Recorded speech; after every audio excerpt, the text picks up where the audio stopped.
Woof, what a week. What a week. Um, Hi, Wyoming. I have a lot to do. When I scheduled this live, I was like, okay, my kitchen looks really messy. I need to restructure my cabinets because we built the spice shelves with RAM. So I was like, let's take this day, restructure my kitchen a little bit so that I can maybe like film a new video starting tomorrow. But then I remember that we're gonna be out of dumplings for grandma, and she's not gonna be very happy about that. So we're gonna make some dumplings for grandma too. I bought some pork. We'll make the filling. We'll try to make some dough, although I don't know if I have enough flour to make her a whole batch of dough. Everything's kind of messy. I soaked some millet to make some lunch for myself, but I'm also really hungry now, and I kind of don't want to wait for food to be ready. And I have to unload the dishwasher. So all of a sudden, something that started out as like a carefree live stream of me organizing my kitchen, an optional activity that would be great to do on this sunny Sunday, turned into this like clusterfuck of anxiety. Um, so, uh, so all of that's going on. We're gonna make a protein shake for now because I just need to get some food in me so that I can at least check one thing off the list. And we're going up Maslow's hierarchy, which has also been debunked and deproven to be actually a hierarchy that everybody, ascribes to. But anyway, I'm rambling. Hi, Ohio. I did just make a whole bunch of dumplings, but guess what Grandma told me yesterday when I gave her some? She was like, there's never enough dumplings. You always give me too few dumplings. Guys, I'm tired.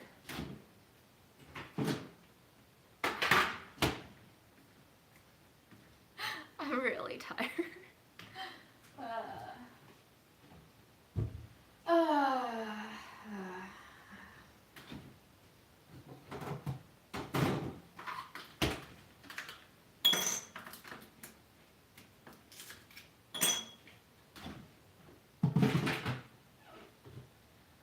I might just drink protein shakes all day while we do this.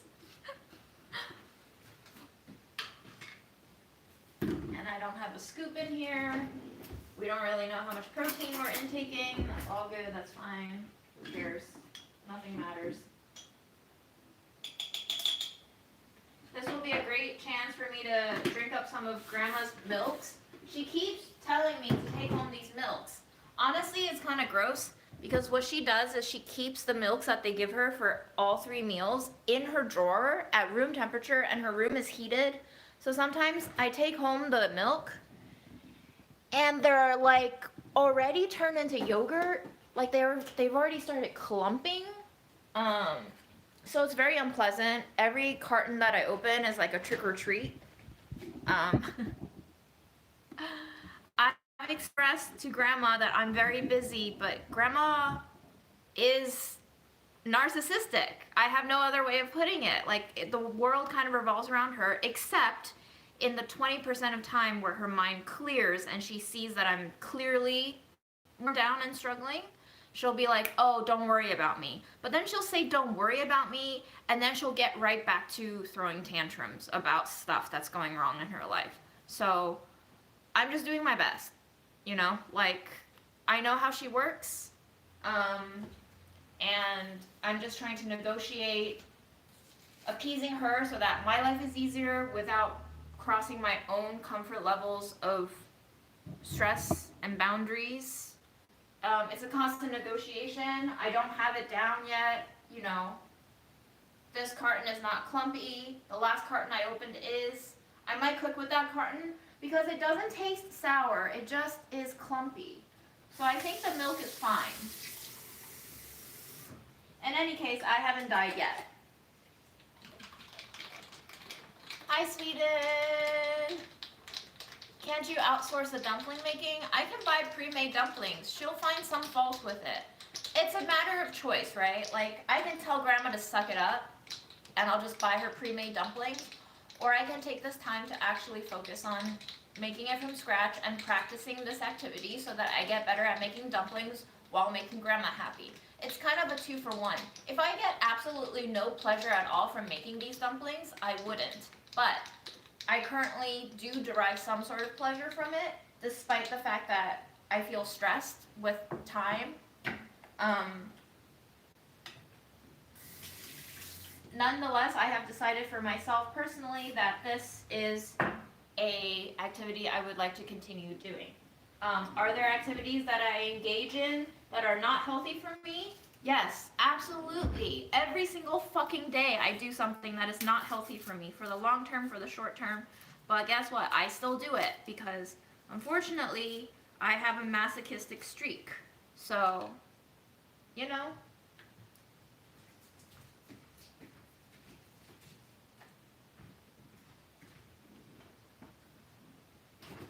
So what we're gonna do, let's get my anxiety out of sorts. There's dishes in the sink that's stressing me out now, but I can't put the dishes into the dishwasher until I empty the dishwasher. So the first thing I'm gonna do is to empty the dishwasher.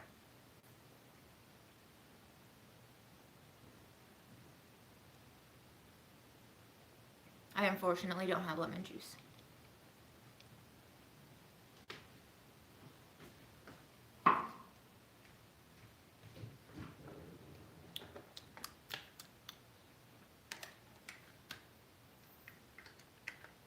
I'm so glad you got a lot out of the ACE video.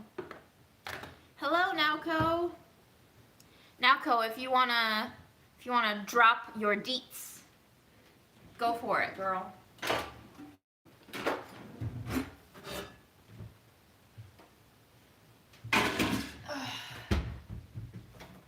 But I still have some dumpling liquid that I saved from the morning that I wanted to cook the millet in. Yeah, your newfound TikTok fame. So, I don't know, guys. If Nauko wants to share, she has a TikTok account that y'all can follow. A couple of her posts have apparently gone viral, so we might have a new star on our hands, and we like to support everyone in this community, especially the OG watchers. So, you know, if you have TikTok and you want to follow Nauko, maybe she'll drop her handle in the chat. Oh, I need this out. I'm gonna need this later for dumpling making. Thank you guys for watching the ACE video. Okay, there you have it. She is just Nauco things. Can I pin? No, I can't pin. You don't understand why people are watching your vids? There you go, it's pinned. Because why do people watch my vids? Like, you know, we all like to watch things. Some people just like to watch other things.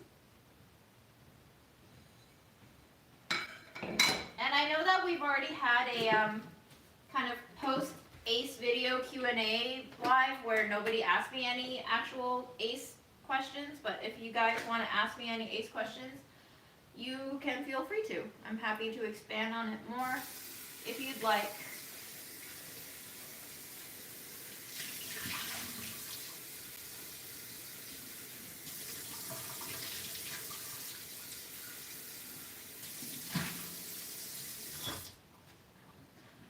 Let's boil some water. Let's maybe give ourselves a chance to drink some tea later.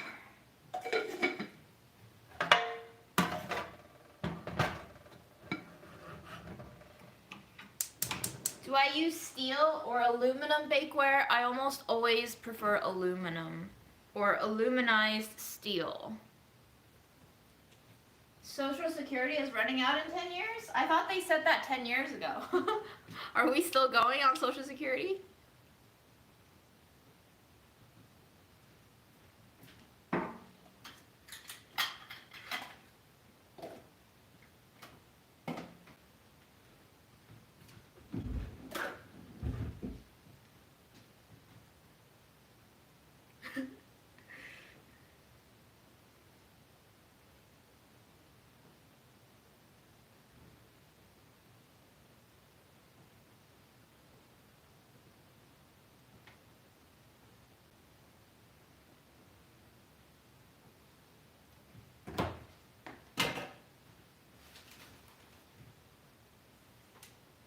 Nordic ware is great. I haven't decided what kind of tea yet. We're gonna offload the dishwasher. Guys, I feel like I have a lot of ADD going on right now. My brain is going bonkers.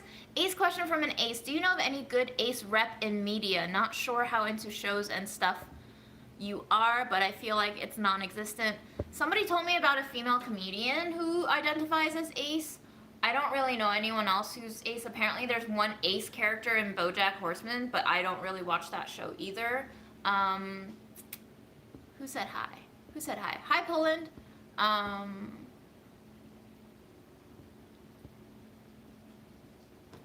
But yeah.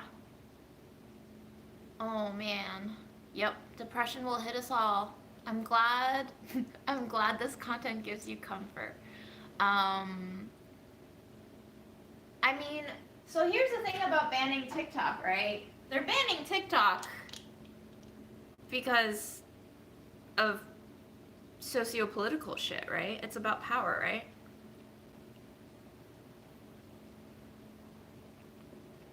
Hi, Uruguay.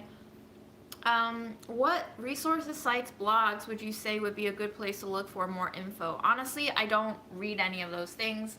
Besides the book that I mentioned in there in the video, I haven't really found any other sources that like I really resonated with, but I also haven't gone out to look for books. There are many books on asexuality.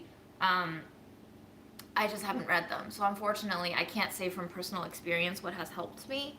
Honestly, what has really helped me is just like sitting with myself and my thoughts, and also going on dates.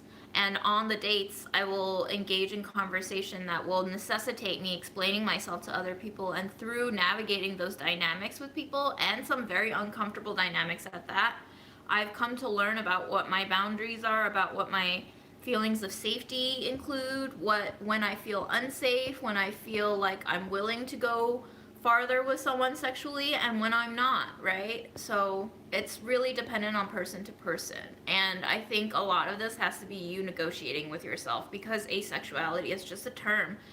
It's not going to be definitively everyone's experience.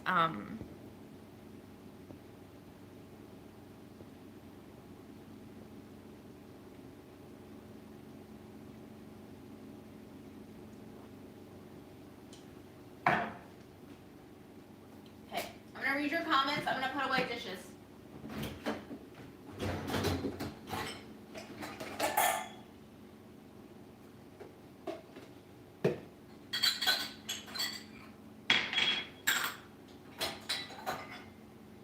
One thing that I really learned is that it can be helpful when you have literally no idea who you are to look to descriptions and prescriptions of other people's experiences and labels. However, those can also be detrimental because they cause you to start judging yourself against these standards and labels and definitions and identities, because you think, well, I have to fit into one of these boxes, otherwise who am I, right? But sometimes these boxes are just supposed to be guidelines. They're not supposed to be dictations of who you are.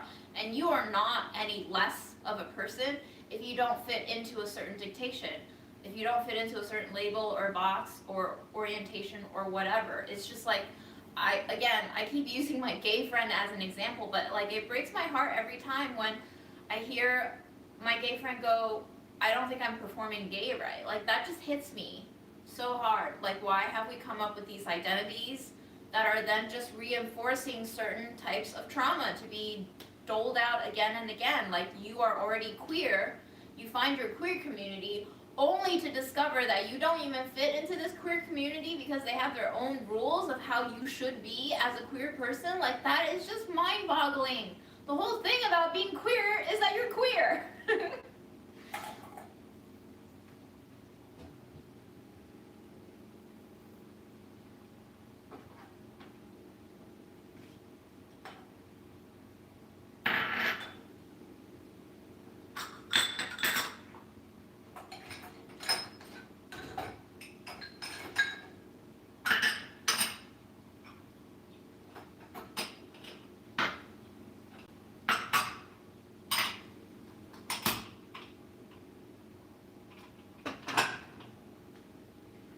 Yeah, I haven't paid attention to news because politics to me is like a joke. I mean, yes, it does affect people's lives, But politics is such a joke. For people to claim that one side is better than another because of whatever is kind of cray-cray. There are always interests that they don't want you to see, that they don't want you to suss out. And I just don't even know who to believe anymore. So I actually met up with Aaron yesterday to have dinner with him. And he was like, but you heard about Trump, right? And I was like, no. He was like, are you serious? And I was like, yeah, I don't read the news. He was like, but like Trump, he's being indicted. And I was like, I don't give a shit. Like, what does this affect my life? How? It does not. It does not affect my life.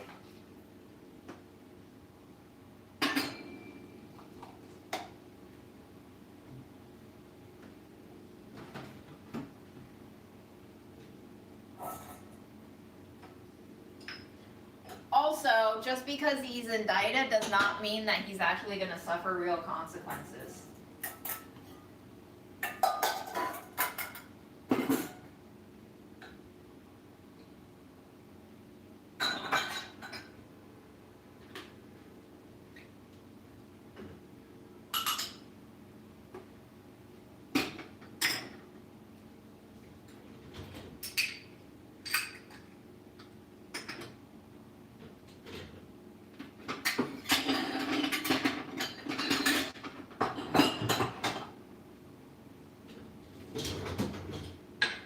Hello.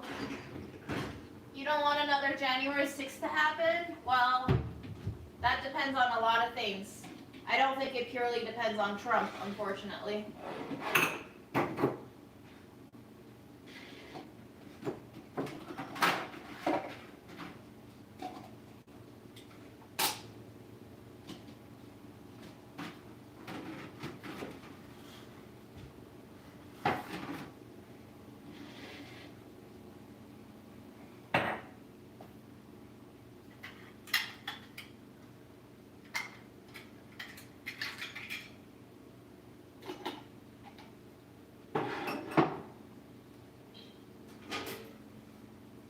Yeah, we're talking about politics. But I would like to not.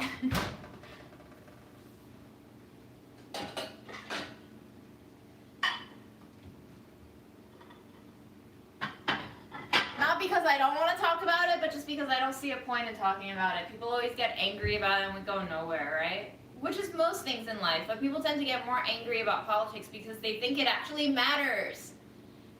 When I think by feeling like it matters, we give it more power for it to abuse us in a certain way. Like, it's become clear that we have no power as individuals, even though they keep making us think we do. The only power we have is collective power.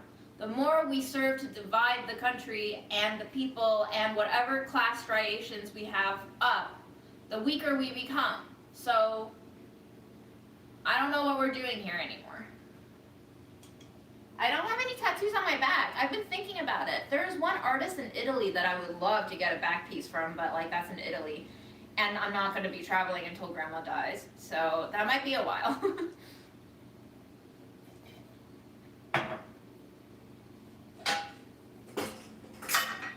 Have I thought about fostering?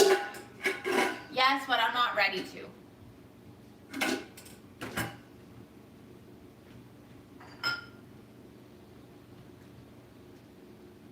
Then why give away my rights to bear arms?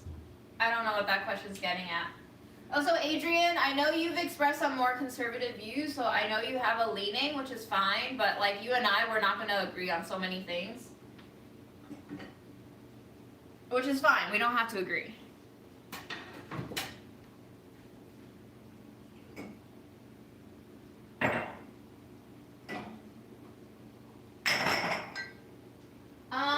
Who's in Italy? Okay, let me see. They're in Bologna. Bologna. Let me check out my gram.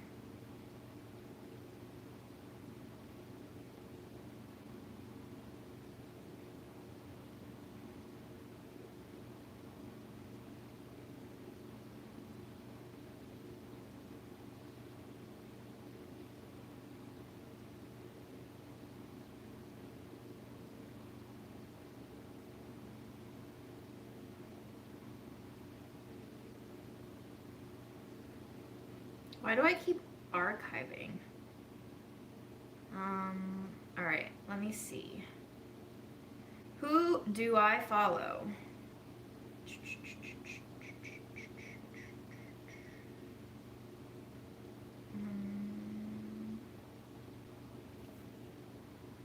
Oh, did I unfollow them? Whoops. I might have unfollowed them. That's funny. But they were in Bologna and they had really cool designs. I do have an artist in Berlin that I want to go to that I have not unfollowed. Why did I don't remember why I unfollowed.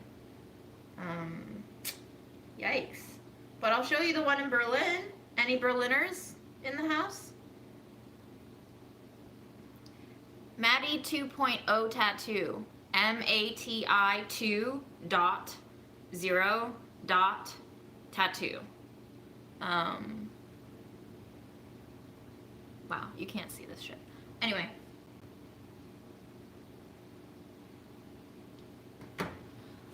Okay, back to our task at hand. Whole Foods will close this year? Is this true? All over? Huh.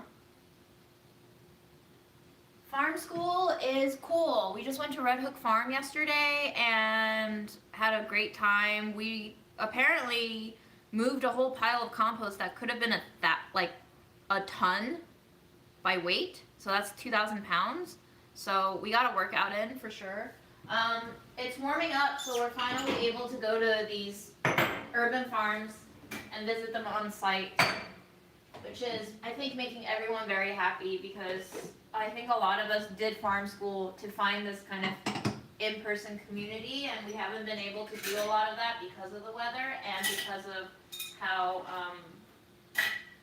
virtual these classes have been since COVID started.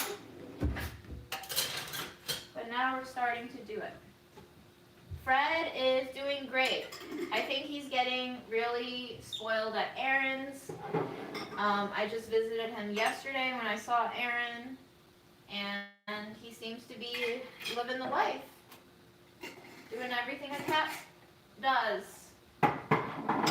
And he and Aaron seem to love each other so much. He comes over whenever Aaron calls his name, so he's basically like a dog now.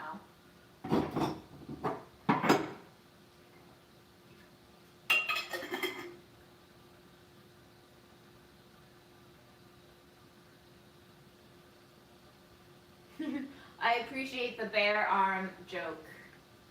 I truly do.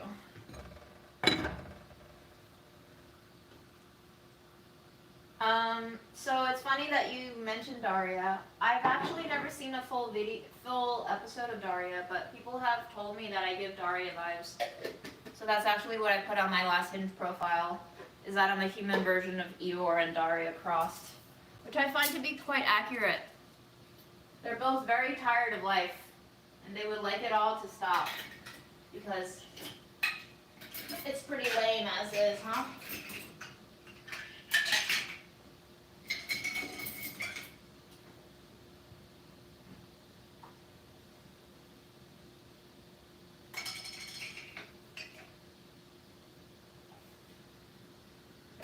Are we spreading fake news? Is Whole Foods actually closing? Because that would kind of shock me, honestly. Don't spread fake news here, guys. I don't need more of it in my life.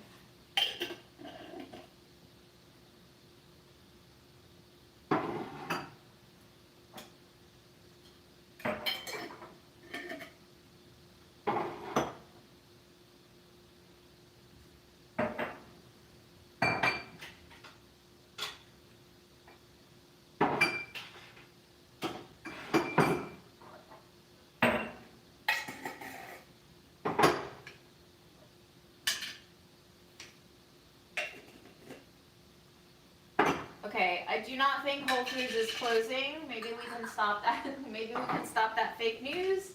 We have some insider confirmations of they're still getting jobs.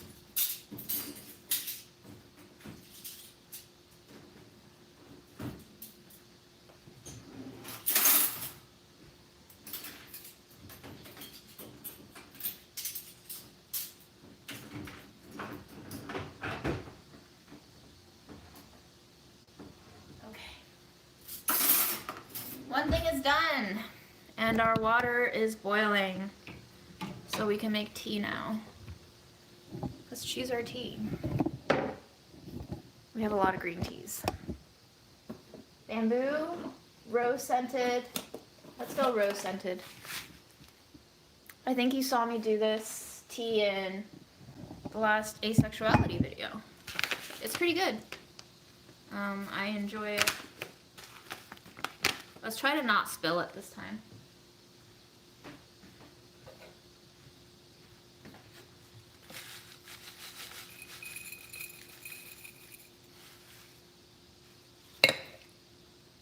If you like rose, this one's pretty good. It's a black tea.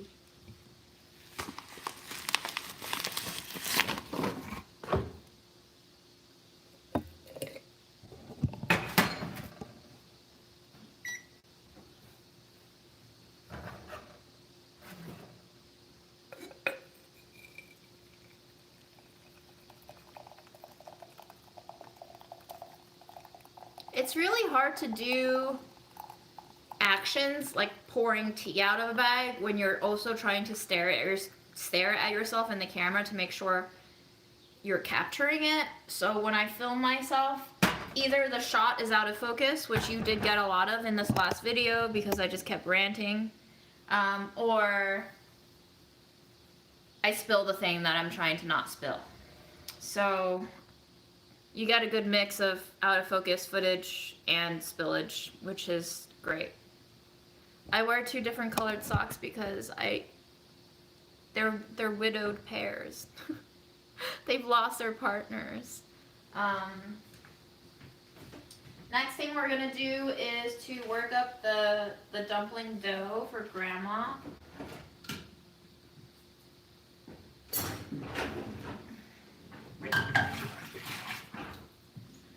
Happy Sunday, June. I'm baking bread, or trying to. It didn't double in size, so I'm not sure what went wrong. Usually when bread doesn't rise, it's because either your yeast is dead or potentially your room is too cold and you just need to give it like 2 hours more to rise. You might not have used enough yeast for the bread, but if you're following a recipe that's always worked before, I'm gonna guess it's because something's not right with your temperature or your yeast.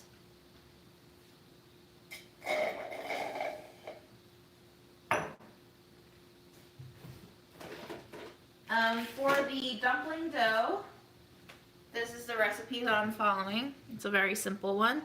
224 grams of all-purpose with a little bit of cornstarch, a little bit of salt, and some boiling water, which we have, luckily. So that's that. I don't know if you can read my handwriting, so that was it.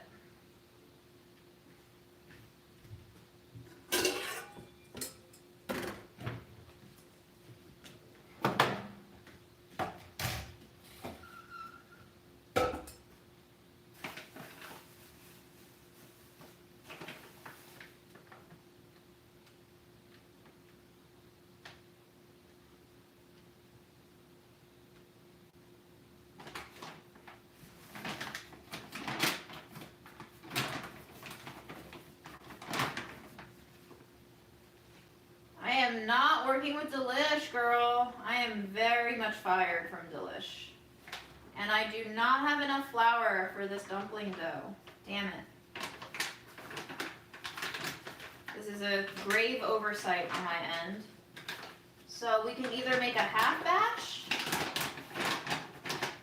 which is fine, or I can try to make some whole wheat in here.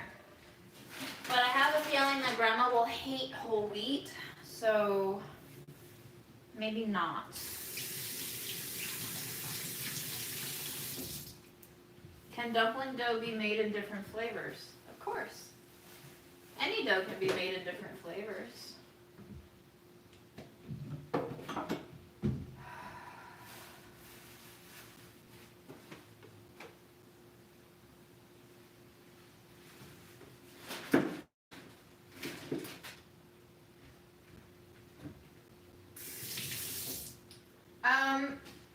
No, I only have enough flour for a half batch, so I can't make half batch cornstarch. It's gonna fuck with the texture too much.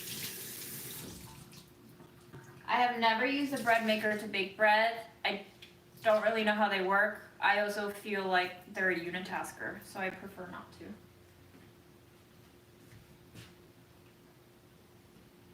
So we will have to have this recipe, which is fine because I think I'm also low on cornstarch. So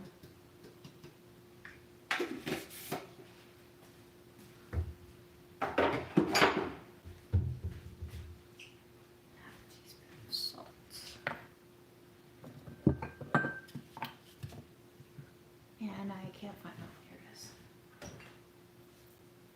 You can make meat floss with bread machines? Very interesting.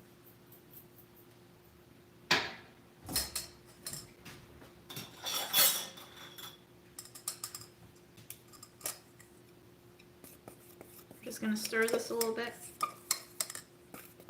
You know what? This is actually a gift from God that I don't have enough flour, because if I did have enough flour, I would be tempted to make dumplings out of all of the dough, and then that would be my entire day, and I don't want to do that for my entire day. So thank you, God, for not giving me enough flour.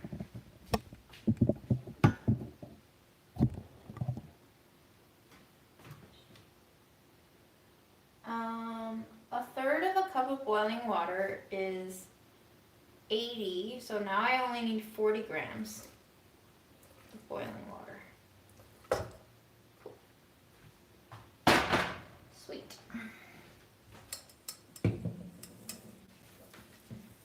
June, do you think it's possible for someone to become ace due to changes in their life, like medication taken for unknown condition? Listen, like I've said in the video, I think sexual orientation is an identity label that you have to choose for yourself.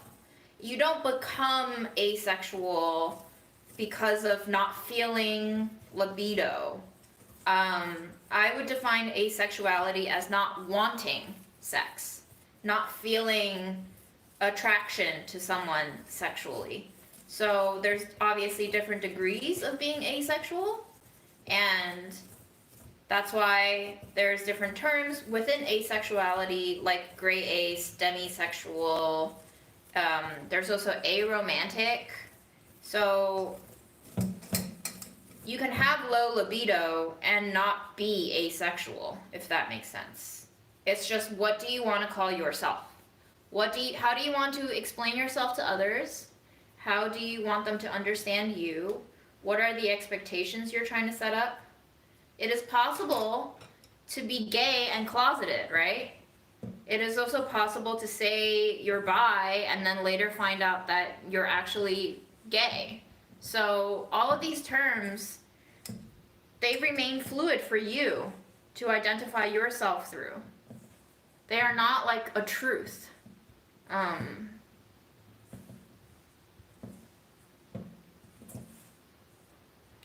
Oh yeah, I do have some dumpling wrappers. Thank you for reminding me. Let's take those out. But I only have 6. Do you have a preference for baking flour? I tend to go for either King Arthur or Trader Joe's. But this last bag that I just finished was from H Mart, because I had never bought like Asian flour before, and I was curious what Asian flour would perform like. I think it's less, I think the gluten structure from Asian flour is less like tight and rubbery. It's more suitable for stuff like dumpling making, which might make sense, you know, because it's like a very Asian thing to make. So it does still form gluten, obviously, because it's a wheat flour, but it seems to me to be easier to roll out. But I do find that the youtiao I make with this flour doesn't blow up as big as King Arthur did. Like King Arthur, because the gluten was stronger, it held more air bubbles. And so when I fried the youtiao for Grandma, the air structure inside the donut inflated. And I think that's a better flour to use for things that you want to have more air structure in.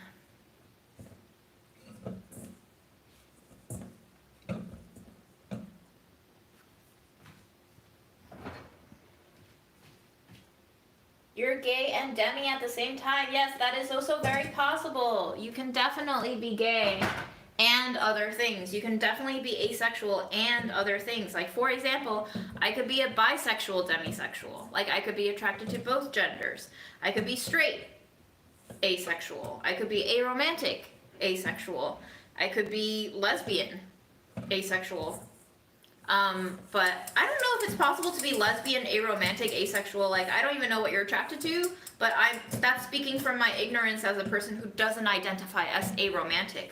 So then we would need to ask a aromantic person what their perspective on that is.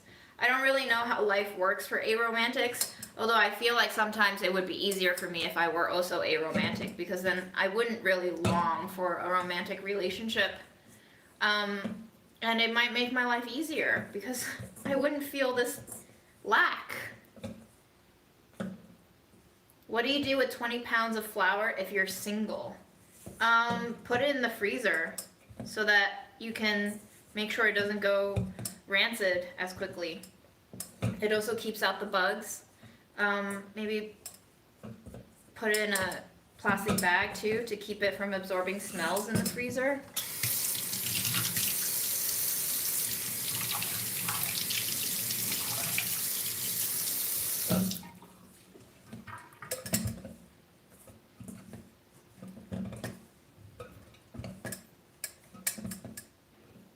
Ooh, Heckers.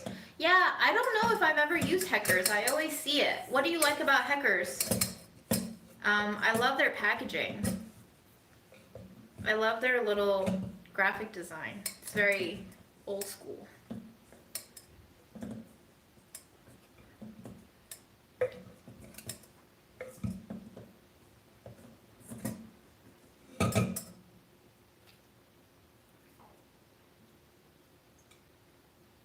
Damn, Nowco.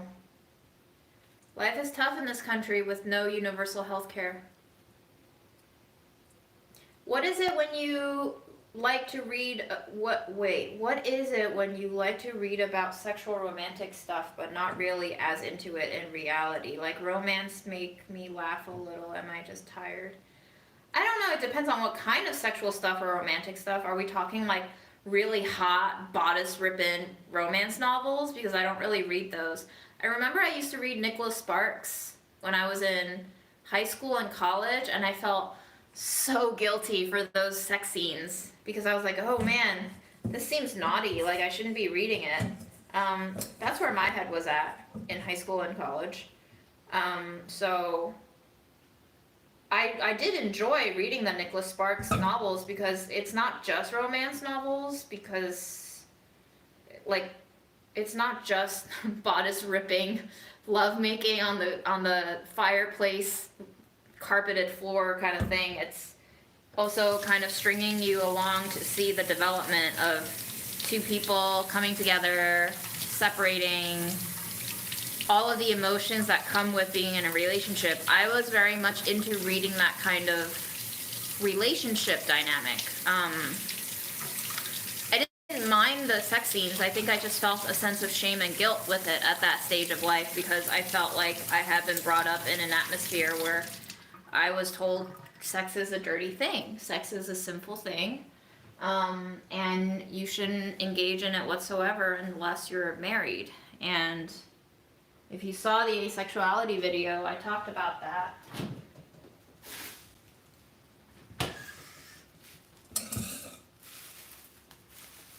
You can still, like, here's the thing, you can be asexual and still enjoy sex. It doesn't make us all, like, anti-sex or sex averse. It really depends on the specific individual.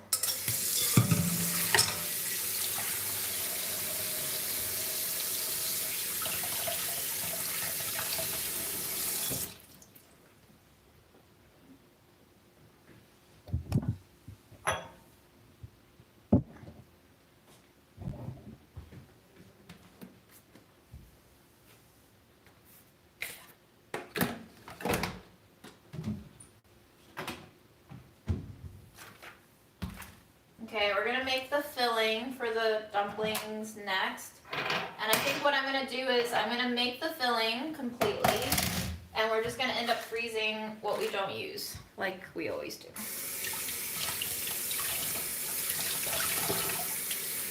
I think caster sugar is finer. Yeah, it's somewhere between powdered and granulated.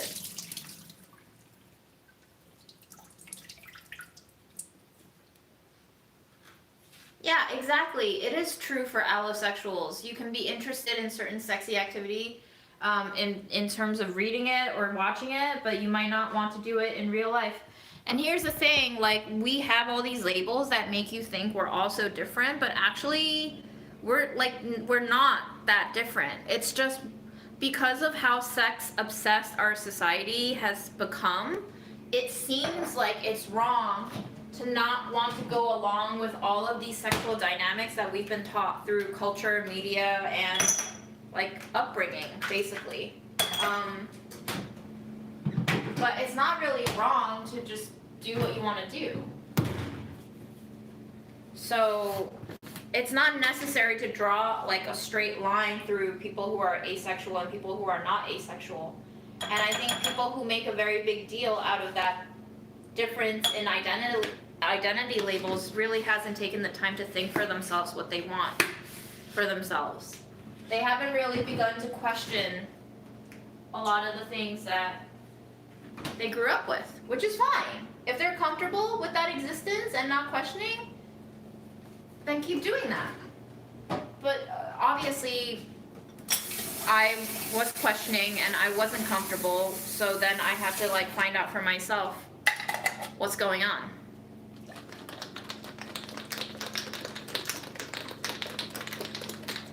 Does grandma have a stronger preference to certain recipes of fillings than others? Like, does she give you clues to refining a grandma ultimate dumpling?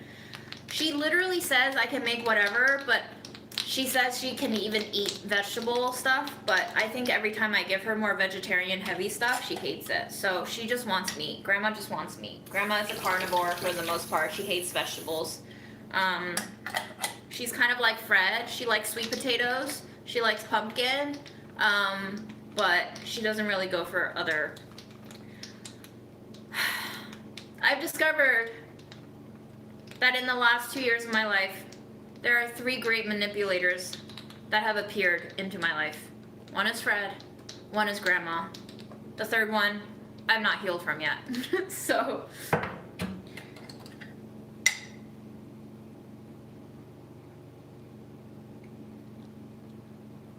She does not like vegetables, period. When my mom used to make her vegetables, she would not eat them. She hated eating them. Like, she would eat them, but she would eat them begrudgingly. So I just don't even bother anymore. I'm not trying to make grandma live forever, honestly, so.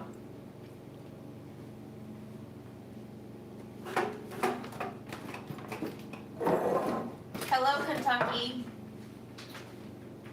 Welcome to the live stream and my chaotic life.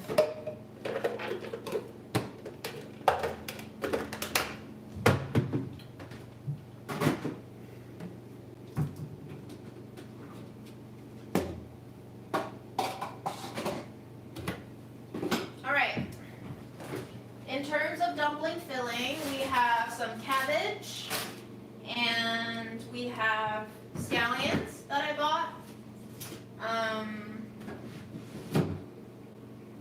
And I think that's gonna be it. I think I'm just gonna keep it simple for the most part.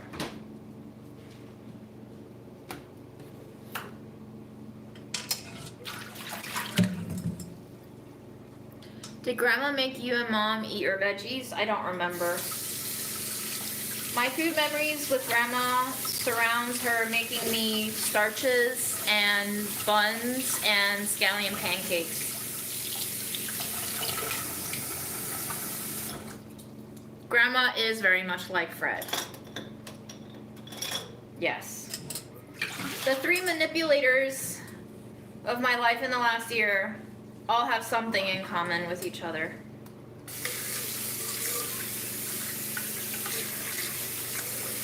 They all like to gaslight, for one.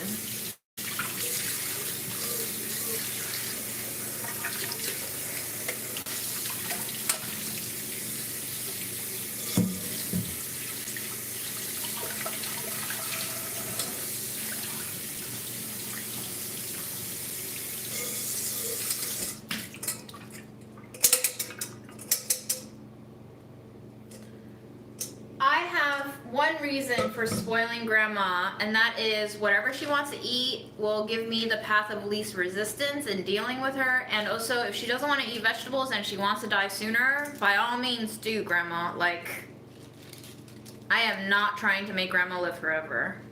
And she's also not trying to live forever.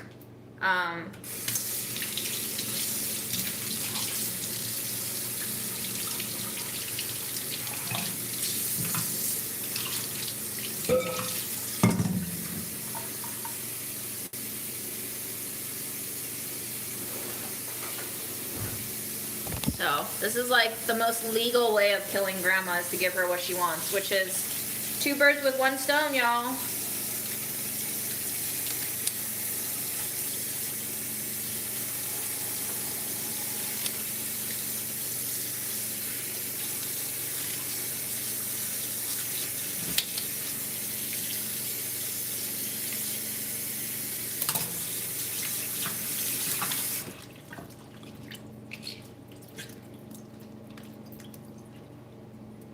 Gaslighting is pretty rampant.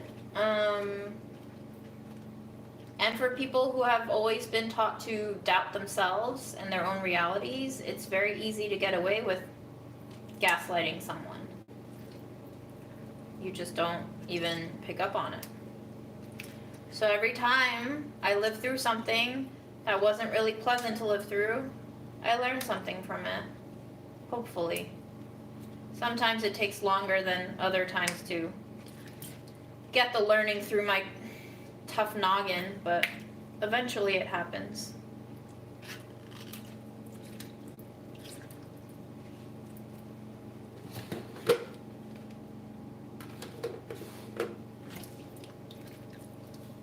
Selfish is good. You have to learn how to negotiate living selfishly with living altruistically. And you also have to realize that sometimes altruism is not appreciated or even desired. So always check in with the person that you think you're helping before you actually help them. Because sometimes they don't want it. And why waste your time giving people something they don't even want?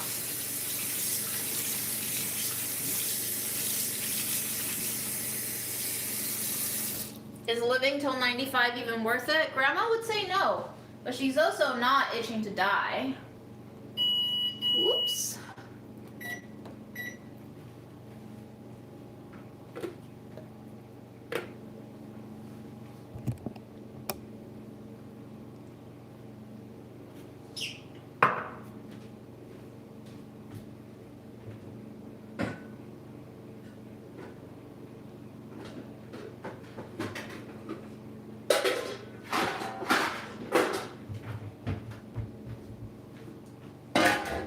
Okay, we are gonna chop some cabbage.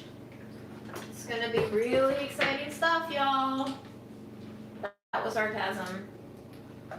In case you don't get my sarcasm.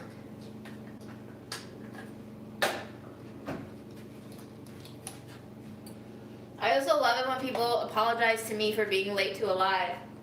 Like, you are not getting a grade for these lives.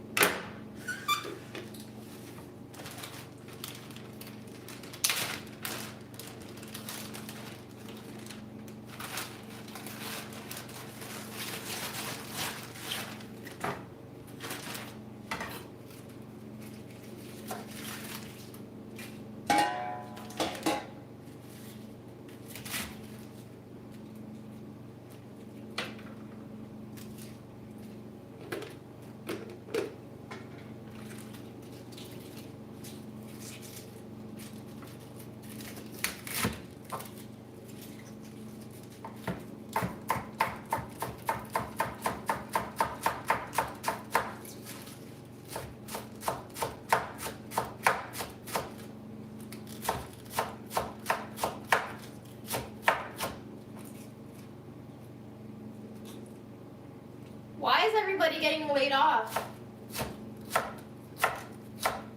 It seems like this week is the layoff week.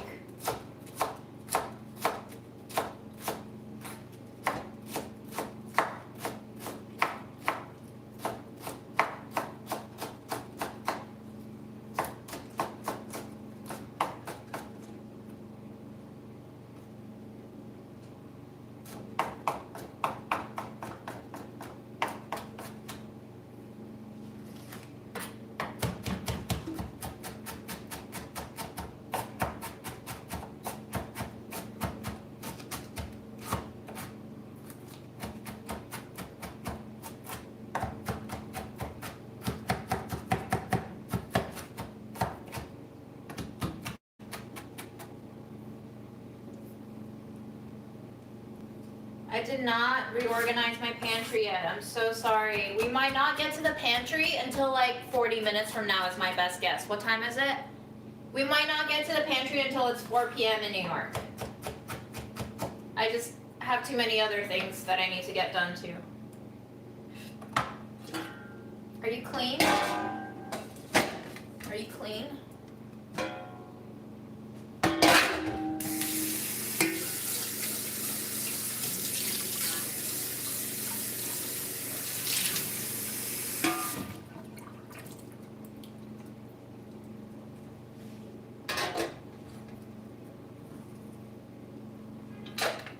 It seems so cruel to lay people off during the holidays, but I guess they have to do it sometime. I just don't even understand the reasoning for laying people off around the holidays because it makes you look like extra Scroogey. It makes you look extra bad, boss man.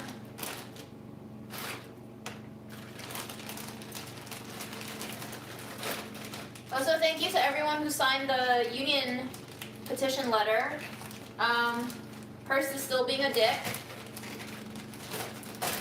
So, at this point, I don't know what impact signing the letter has, but it's good to show them that we have people who care.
Do we think using an equal amount of pork and vegetables is going to be too much for Grandma to handle, or will she put up with it? Doesn't matter, she's going to have to put up with it. I will give her no choice.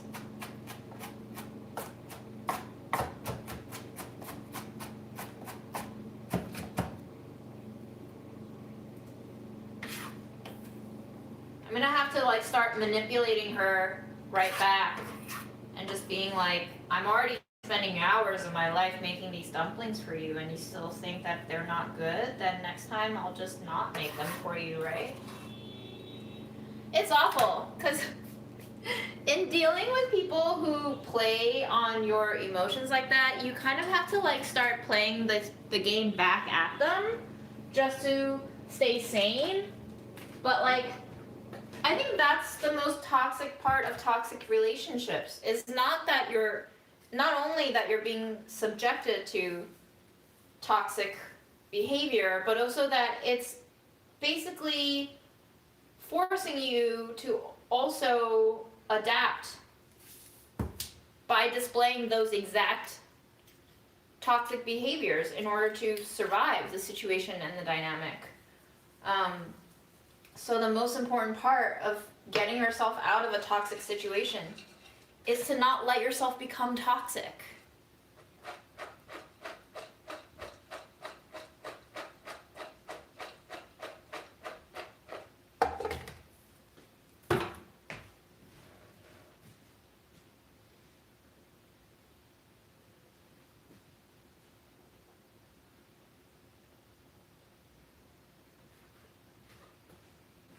I'm gonna give Grandma a little bit of dill and parsley. We'll see if she likes it.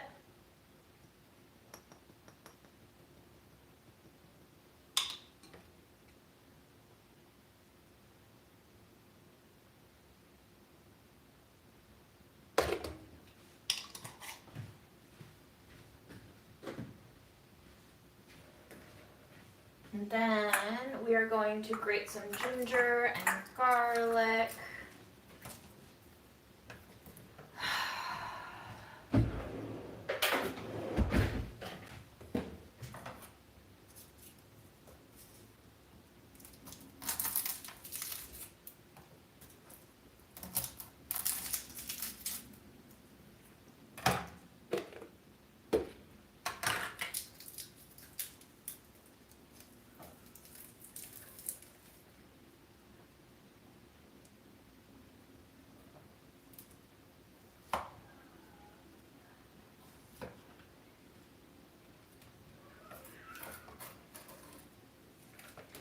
starting to understand that some things will affect you for life.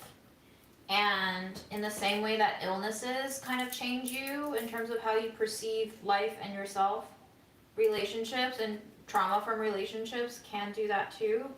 And I think I felt a lot of guilt that I got myself into bad situations. And then I also ended up feeling a lot more guilt for like not snapping out of it or getting over it as fast as I wanted to. But I think those guilts are so unnecessary and also detrimental. So I'm trying to practice a sense of being okay with feeling the way that I feel. I feel like that's always the first step to healing, is accepting how you feel instead of trying to fight against it. So that's where my head's at. I have not seen the movie Women Talking, but it was nominated for a lot of awards, right? And I've heard people talk about it favorably.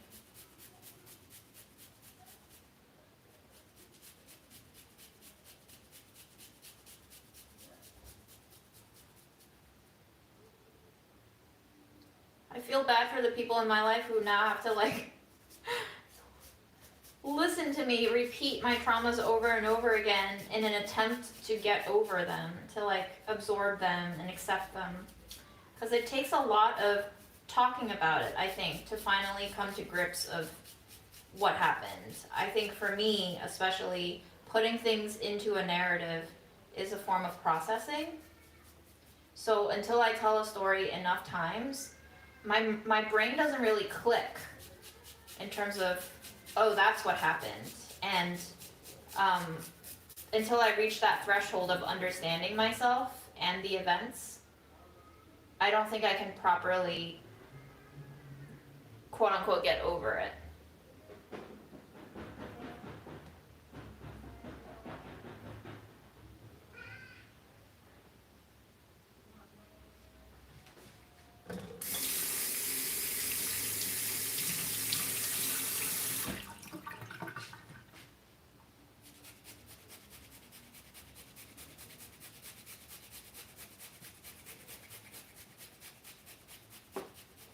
Oh, the sound that you just heard is like kids stomping on the accessibility ramp outside my building.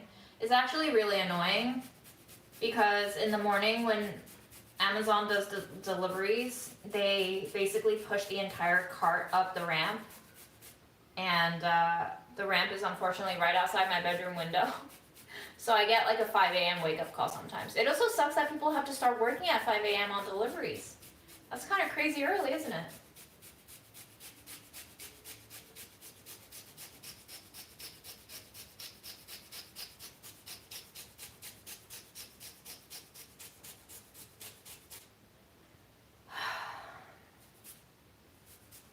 Life can always be worse, y'all. Life can always be worse. So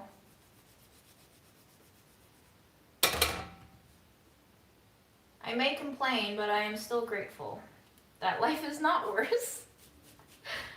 Hi, Houston.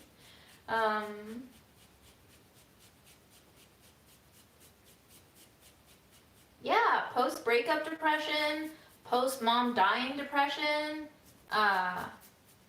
post-life-changing depression, post-everything. It would be weird if you didn't change. Even though I still want to hold on to stability and stagnant visions of the self, I realize now that it's really unrealistic and hurtful to myself to expect that kind of stagnant nature.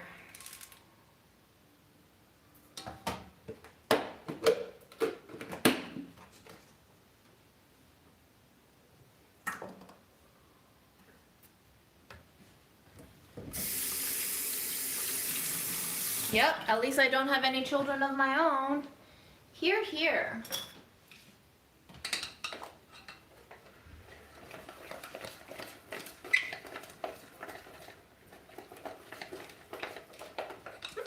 Now we're gonna go in with some condiments. Here is a little dipping sauce that has sesame oil and vinegar and soy. And I'm gonna add in more sesame oil and a little MSG.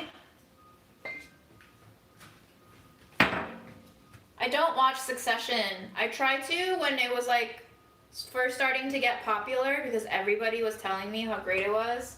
And I tried to watch one episode of it and I really could not get into the camera work and the editing. It was just a little too much jittery. I felt jittery and like very raw.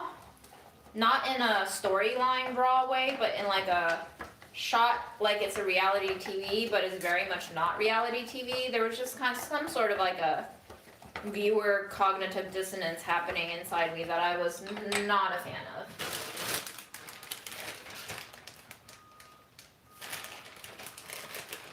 Do I have amazing editing skills? One thing that I learned in making the asexuality video is that like I need to get more B-roll shots, which is why you saw so much of my out of focus face in that video, which I was super unhappy about. I didn't get enough shots of myself cooking to lay over my face shots. And that was really disturbing for me. I was not happy with that.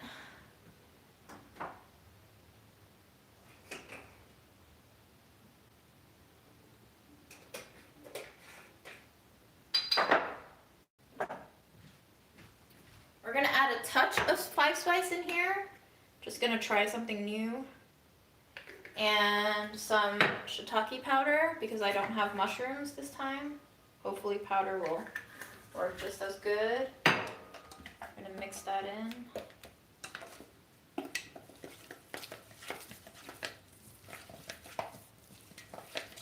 I did watch Severance. I love Severance, except the finale. I wasn't really into the finale episode, but that show was very enjoyable.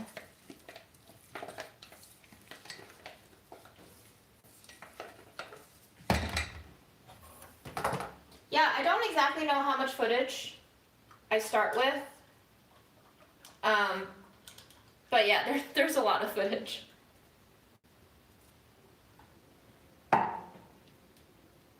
Scallions. Hi, Malta.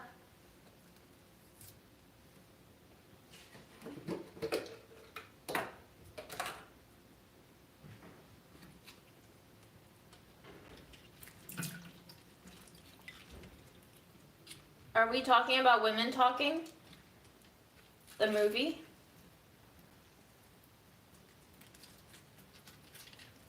Do you think I would like it? I feel like you guys know me pretty well.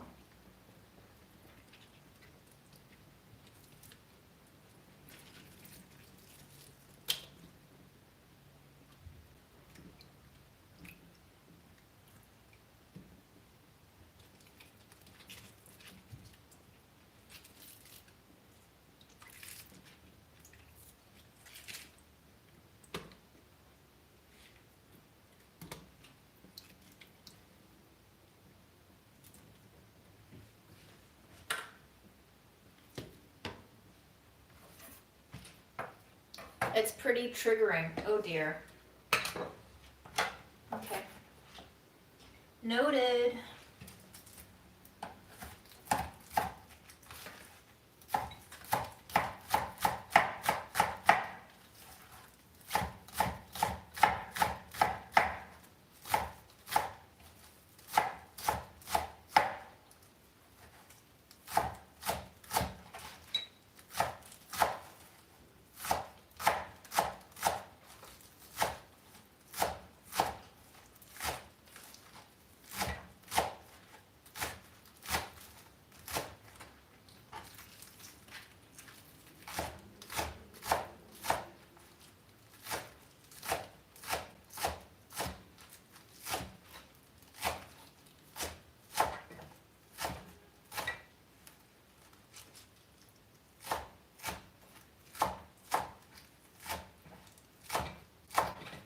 Mistakes happen.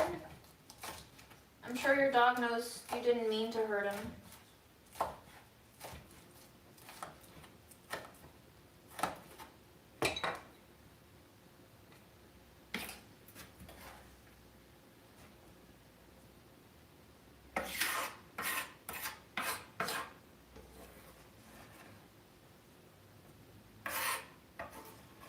actually a great comment that was brought up on my asexuality video that I posted on Instagram about too. It's a topic that's not new to me, because I think it came up once before in another one of my videos. But basically the comment was very appreciative of the video, but also said that they would have appreciated a trigger warning or a content warning because I talk about certain triggering stuff in the video. I personally don't know how I feel about trigger warnings and content warnings on stuff that I consider to be quite common occurrences. And my response to that comment was, if it's not the main focus of my video, is only said in passing, and is not graphic in detail, then I don't really put content warning or trigger warnings because I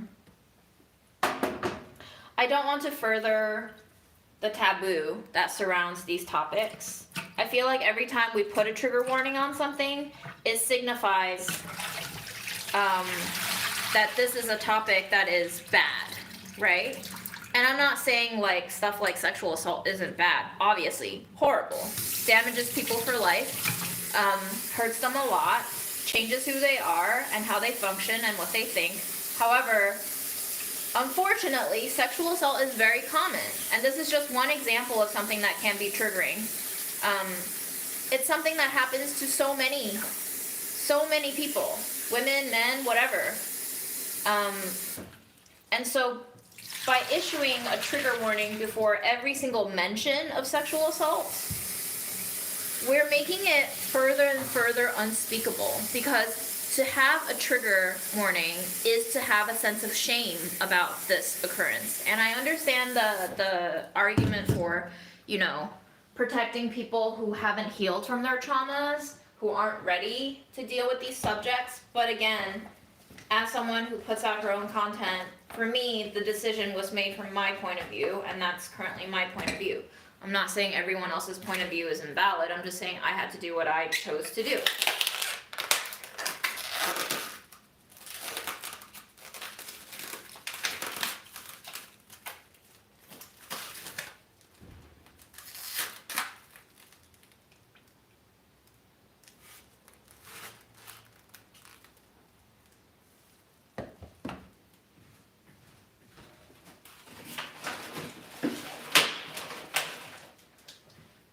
Studies, and listen, I'm not a huge fan of scientific studies. I think they tend to be very flawed sometimes, and I don't think they should be taken as 100% truth all the time, because everything has bias and everything has framework around it and everything has perspective and human error and human desire to manipulate facts into something that is more digestible and cohesive. But there have been studies that have shown that trigger warnings actually induce anxiety and primes you for being traumatized again. So just thinking about what it means to suffer from various forms of PTSD, and thinking about how maybe exposure to potentially traumatizing things can help you overcome your trauma over time. Again, it's a mentality thing, right? Like, if you're not ready, you're not ready. If you're not ready to face your past, then you're not ready to face your past. But I'm also not here to protect everyone. I can't customize my videos and my delivery to that degree. It's not that I can't, that's the wrong word. I refuse to. So if that makes me a bitch, then there you go, one more bitchy thing about me.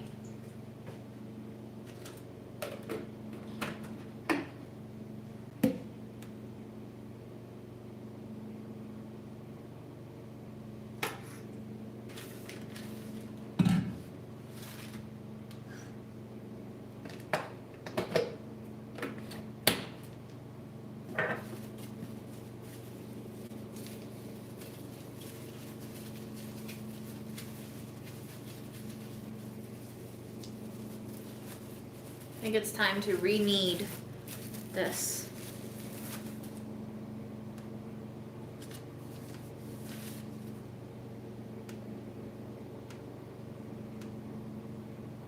Is trigger warning a liability thing? I think I would get demonetized probably if I went too hard into triggering topics. But again, YouTube can literally demonetize you for whatever reason they want without giving you a full explanation. Do you think a course teacher should do trigger warning because it's in their students' best interest? It's really interesting that you asked that question, because on my Instagram, in response to this comment, I posted a New Yorker article published in September 2021 discussing exactly this, how professors were asked to put trigger warnings on their coursework and readings because of students' needs for it. And they were talking about all these studies that show that trigger warnings actually do more harm than good, and that professors can obviously acquiesce to students' demands, because while trigger warnings might not help the students be more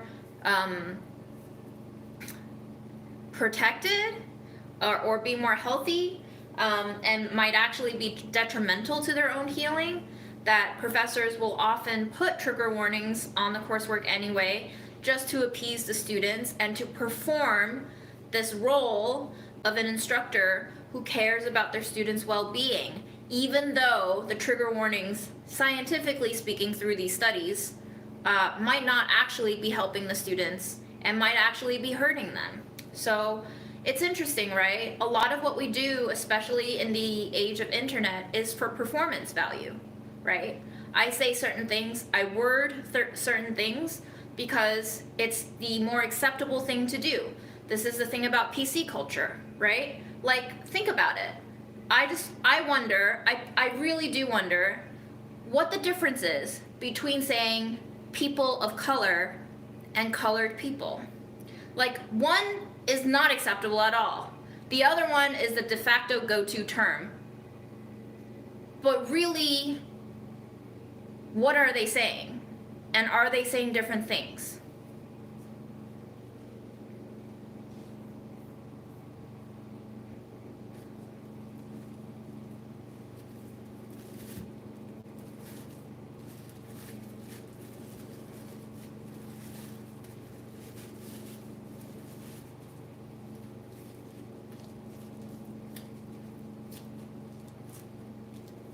Trigger warnings might not be the same as graphic content warnings, although I would argue graphic content warnings are a form of trigger warnings. It's like all rectangles, all squares are rectangles, but not all rectangles are squares, that sort of thing.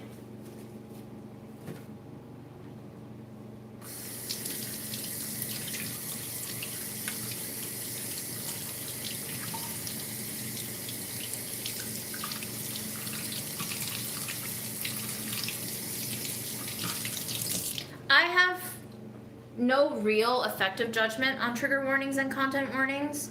I just choose not to use them unless I really go into something, right? Like, I understand that if I were a victim of sexual assault and it was like deeply traumatic and I spent a whole video going into that particular instance and how it affected me, and I got really graphic about the details, then I would definitely put a trigger warning on that. Like, that would be so exploitative in a way of myself and of other people's experiences, but I don't think what I did in my video was exploitative enough. And I'm not saying everything with a trigger warning and a content warning is exploitative, but I just feel like when something is spending a lot of time and effort on a deeply controversial topic, or a topic that is shamed and tabooed in society, I don't know. I just don't know, guys. I just don't know.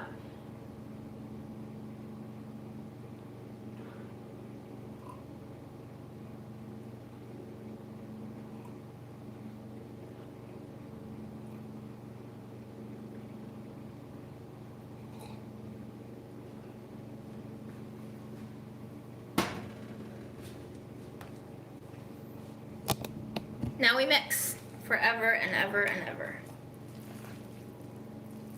Oops.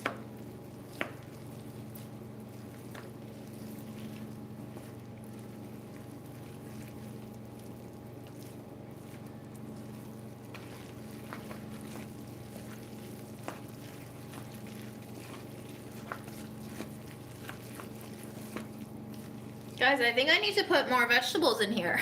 It doesn't look like enough vegetables.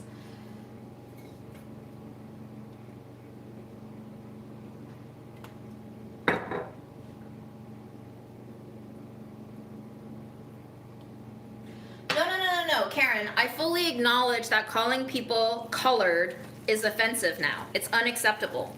But I'm saying, what is the difference between saying people of color and colored? Like, why has it become people of color as an acceptable term?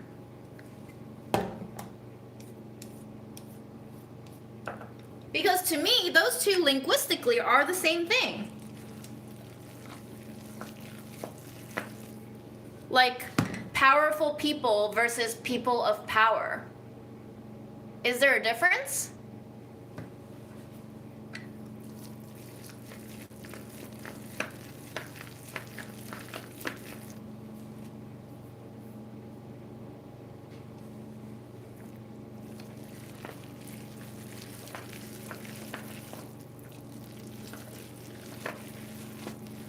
I understand that words and phrases come with history, but I also don't know if we've actually gone that far from history by saying it's acceptable to call people of color now people of color. Like, it's still saying to me the same content. It's just packaged differently. We are still upholding these racial concepts, right?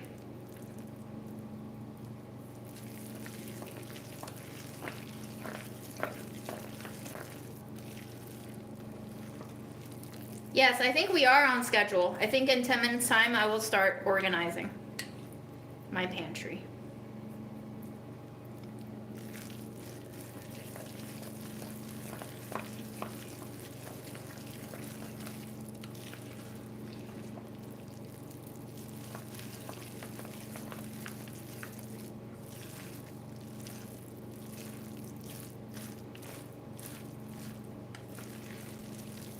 I think a lot of modern society is deceiving ourselves with the idea that if we say things differently, we're changing reality and the way we oppress people.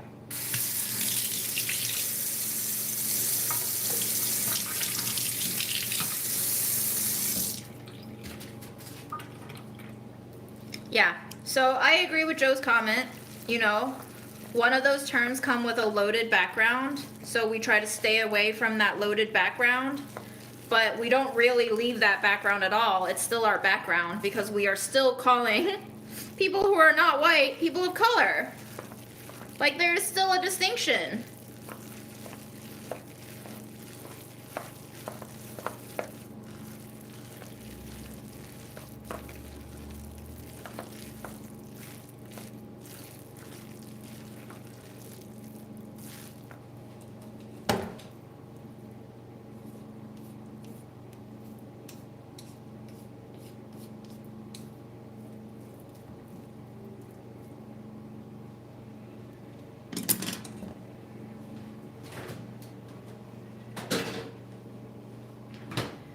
But hey, I'm just an Asian chick, right?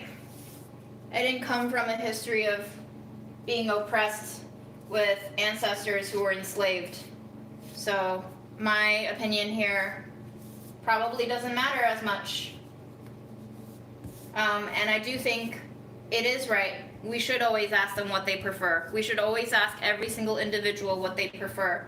And we should also recognize that not any one individual can speak for any whole group of people, because groups as a concept is an abstract concept that works to erase the individual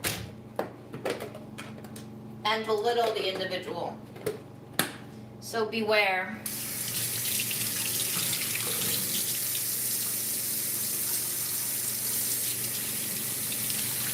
Yeah, and the individuals don't agree, which is why you ask them separately what they want.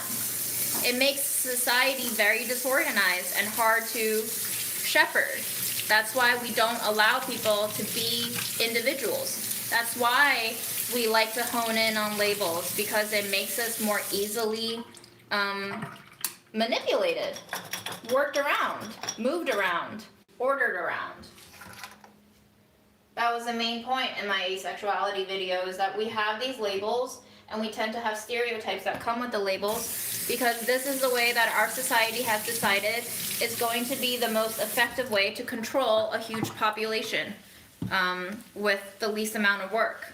Is if you create all these categories of identities and you teach the people like, hey, you have freedom to choose from these identities. So choose now from these identities. It's always been a multiple choice kind of life. It's never really been an open-ended answer kind of life. And should you choose to take the open-ended exam, no school will take that score because most of society does not function on open-ended questions and answers. Most of society functions on multiple choice.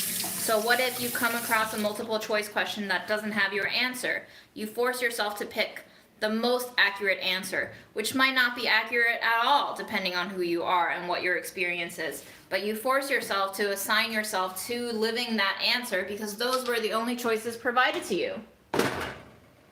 That is systematic oppression. That is systemic oppression. Like from the very beginning to not be given the choice of deciding this doesn't fit and to be forced and coerced into fitting into these limited choices. How does one opt out of capitalism? You can't.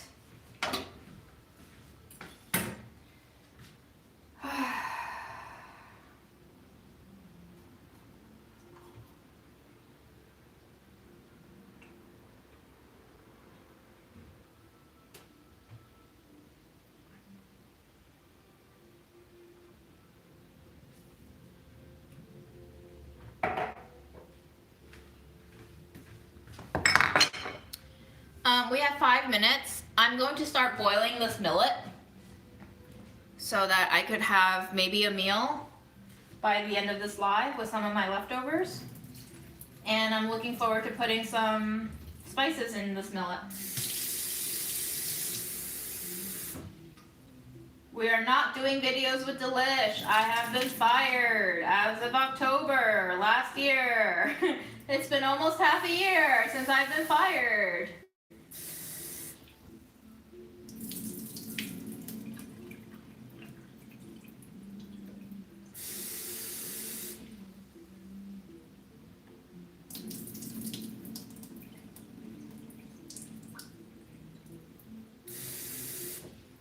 Not your fault.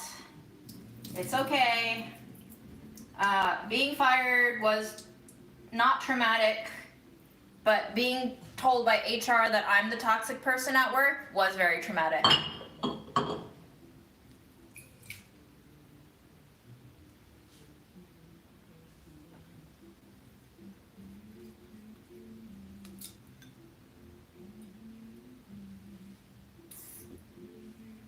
Oh my God. You cried when I left, I cried when I left. Not because I got fired, but because I was so angry at how the whole thing went down.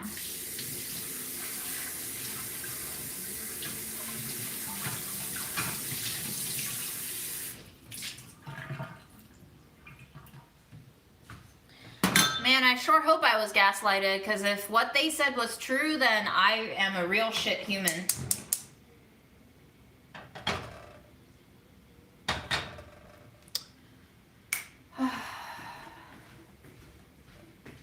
Alright, what should we put into our millet?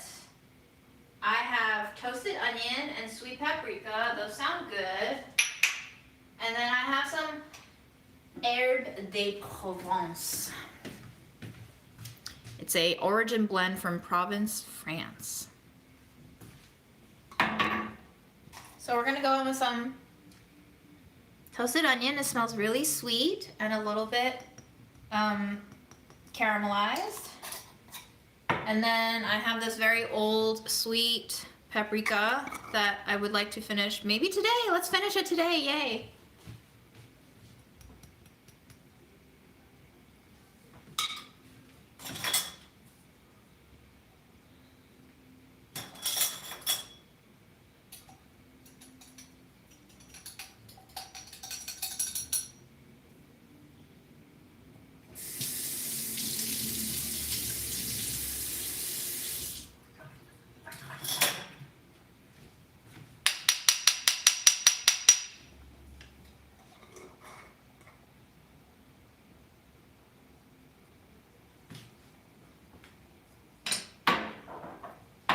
And I've not used this herbe de Provence before, but very tiny. We have in here rosemary, savory, oregano, and thyme.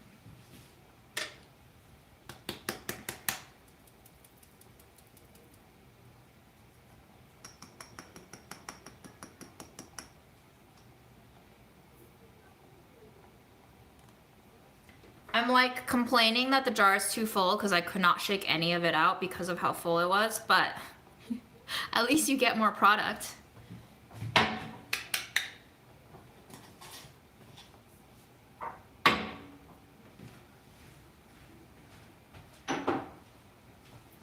I want to see if I can peel this cleanly. Let's see if we can peel the sticker.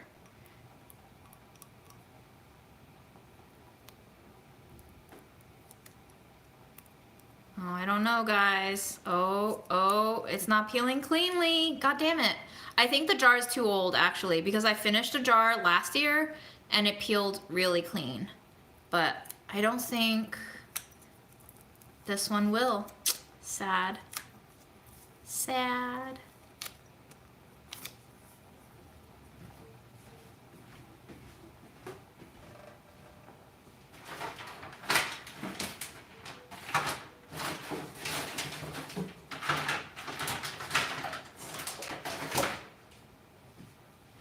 Okay, I'm ready to organize.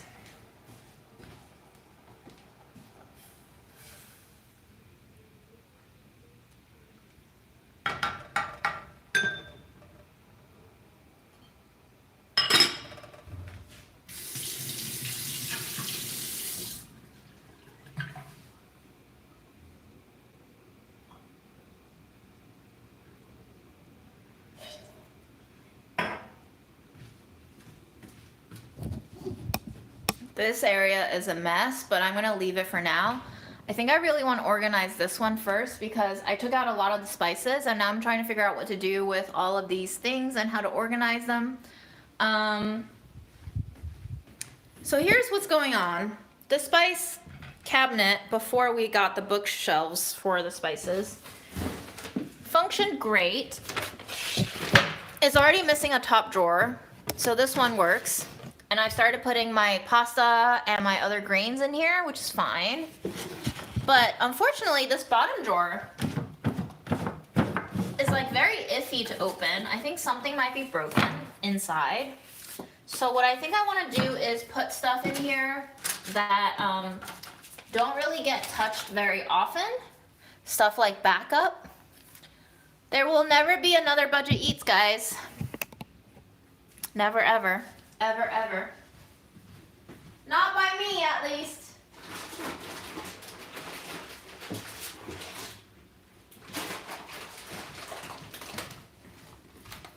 So stuff like cashew. Yeah, left side, there's something broken on the left side for sure. I'm not sure what exactly is broken, but hey, it's an IKEA cabinet. The sides are plastic railing. So it's really funny. I was just talking with a coworker and he was giving me some updates of his life and of work, and apparently they have obviously new people working at Delish right now, and one of them kept using the words Budget Eats in a TikTok. But it's not Budget Eats. Obviously. But hey, listen, I would love to watch them do Budget Eats without me. I want to see it being reincarnated. I think part of me would be so curious what would happen. But another part of me is just like, let me see how you do it. Let me see how you do it.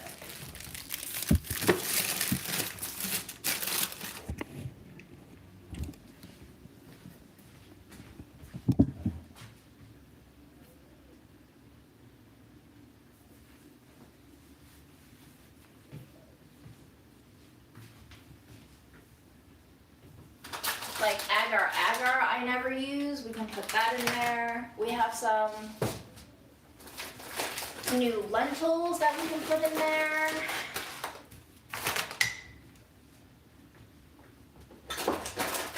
We have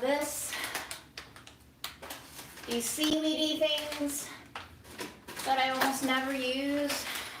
Those can go in there.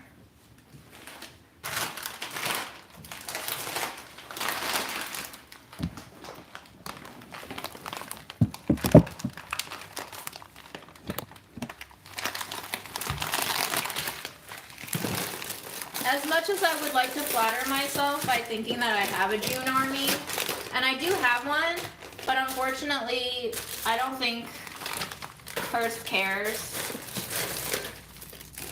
So don't worry about canceling them. It's not really worth your time or energy.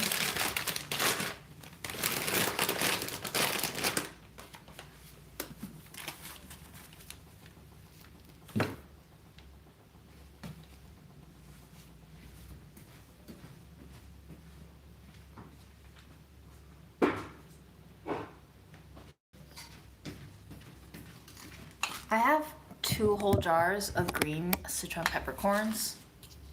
It smells really good.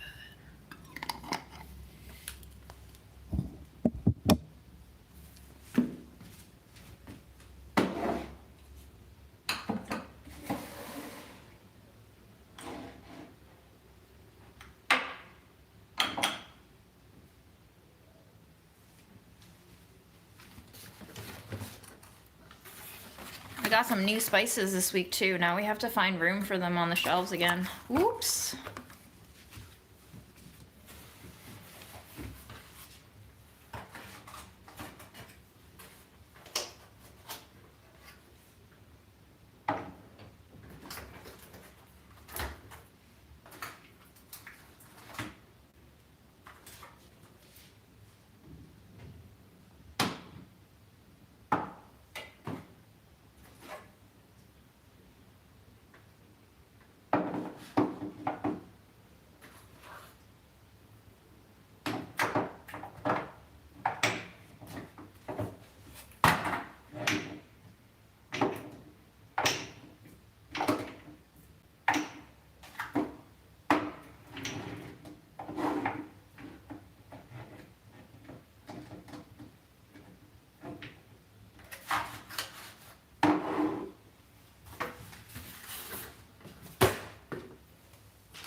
Okay, but where do beans go?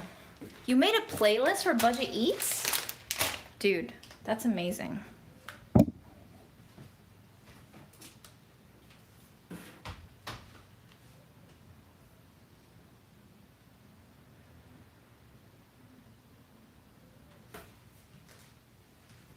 What do I do with the green citron peppercorns? You can use them any which way you use the red citron peppercorns.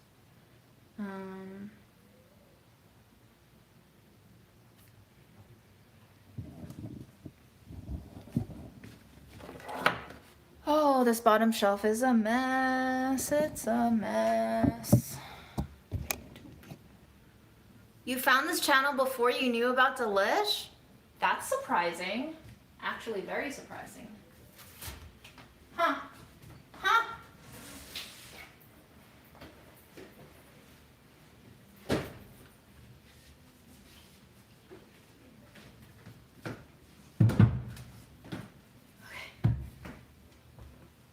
All right, clearly we need some sort of a system. I need stuff to make sense. I think I'm gonna put condiments on the bottom now. These peppers should really go into a jar. If they go into a jar, I can put them on the spice shelf.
smell really good.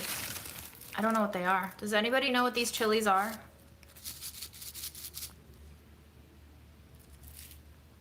They smell almost perfumey.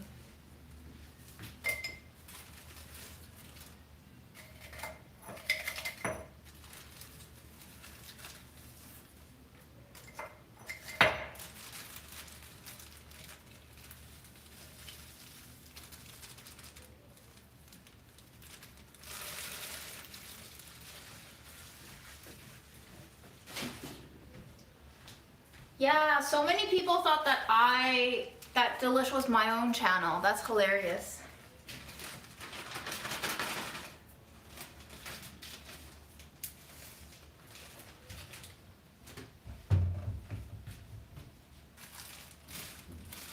I think this is ancho, right? This one smells so good too.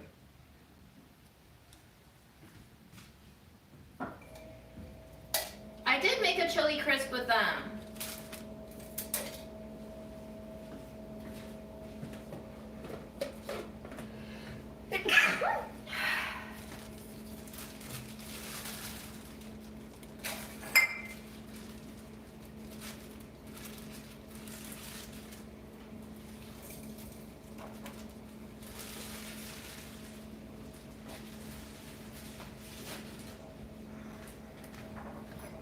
Now we got chilies in jars, and now they can go live on the spice shelf.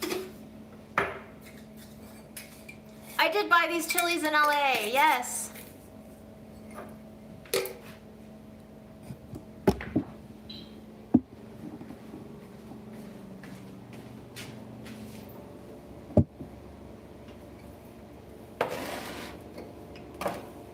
Cuties. What would be your advice if you only have a small amount of room in your pantry? I don't know. What would be my advice? Did you ever dip chili into a chocolate fountain? Never been to a chocolate fountain.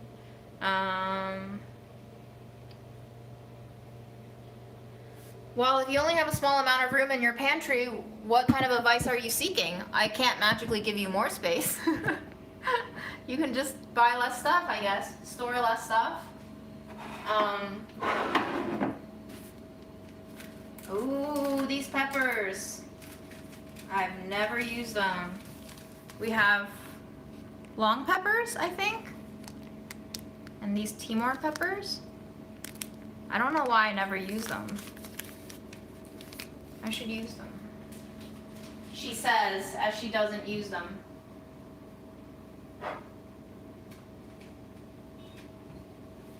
As she continues to not use them. Hello again, South Africa.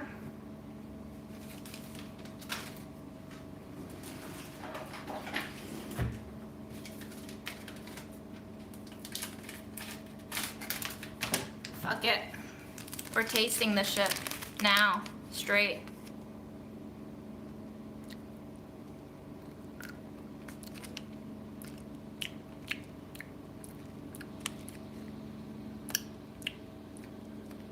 It's like black pepper and anise had a baby.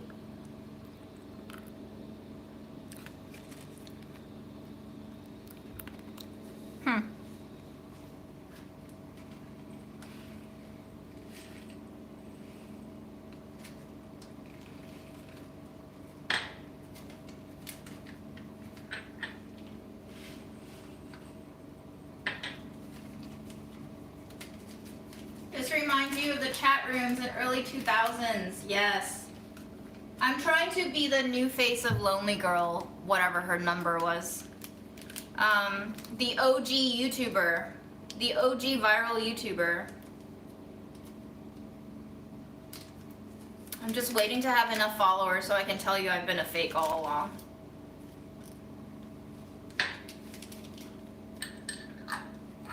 You're right. This does sound good for a chai. Maybe we will. Maybe we will make a chai.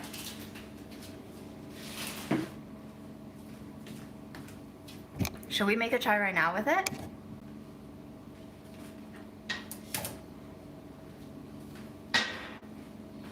Lonely Girl 15, that is it. Yes, thank you for reminding me.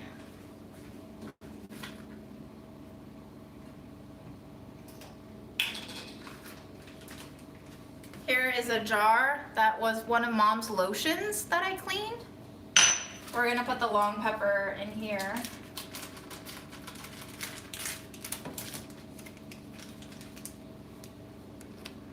Ooh, she smells so good. A little bit of cloves and allspice. And a little bit of coriander.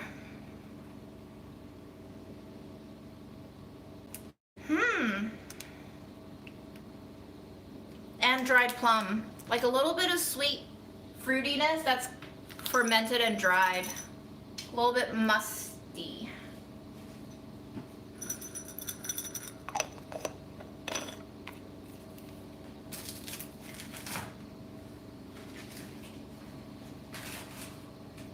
One thing at a time, one thing at a time. All right, let's check back in on our millet so that we're not burning anything.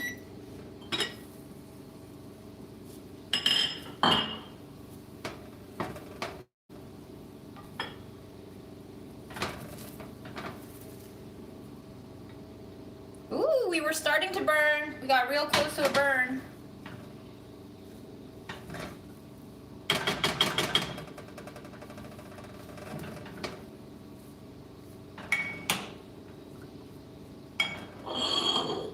Okay.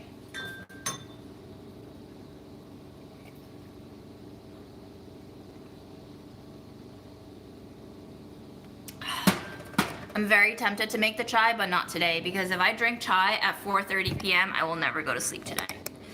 But I need to go to sleep. I actually woke up late today because I've been so sleep deprived, and I turned my alarm off, and then I woke up at 9, and I was like, oh, holy shit, I'm late for grandma. Okay, greens versus beans. Where should they go? This is very complicated. This is like too complicated for my brain, honestly.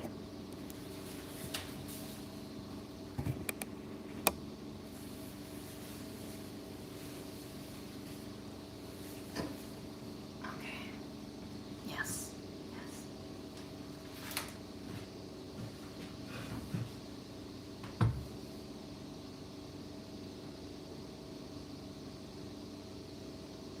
I gave the stuff that was used to help Fred relax to Aaron, but Aaron doesn't even need it because Fred is not freaking out at his place.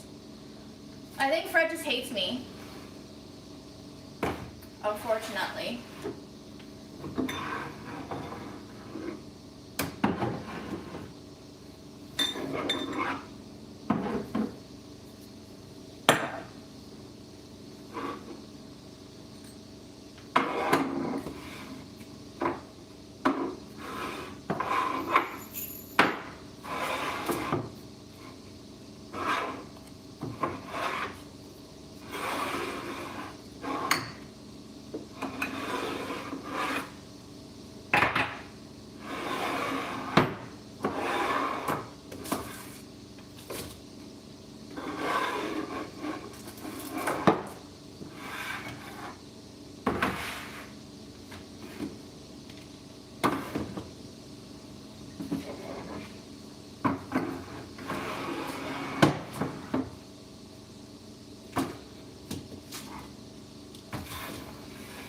I think this middle shelf has to be beans. I just have so much beans.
so happy to hear that you're using broccoli stalks. Very underrated ingredient. Deserves to be used more often. And when you cook it down, it tastes almost creamy.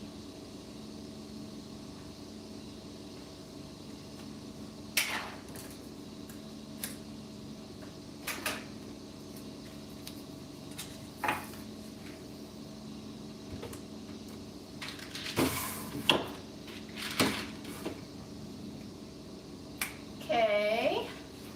Oh, we got more peppercorns. How do we have so much peppercorns?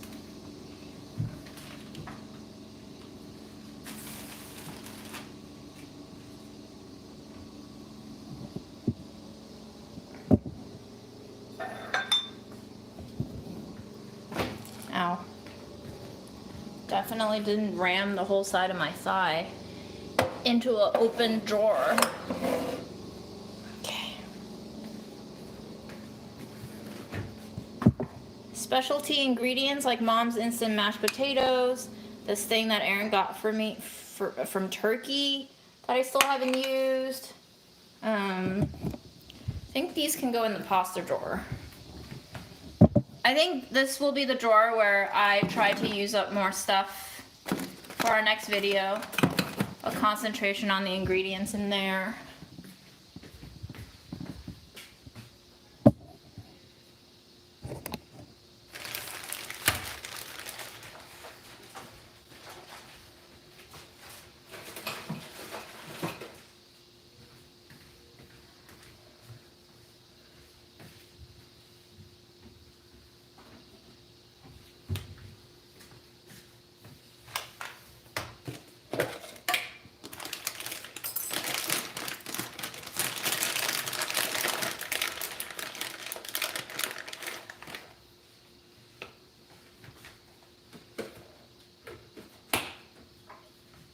IDK, if you're asking where Aaron is, you've missed a lot.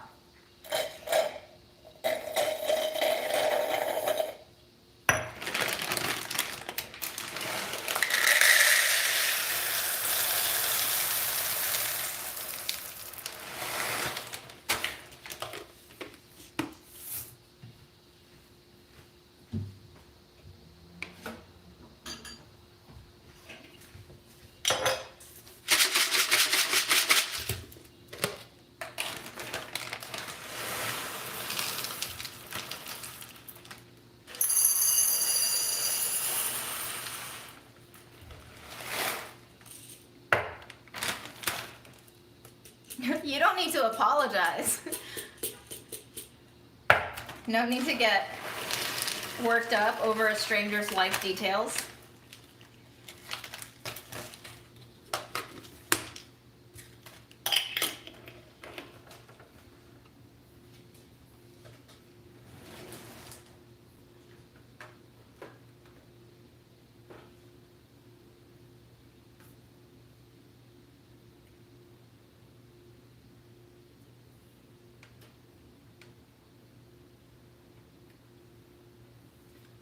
You can't tell if I'm a Republican or a Democrat because of my socks? They're not even the party colors. I'm offended.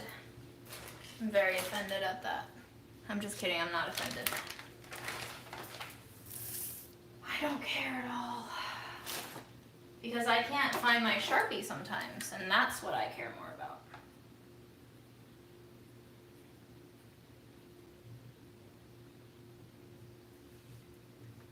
Did you miss anything else? Probably nothing too shocking. My mom died in 2021.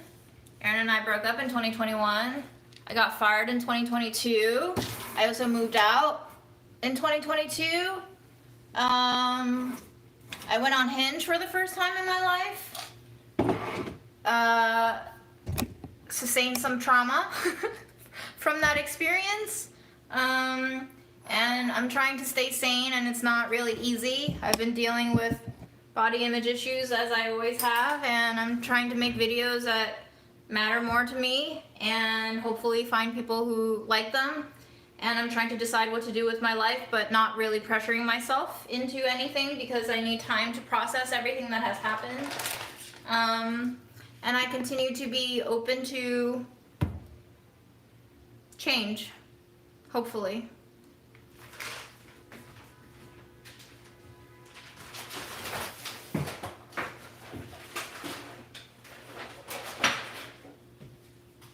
What else? I'm sure chat knows more about, oh, I also got COVID. See, chat knows more about my life than I do.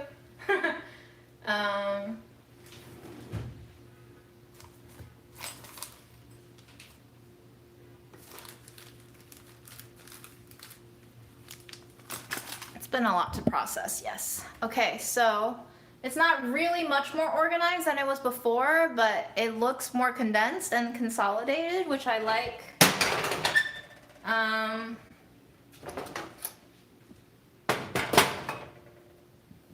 Up here we have more shit that I think I can probably move over, except the cooking oil. I'd like to keep the cooking oil up there, but I think the other stuff, well, not the big jars. The big jars can't fit in there. Although I would like to bring the brown rice down to encourage myself to eat rice more.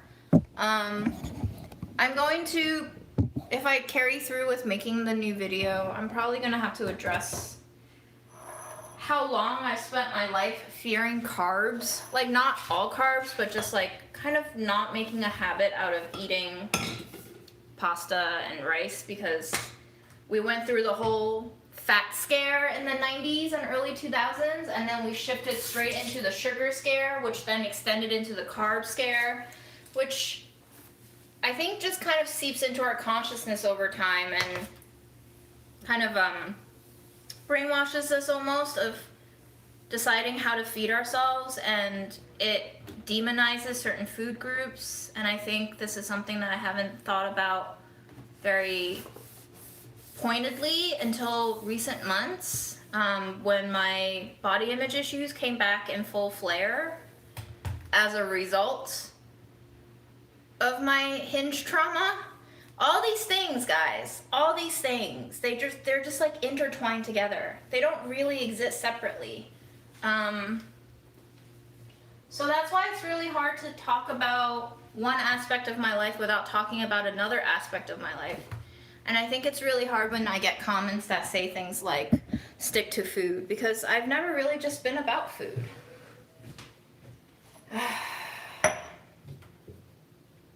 But yeah, that continues to plague me. This, I feel like I should move.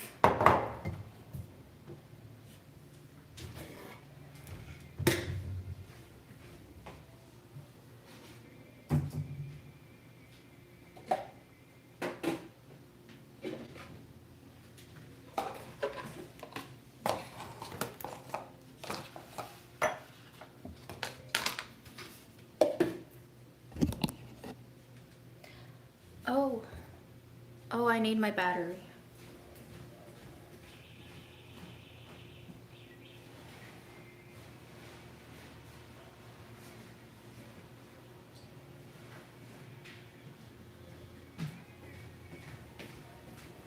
I think because of my disordered eating since high school and the kind of cycles of abuse that I've put my body through in terms of restricting certain foods, has really been very detrimental for my body health in general. Just like my body doesn't know how to process things anymore.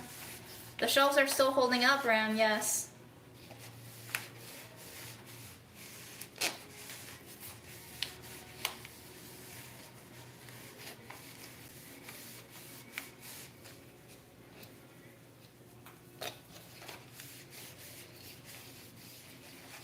I've reached the point of my life where I can't really give any space in my life to diet trends.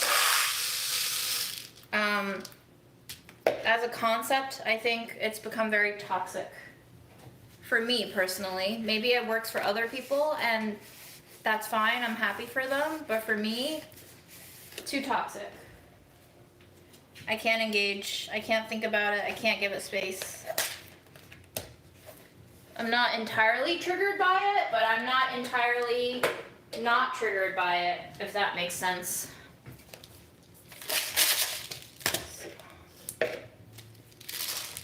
Yeah, we got some heavy rain. I don't know if it was horrible, but we definitely got some.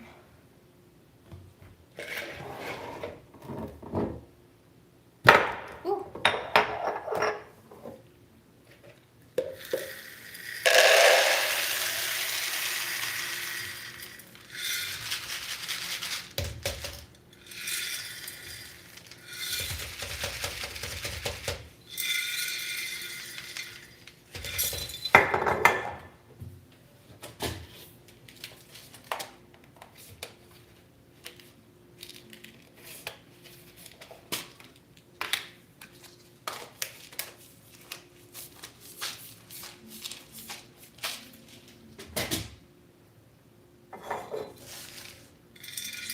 Hello, Denmark.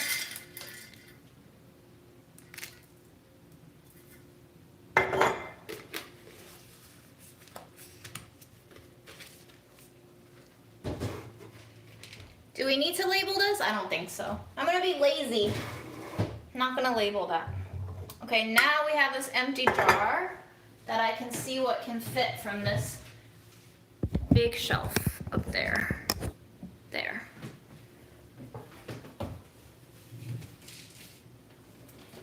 We have lentils. Okay. We have oil. We have Mom's silverware. We have mushies. Okay. We have brown rice. This is what I wanted to get down. And I'm just gonna leave this oil up here, I think. Ooh. You have kidney disease? I used to have kidney disease. It's not fun. I think having kidney disease actually really affected my appetite and my palate a lot, because I too was not allowed to have sodium, was not allowed to have potassium, and I think having to eat food that was like relatively unseasoned for a lot of my childhood was interesting.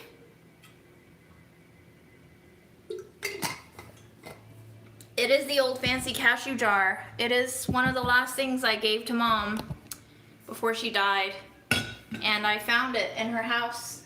And she had not eaten most of it. Of course. Of course she didn't eat most of it. God. Everything Mom does hurts me. Everything Mom does hurts me.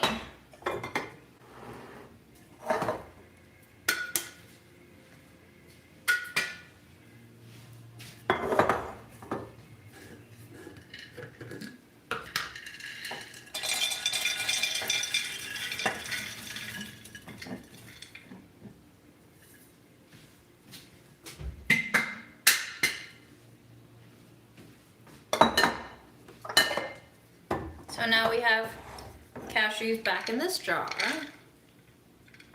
That's fun. We're gonna put the cornmeal back up here next to our millet. Then we're gonna leave the brown rice on the counter because I wanna eat it. Great, great, great. We're gonna put the mushies over here in the condiments. And we're gonna think about whether or not we want to take the lentils out of these big containers so that they can go into smaller containers.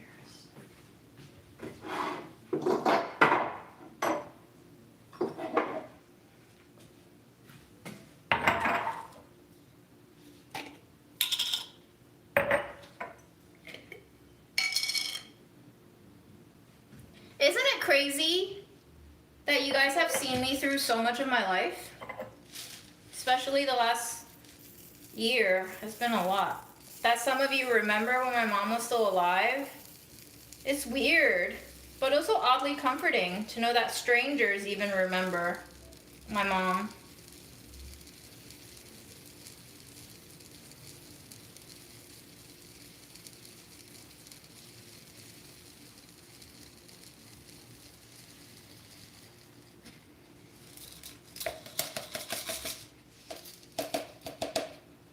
Yeah, and Ram likes to pretend that he actually knew my mom, which I find hilarious.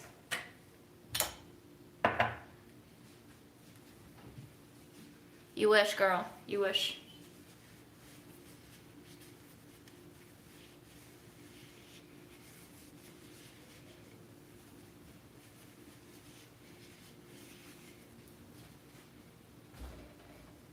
I know that mom treasured it. I know that she just didn't eat it because of her habits, but it still means that it's hurtful to see.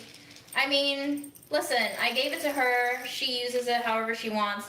I think it was just particularly traumatizing for me to see it after she had died, because it was just like such a stark reminder of how not too long ago I had seen her and given these nuts to her. So not long ago, so recent in fact, that she had barely touched them, that she didn't even eat through 10% of them. I think that was the part that hurt me the most. Not the fact that she didn't eat them, but the fact that the lack of a dent that she made in that jar of nuts symbolized how quickly she had gone.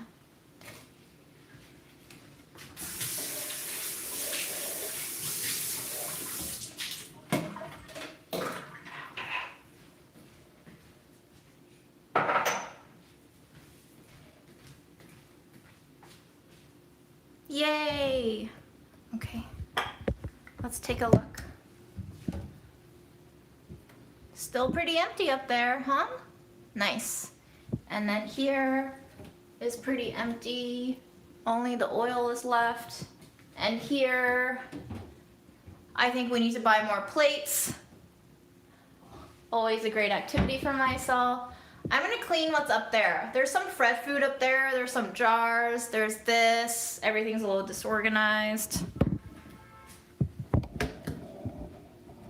I don't think you can see me at this angle though. You'll just have to pretend you know what I'm doing.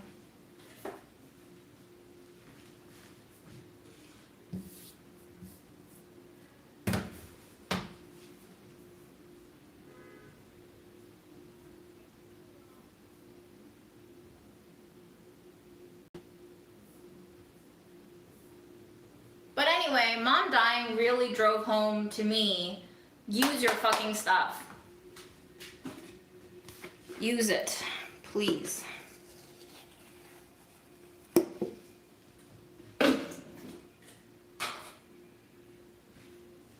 I don't know who's playing opera, but it's a very Sunday thing to do right now. I guess I like it.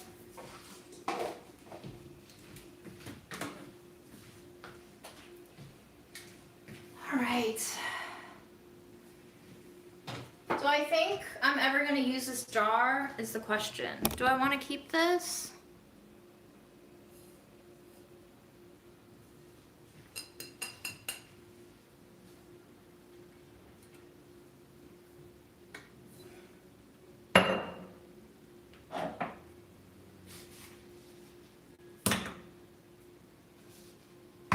Blow in it? Does it make a good sound? No, but it just gave me like a collection of all of my mouth bacteria.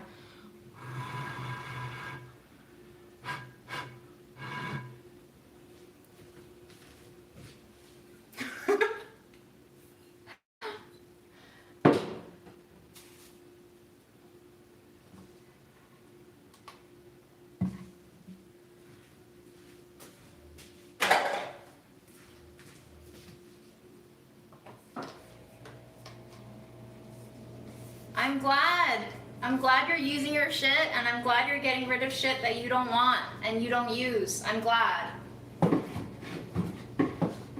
Mom has taught us all a lesson that cannot be denied. She's taught me so much in dying like this.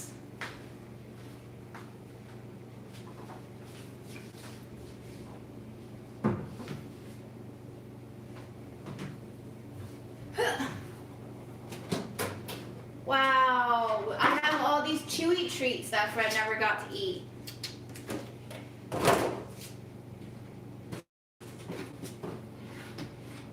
canned food.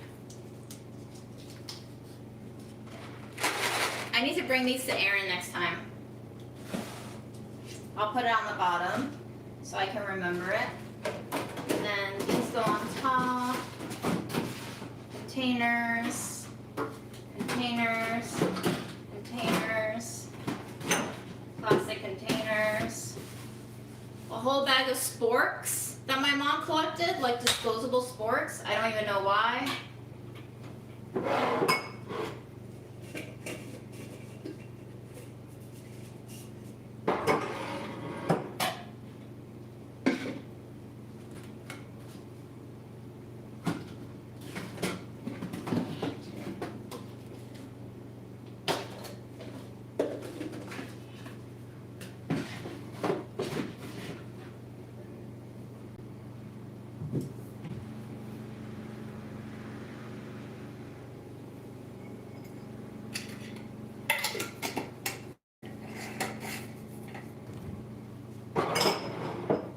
Who's gonna hire me to organize their kitchen?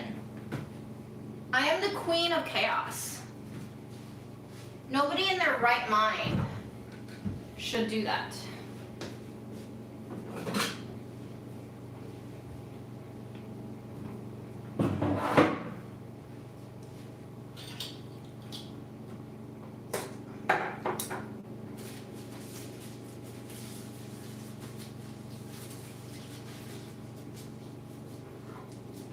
I know it's a terrible idea to put all of your oils right above the stove where it's the hottest, but I think that's where all of the oils are gonna go now.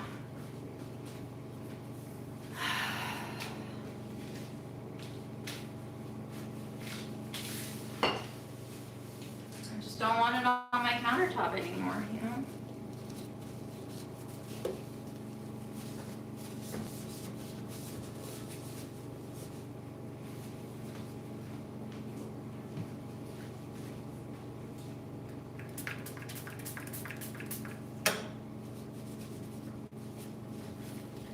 Cleaning the really gross oil covered spout here before I put it up there for storage.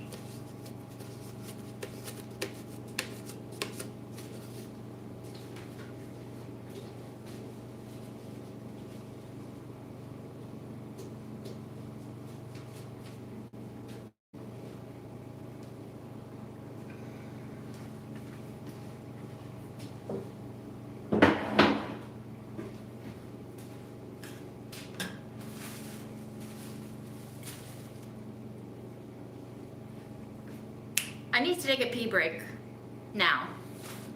You do too.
And if you didn't take a pee break just now, you're definitely dehydrated, so you need to drink water. And also take your vitamins, which I haven't done. So we will do that.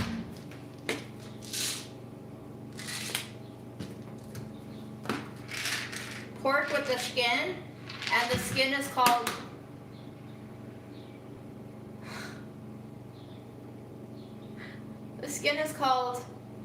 oh my god, flake. Oh my god, I can't say that. Sorry. I just can't do it. I don't know how to do it. I don't know how to do it. Anyway, I need to clean that area that I just cleared now because it's filled with dust and disgusting things.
I do wish Mom was more open to getting mental health support when she was alive. I think it could have really benefited her.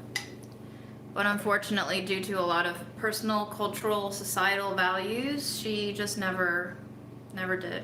Probably financial reasons too. She probably didn't want to spend the money. But I think she definitely struggled with a lot of mental health issues that could have been much easier to live with had she been open to talking about it.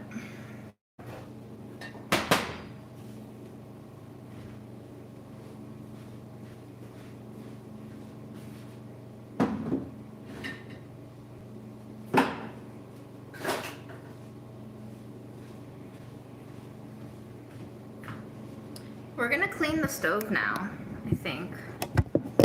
Oops. It's been a while. And if I'm going to make cooking videos, it better be spotless.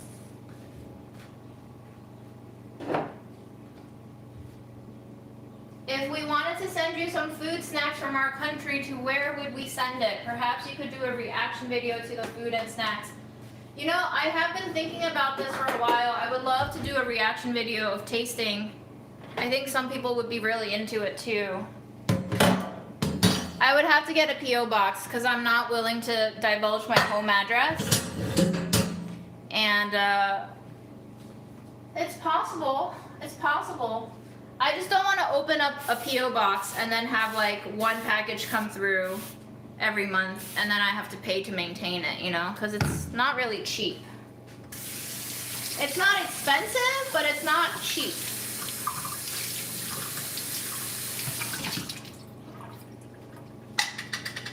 But I'll think about it. for now, make a list of everything that you want to send me.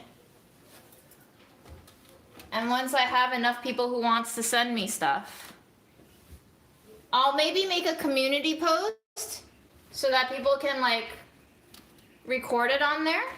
And maybe once I have enough people who actually want to send me stuff, I'll open up a P.O. box. I think it might be time to try it. You know, people have been asking to send me stuff for a long while now, and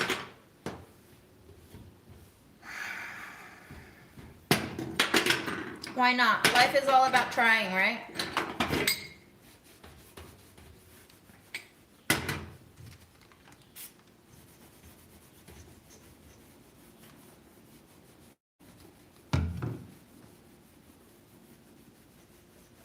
How much does it cost you all to send me stuff from that far away, though? Like, it sounds expensive, y'all. I don't know if it's worth it, really. I mean, obviously, if you guys want to send me stuff, that makes it worth it.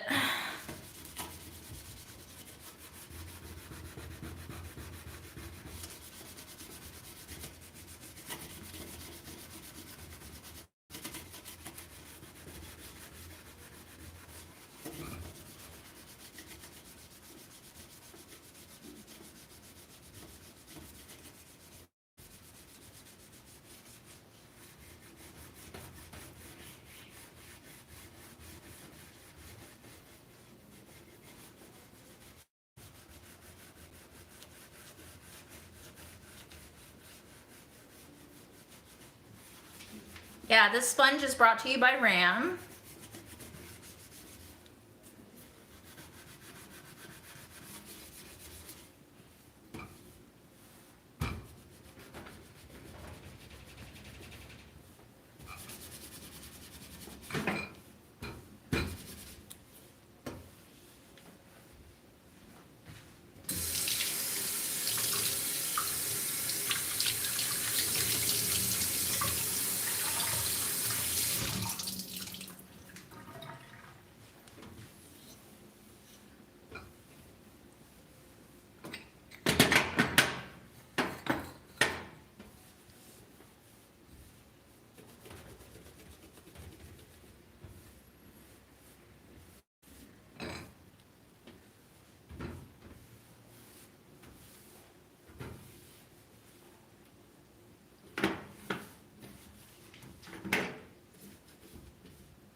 No, I didn't pull off any more stickers. Why would I?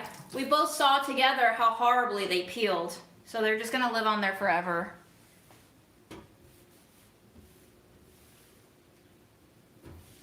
It's too much work. I don't want to add more work to my life.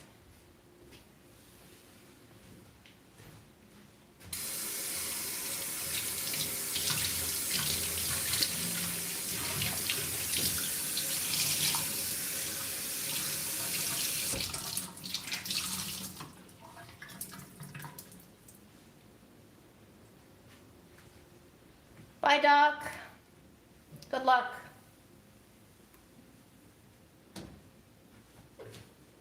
Yeah, I don't think you're allowed to send like meats or anything. You would have to look up customs rules for the US because it could get seized and potentially I could get blacklisted for having illegal shipments come through to me. I don't know how that works, honestly. I've never had people want to send me stuff from overseas, really. So this is also a very new territory for me.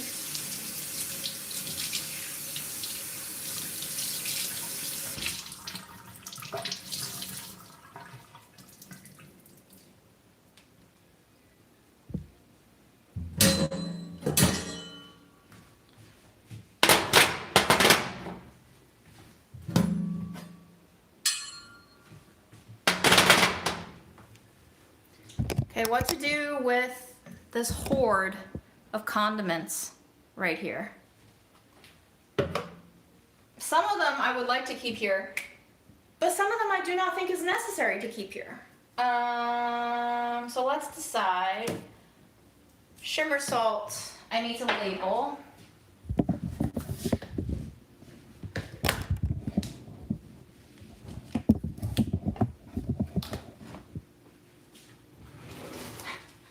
We love the gender neutral appropriation of guys, yes.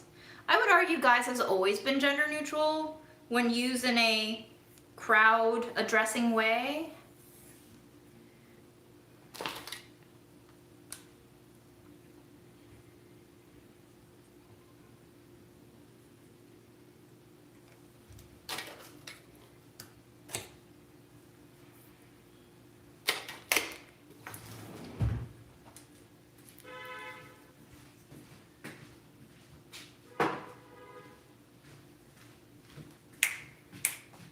Next, I think we need to eat after I clear off this side of things because I'm hungry. And then if you guys still want to join along, I think I'm going to have to start making dumps for Grandma.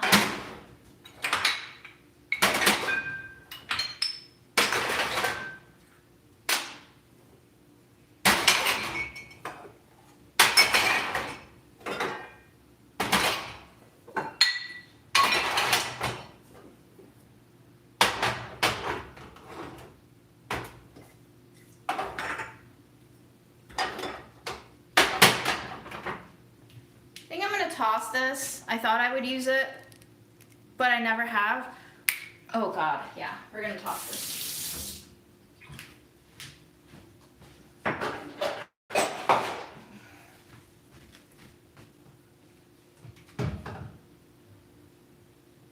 We're gonna clean it because this particular spot in the apartment has not been cleaned since I moved in, which is almost 5 months now.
What's the battery saying on my phone? 54, it's charging. Look at Ram trying to support my art. You don't have to watch the asexuality video. Listen, when I made that video, when I decided to make that video, I knew it was not going to perform nearly as well as my other stuff because, like, when people hear identity politics stuff, they just don't, they're not into it, which is fine. I don't think, my video was geared towards identity politics. It was just more about exploring what it means to be asexual, but hey, you know? Some people are just into me cooking, which is fine. I'm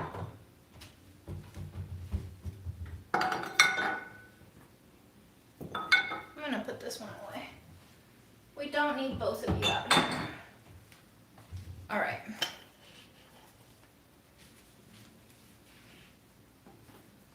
The carrot cake was honestly one of the most delicious things I'd ever baked from a no recipe standpoint.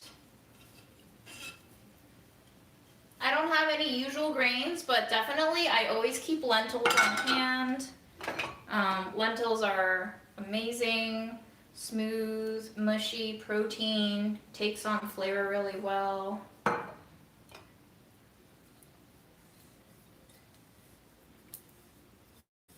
Ram.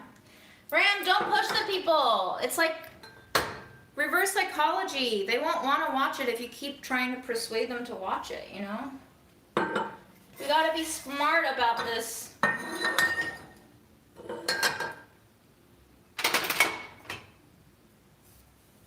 This soy sauce was a mistake. I will never use it. I mean, I will use it, but I'll never finish using it, is what I mean to say. It's so intense. Let's put it all the way in the back. Yeah, it is a thick one. It's very intense. It's like medicinal tasting. Here's Mom's balsamic. I really need to finish using this in the next video. This bottle needs to go.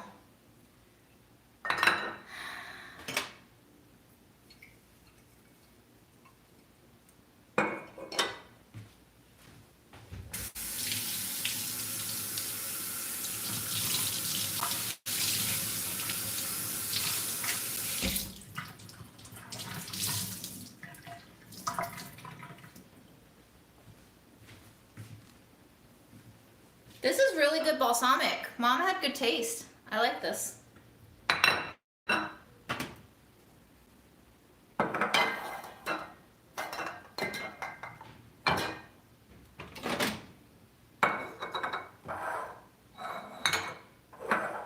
Yeah, you and Mom were twins.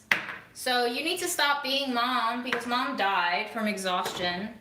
I would like you to not die from exhaustion, please.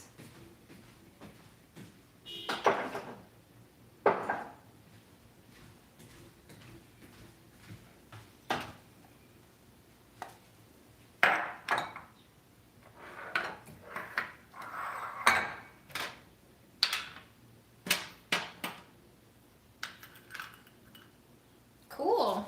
All right. That wasn't too bad. I don't know how much I improved it, but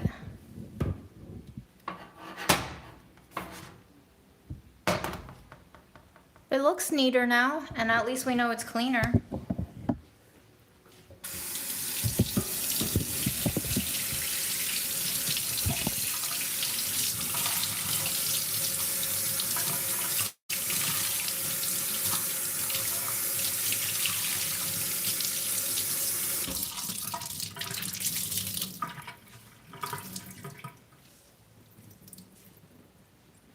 I mean, I think so here's the thing, and I was recently talking to a friend who has ADHD, and she was telling me about how TikTok kind of changed the way that she organizes her fridge, because in order to remember to use things, the way she organizes her fridge has to try to maximize visibility for ingredients, because if she doesn't see it, then she doesn't use it.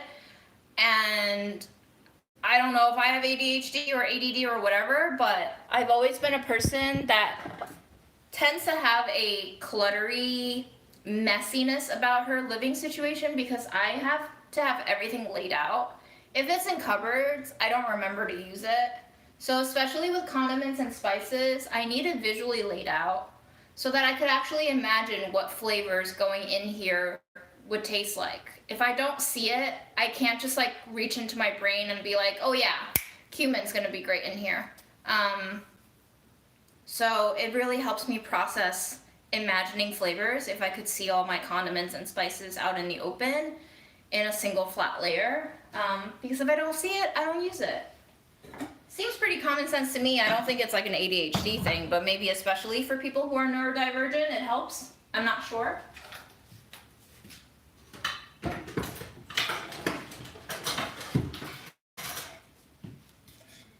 I think I'm also just gonna get rid of this cutting board for good. It's so useless.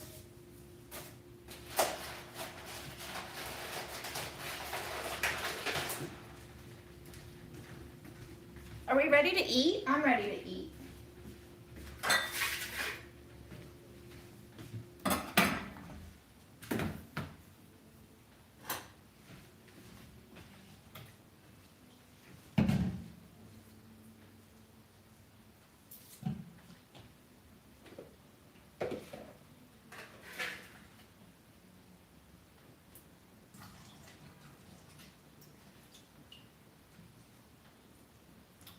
I say I'm ready to eat and then I'm just washing scallions. This is typical.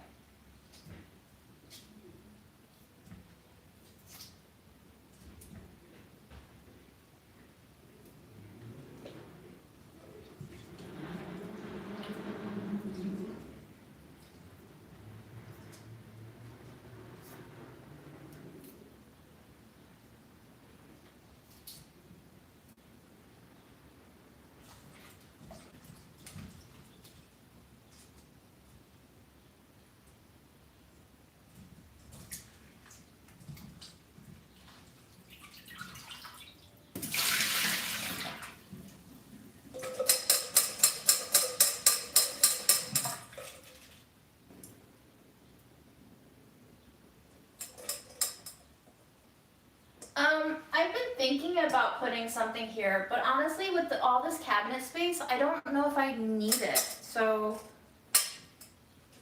I kind of want like a work surface thing, but they're actually pretty expensive. They're starting at like $350 and up, so I'm waiting to either buy it used or for a good deal to come along, or for me to just finally hit that point where I actually want it rather than just to have something put in there. I'm really not trying to like rush furnishing this apartment. I quite like it as it's empty. It's sort of a luxury to have empty space in New York City, especially after living in such cramped quarters for so long. So just taking it bit by bit, you know?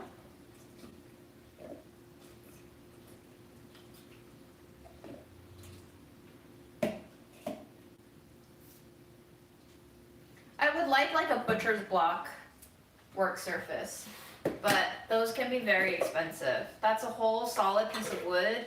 It usually comes at a premium.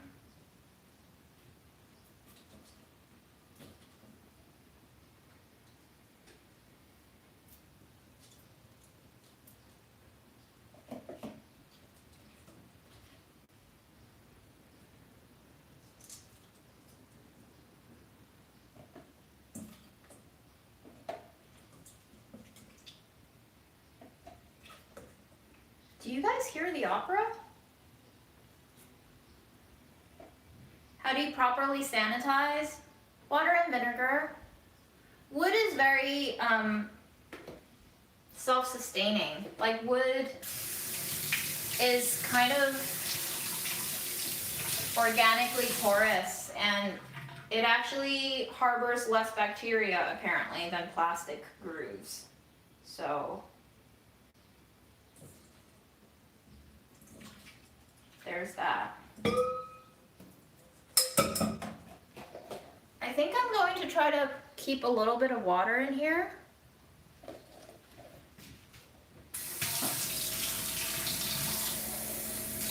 I don't know, my cupboards aren't full. That's why I kind of don't want them.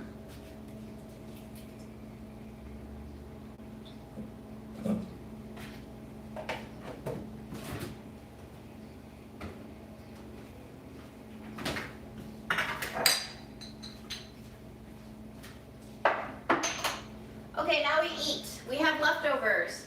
We have Uchoy from Rams, Visit, and we have carrots and parsnip, and we have some lentils. We could eat lentils too. Let's just microwave all of this shit.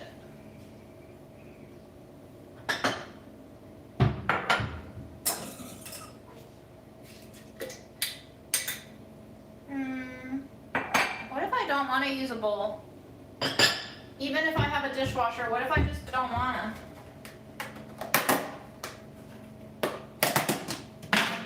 I put Kewpie on the Uchoy last night and some chipotle flakes. Really good. I like it. I'm gonna microwave the carrots and the parsnips.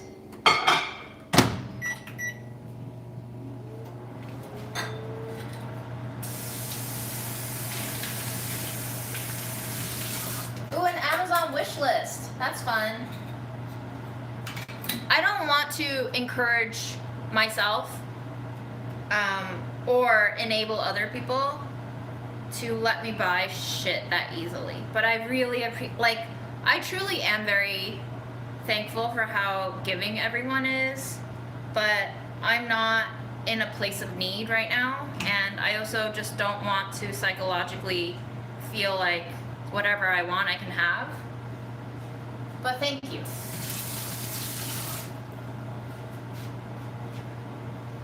It feels very lovely to know that strangers are willing to take care of me.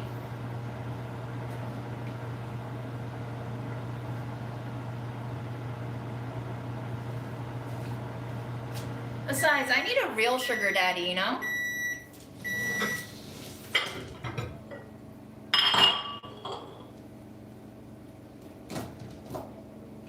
We're gonna eat our millet. Definitely just dropped a shit ton of that on the floor. Don't mind me. I'm not going to microwave this. I think I'm just gonna put the millet in. We're just gonna eat like a savage. You're gonna have to deal with that.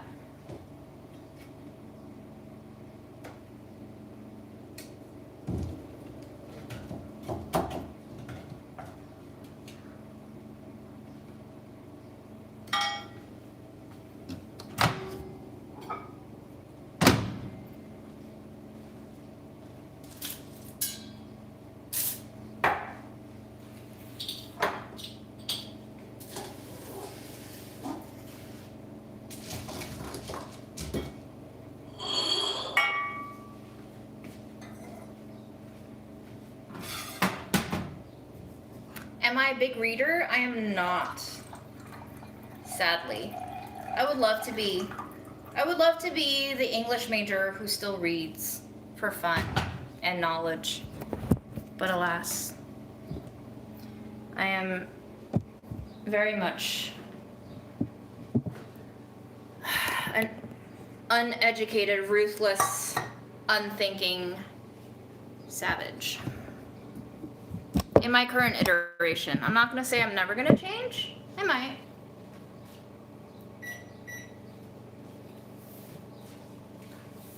This is lovely. It's like we're on a date together, but not really.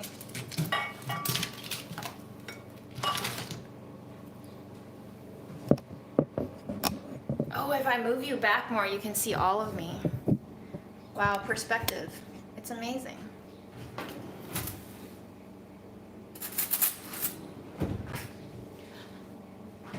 Guys, we're on a date.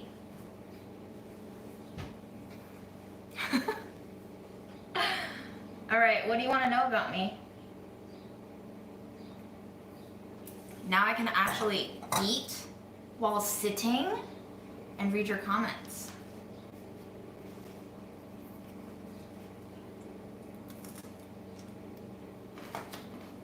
How would you feel if you came over for a date and I just served you shit in plastic containers? I would like to see the wine list, yes. I think my credit score is in the 700s. I think I used to be in the 800s, and then I got old and stuff happened, and now I'm in the 700s, which is fine. I had a 401k, but now I'm unemployed, so I rolled it over into my IRA. I can't really sugar mama all of you, but maybe one of you.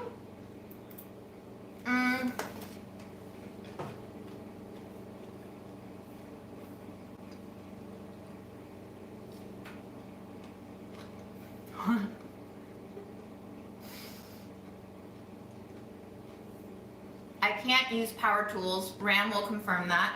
And I do not want to use them because they scare me a lot. They terrify me. Yeah.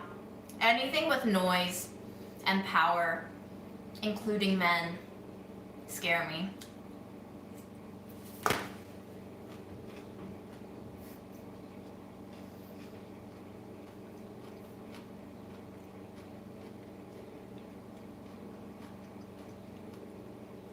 What do you find annoying about followers and people commenting on your videos?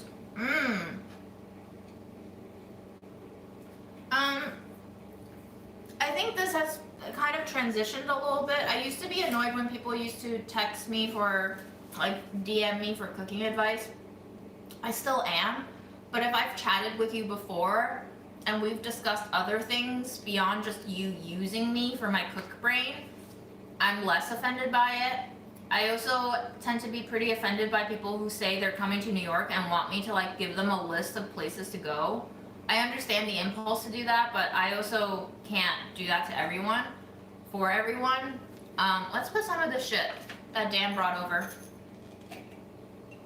This is like a Burmese cashew garlic shallot fried goodness. Spicy.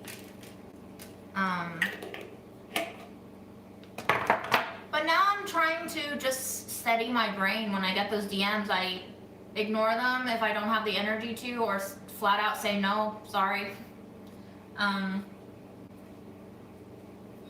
People who comment on my videos telling me that they can't watch me anymore, okay, I don't know what you want me to do about it.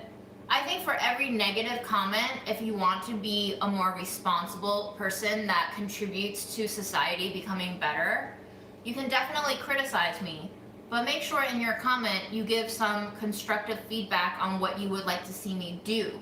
Rather than just tear my work down of saying this is depressing, tell me what you want to see. And you know, hopefully it's more than just stick to food, because that's really offensive. You're basically telling me that I'm a circus monkey performing for you and that I've stepped out of line. I don't want to see myself as your monkey. I'm not here for your benefit. I would like to be here for your benefit, but not if you treat me like that, you know? It's a mutual appreciation that I would like to encourage in my audience, where I want to be open to feedback. I want to be open to negative feedback. I want to be open to constructive feedback, and I would appreciate it if, instead of just pure negativity about what you find offensive about my work, that you could also help enlighten me as to what you would feel like is a better alternative. So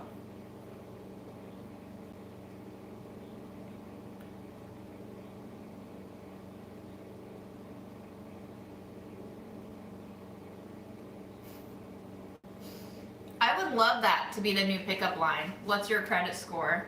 Because I feel like when people date for cereals, they probably are wondering if you're a responsible adult with no financial blot in your history, and maybe we should just come out and ask it instead of beating around the bush and guessing at all these things that we want to know but are too afraid to ask for some reason.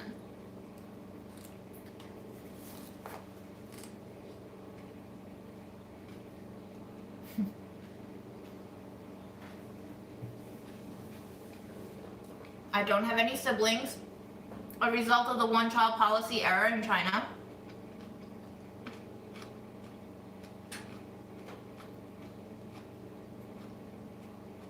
Wow, thank you for watching the Ace video twice.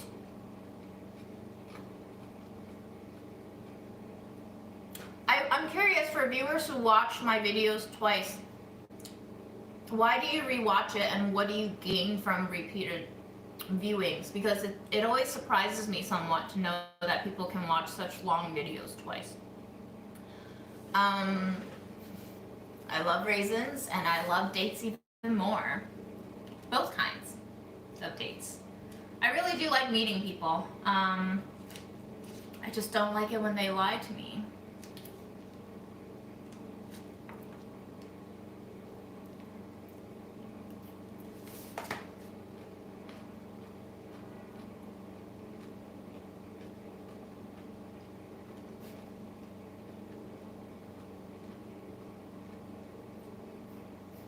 Alice, we love the pickup lines. Keep them coming. Dan stressed you out. Wow. Okay. Someone left a comment about how Dan was, like, narcissistic. I don't know where that comment is coming from. I also feel like it tends to be disproportionately critical from viewership if there's, like, a man in a live. It used to be Aaron. Like, everybody used to either hate on me or hate on Aaron, but, like, every time I have someone else on these lives, people tend to pick a side. I don't know what the dynamic is about that, but I do feel like Dan and Aaron have similar personality traits. Maybe that's something that's annoying some people, just like their directness. Possible.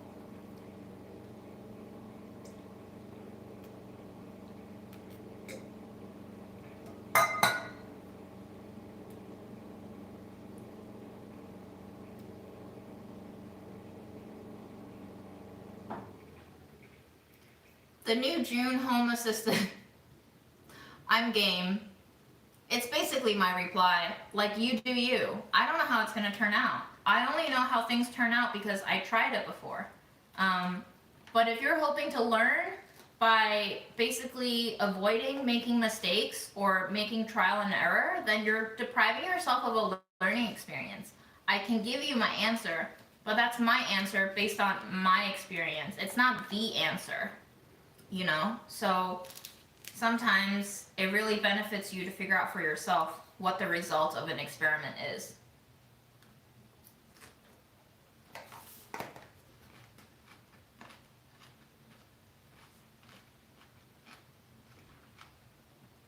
Favorite Hello Kitty character or favorite Sanrio character?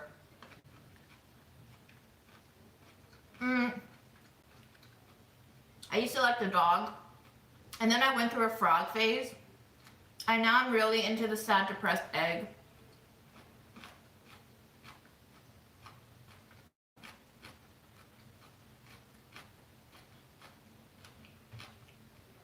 Which country do you want to visit the most just for the cuisine? Oh, that's a good question.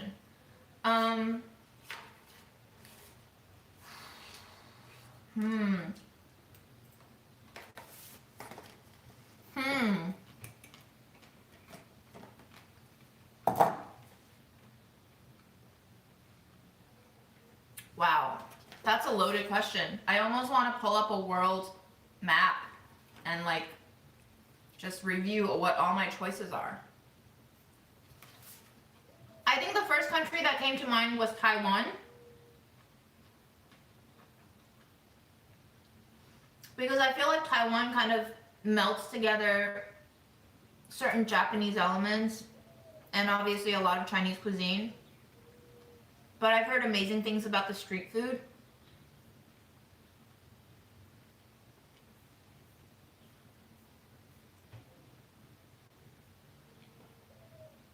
Dan is a native New Yorker. Correct. I do feel like people who have lived in New York City their whole lives behave differently, and it might be a shock to people who haven't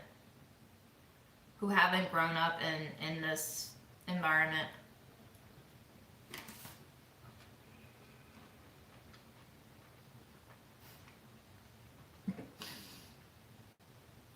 Me and You. I like that one. It only works in written form, so. Dan is very high energy, yes. Got a lot of like puppy energy for sure. I agree. I don't disagree at all about that. Let's try the peanut one. Basically the same thing but with peanuts. Also a gift from Dan. I don't think you and Dan had a deep enough conversation on live to even evaluate his narcissisms or lack thereof. Yeah, exactly. I was so confuzzled when I saw that comment. I was like, we literally just opened these snacks and ate food and then we signed off. Like, how do people even conclude he was narcissistic? And that's why our society does a very poor job of actually giving space to being concerned about people and their disorders, aka the areas of their life that are making them suffer and would be useful to find solutions for to help them have a better life. Instead, we kind of just throw these terms of illness and disorder around to insult other people based on certain characteristic traits that we don't like to see in other people. And not only does that do like social and emotional damage to the people on the receiving end of the insult, and as well as the person who's being so judgmental to call other people those names, it also does a grave disservice to people who are actually suffering from those disorders, because it dilutes it dilutes the experience of like having an actual mental health disorder. So suddenly everyone has these disorders, and so we don't need to pay as much attention to it because like it's just a fact of life now that we're all narcissistic, I guess. That's fine, I guess. I don't know. I haven't worked through all my thoughts on that one, but there is something there that really makes me on edge.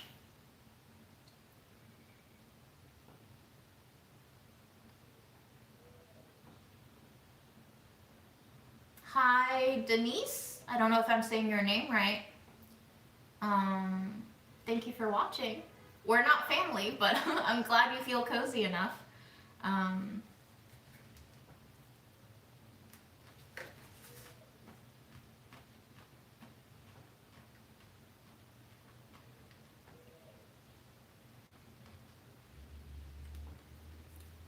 yeah. So do you guys consider me a cooking professional? I guess because I was on a food media outlet, it gives me the authority to claim that I'm a professional. I don't feel that professional, but I guess it's all relative, right? I'm glad I'm encouraging you guys to experiment too, though. It's very liberating and it's more fun, I think, this way.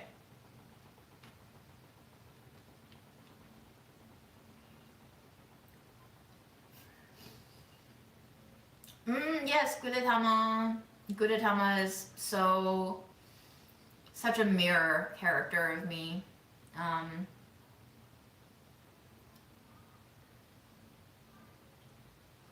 no, Dan and I met on Hinge. Um, I met him last October, so my first cycle of hinging. Um, we have a lot of commonalities when it comes to political viewpoints, but also a lot of disagreements about solutions or lack thereof for political viewpoints. I like hanging out with Dan. He's very into food. He used to work in food. Um, Very direct. I like people who are direct. So it's just very stress-free to be around people who are direct with you, who say what they mean, even if they may not always sound kind or gentle. People who are too sweet worry me. I've never been to the UK. Mm-mm.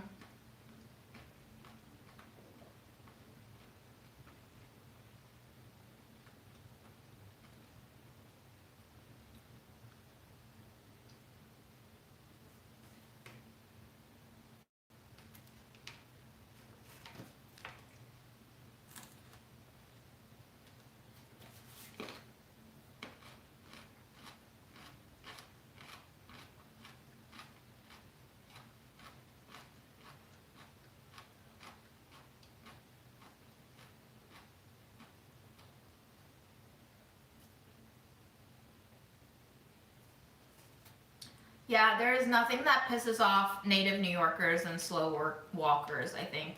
If you're walking slow in front of me, I will swerve around you. Like, I will be that bitch who just swerves around you and starts walking in front of you. I can't.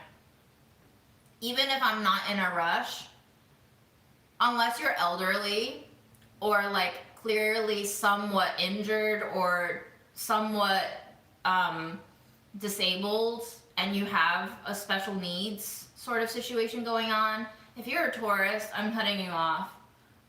If you're a couple who's taking selfies in the middle of the road, I'm cutting you off. If you're looking at your cell phone, I'm cutting you off. And I don't mind it when other people cut me off too if I'm doing any of those things. Because I understand.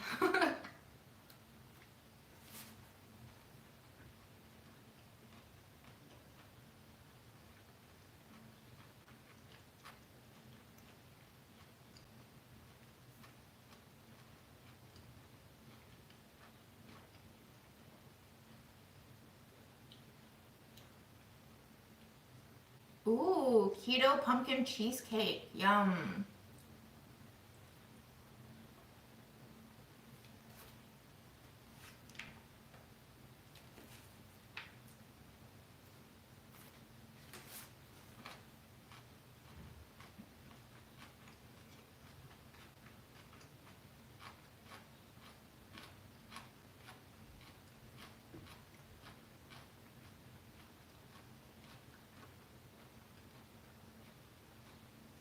What's the most underrated thing to do when visiting New York? Walk. Just walking around. Not to go to like all the touristy spots, but just walk around the neighborhood. Walk in Queens. Walk in Brooklyn. You don't have to go like all the way out. That's like a whole different area of Queens and Brooklyn that I'm not familiar with.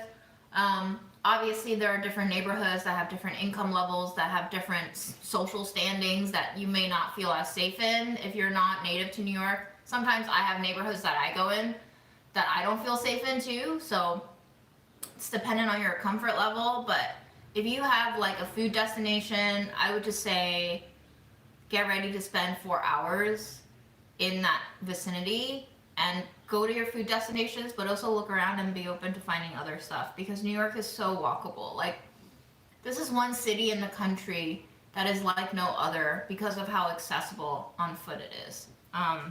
So walking is amazing.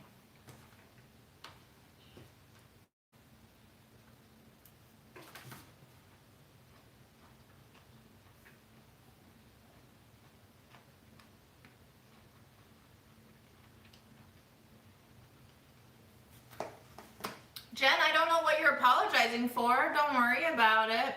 But I don't think you made either one. Well, I can't speak for Dan, but I don't even know what you're talking about. So clearly, it did not hurt me.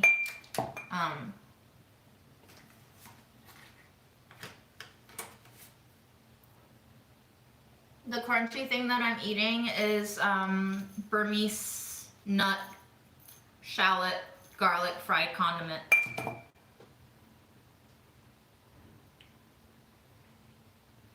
Gowanus is cool. It can feel kind of deserted, but there are some very hipster spots in Gowanus. You have a smelly canal that you can look at.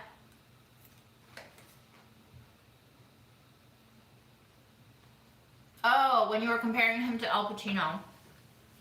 I mean, I can't speak for Dan, but I didn't feel uncomfortable. I'm so used to the dynamics on these lives now. I honestly think these live streams have changed who I am as a person and how I interact with people, for better or for worse.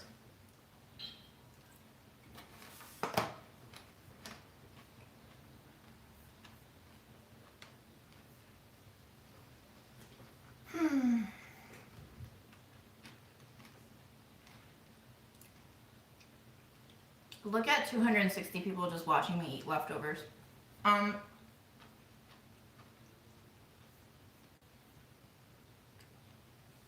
What do you think are the difference of Manhattan Chinatown versus Flushing Chinatown? Manhattan Chinatown is an older Chinatown. It is more populated with Cantonese and Southern Chinese populations. Flushing Chinatown is newer. I think it started in like the 90s maybe. I'm not sure, don't quote me on that. It is populated with a less of a concentration on Cantonese populations and more like northern.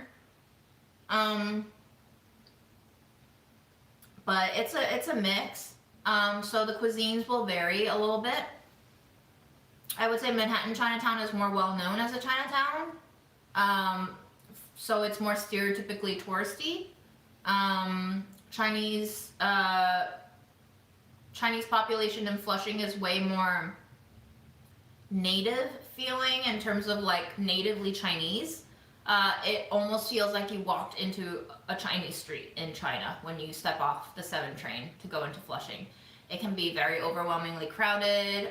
People might be like pushy and shovey because they're just used to living around so many other people.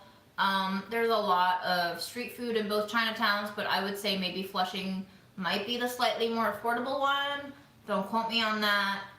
So, you know, slightly different cultures. There's also a Brooklyn Chinatown. The Brooklyn Chinatown I'm not too familiar with, but definitely a lot of good food. My favorite egg tart is in the Brooklyn Chinatown. So, New York has like 9+ million people, I think. I'm not sure if you're just talking Manhattan, but all 5 boroughs has 8 to 9 million, I think.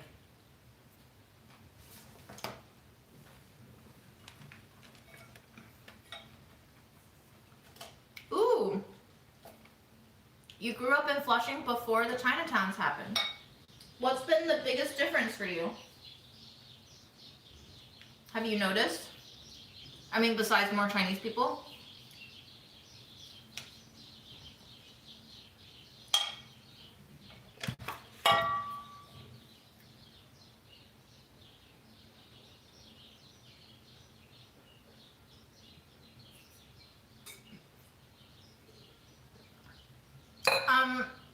In terms of like looking me up as in meet up with me, I don't really like to meet up with viewers. It's very exhausting for me to say yes to those hangouts because I don't really know you and I don't really want to set time aside in my life to meet up with a stranger. It's not to say I don't care about you, it's just to say I need to prioritize other aspects of my life more. People have DM'd me on Instagram to ask me to hang out. I very rarely say yes. So that's where I currently stand. But if there's ever like a group event where I can meet multiple of you at once, that's more likely for me to say yes to. But if it's always like a one-off and then I have to take half of my day out to go meet up with someone that I barely know, probably not. Do I have a favorite ramen place to eat at? Maybe there's a place in the Lower East Side that has like vegan and vegetarian ramens, but I can't really remember its name right now. I think it might be on Ludlow Street.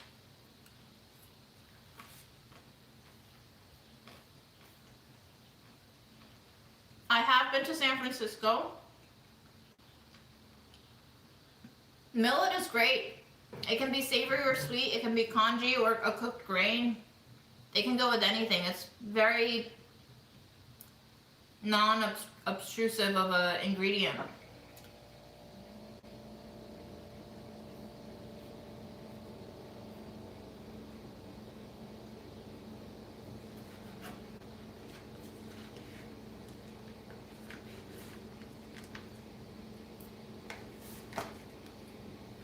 I have been randomly recognized on the street. In the early part of the pandemic with my mask on, and I still wear my mask out, it was like 85% Asian women who could pick me out.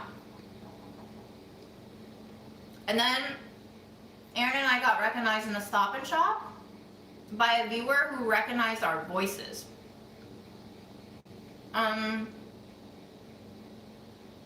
My most recent recognition, somebody recognized me because of my pink backpack. So now I'm thinking maybe I need to stop wearing that pink backpack. Because it's just like too rare of an occurrence to see a grown-ass 34-year-old woman wear a pink backpack, I guess.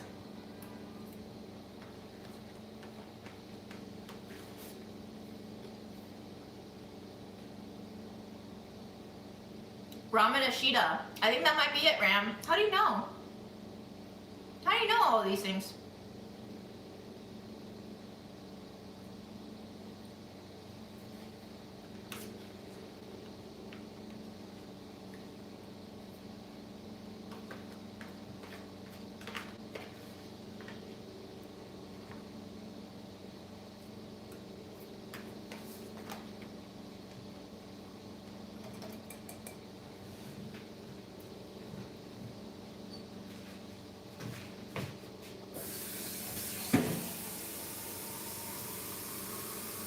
So I'm getting a little bit freaked out because people are starting to recognize me closer to where I live now.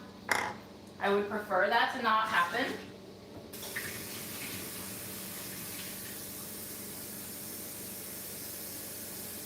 I also find it especially interesting that people are starting to recognize me even after I've stopped putting out delish videos, because I don't know how many people actually watch this channel.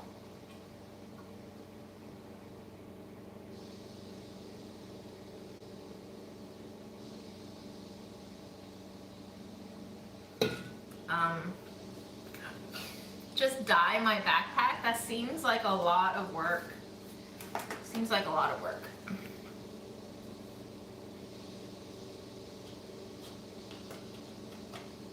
Is this dinner date going on too long? Once we dip to 2:30, I'll get started on the dumplings and give you guys something different to watch, but I'm currently enjoying very much taking my sweet ass time to eat my sweet ass millet with my sweet ass fried nuts.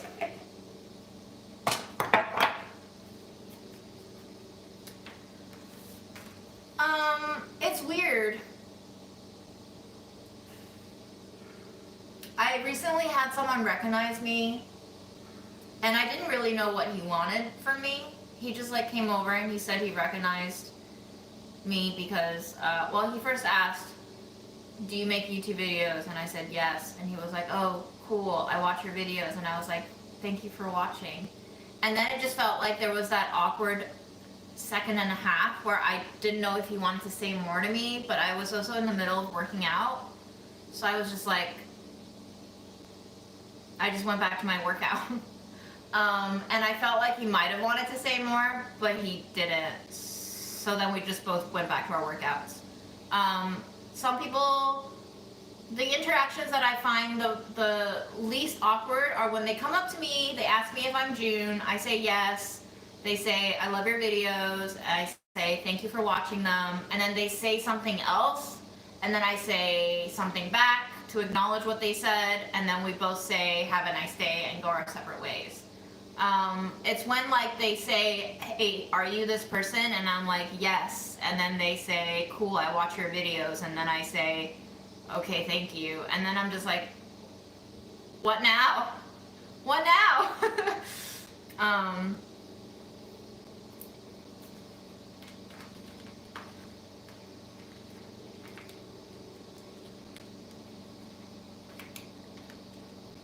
I think if you say hi to me in person, I don't mind that at all, but like, I also don't know what you want from me when you say hi to me. I guess just to say hi, which is fine. I'm happy to say hi.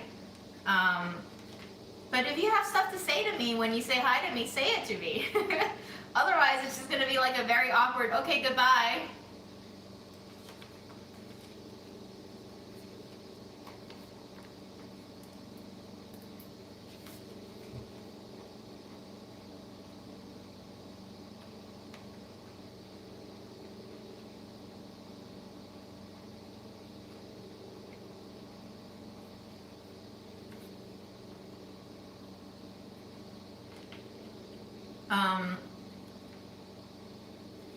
Yeah, I don't know how to deal with these things. I'm just dealing with it as it comes. I would rather people say hi to me than not, because it almost feels creepier for them to be watching me from a distance away without me knowing, if that makes sense, you know?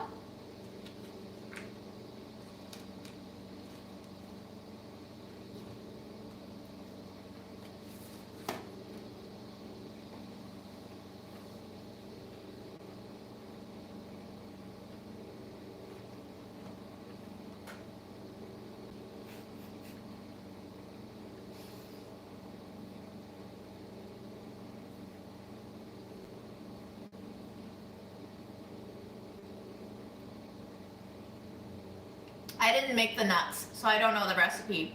But it's pretty much just fried nuts with spicy stuff and garlic and shallots, all fried into a crunchy goodness. It's Burmese. Dan bought it. I didn't make it. And I do feel bad about that interaction in the gym, because I felt like it was a very awkward ending, and I would have been happy to like say one or two more exchanges, but I was kind of just like not sure where it was going. So I didn't want to hold on to that awkwardness for a second longer, because once you let 2 seconds of awkwardness pass, it gets mega awkward. So I just If you're not ready for a response, if you're not prepared with what you want to say, that's it.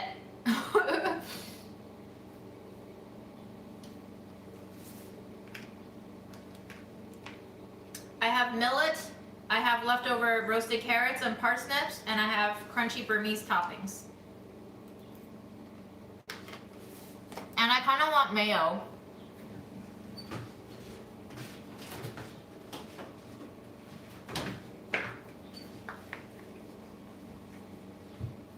Jen, I'm not sure what you're asking. How many areas are in New York State? I'm not sure what that means. Like how many cities and towns? I don't know a lot. I don't know New York State that well. I'm not gonna create conversation by saying stuff like, what kind of video do you want to see next? Like, this is not a survey for my audience. This is my audience coming up to me to say hi. If you want to say hi and you initiated the combo, I think the onus should be on you to take the combo further. And if you don't want to and you just want to say hi, then I'm happy to say hi too.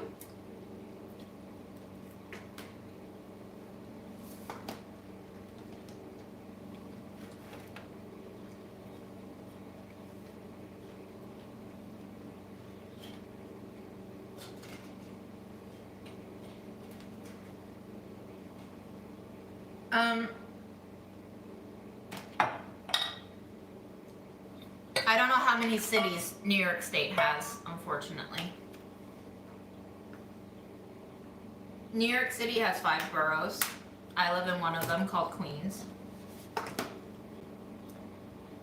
I would say Kewpie mayo is sweeter, yes, because it does have sugar, indeed.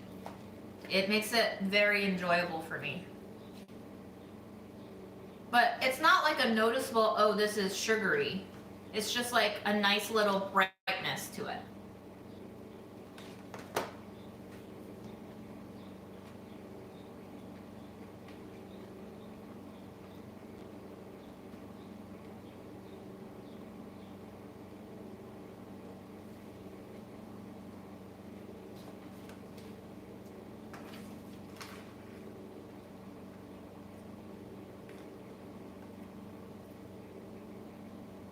I mean, why don't you guys tell me now?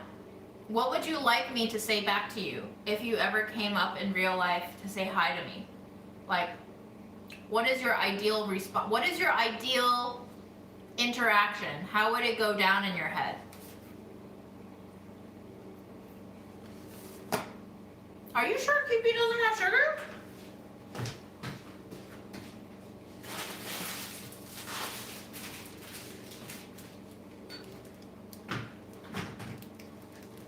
Oh wow, you're right. You're totally right. Vegetable oil, egg yolk, vinegar, salt, MSG, spice, natural flavor. 0 grams of sugar per tablespoon. Redacted. Retracted. I am false news.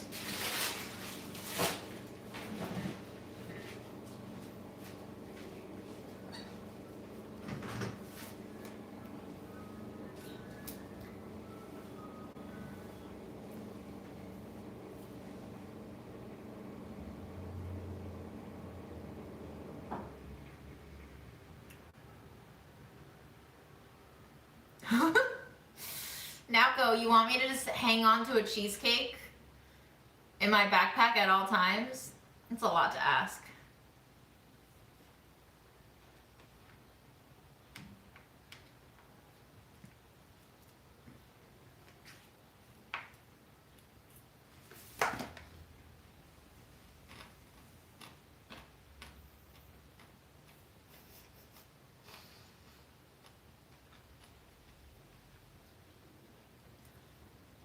I can say hi, but customized punches is going to cost you extra. That one is not complimentary.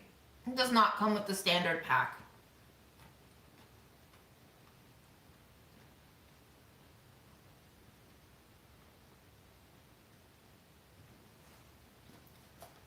Not everyone walks everywhere, but I certainly do. I would say most people I've met who live here think I'm crazy, for walking as much as I do, but I like walking, so, you know.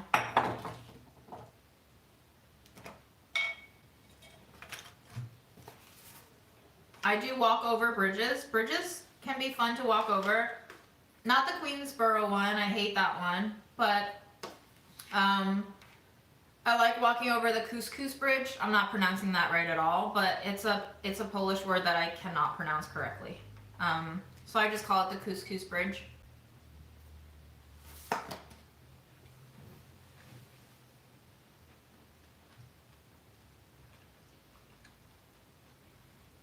It's still $2.75 on the subway and buses.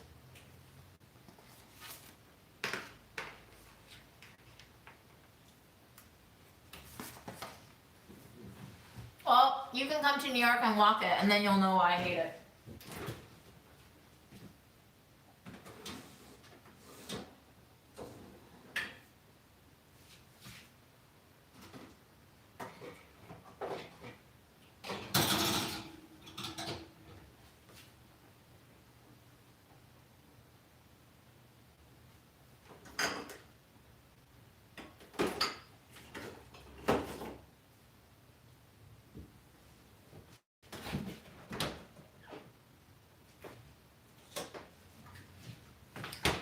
I was looking for a palate cleanser. We're gonna eat some frozen grapes.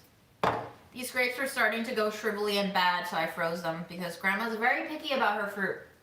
And if she sees me giving her not prime fruit, I'm sure she'll find a way to get back to me at it. Where is the Tepenzi? Is that into Bronx or no? I have no idea where that one is.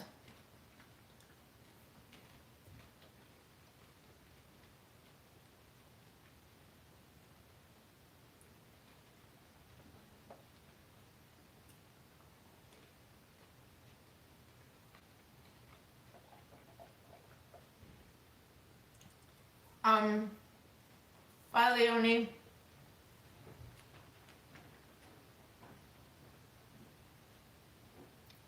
The subway is great here. We complain about it all the time because there are delays in construction and rerouting. But unfortunately, the US did not prioritize public transportation when they were setting up infrastructure for the entire country. So I think this is as good as it gets in the country. It's extensive. It can take you almost anywhere in the city.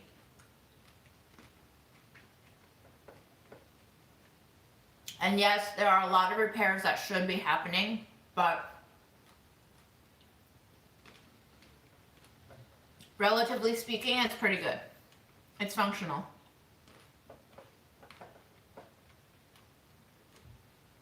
Can June do videos on cooking with mystery ingredient? If I'm the only one shooting this video, how am I doing this mystery thing?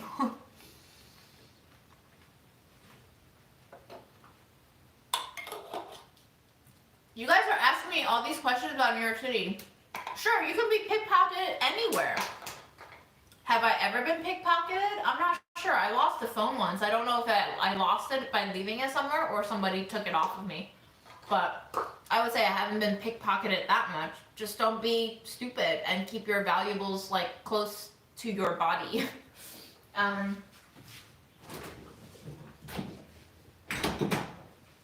I would say pickpocketing is probably more rampant in other touristy spots in the world.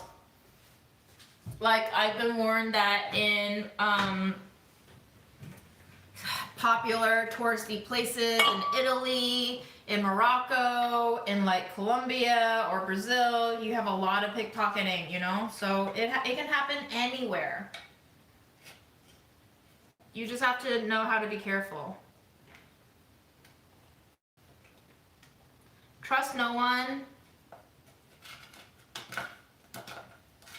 If you go to China, there are a lot of people who will smile at you while scamming you. It's just every culture has a different way of ripping you off.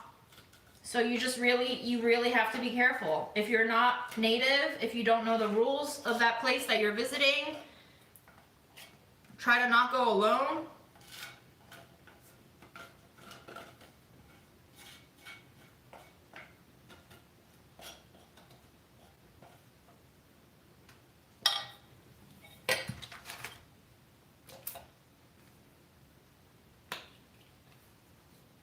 Grocery shopping hinge date. Picks my mystery ingredient. You know, if I could have hinge dates who are willing to appear on camera without even knowing me, I would be totally open to doing that kind of a show. I would love to combine dating with content. I feel like it's ripe.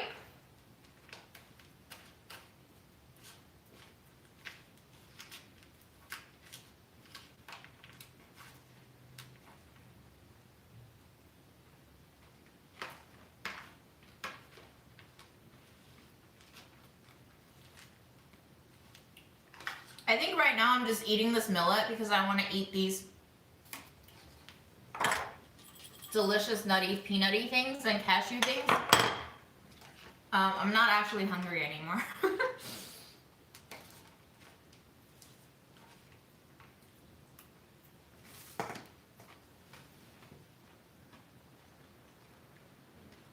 I say you need some mayo in that cucumber salad dressing.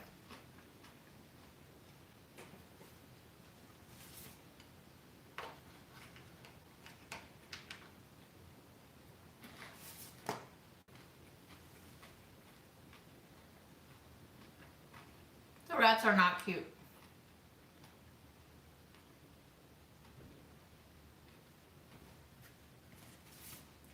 Yeah, guys, do not stay out past midnight if you're a tourist. Like, literally anywhere in the world, don't do it. Just don't do it. You don't know what the night scene is like. You get more disoriented at night. Things are dark. Just be smart about it.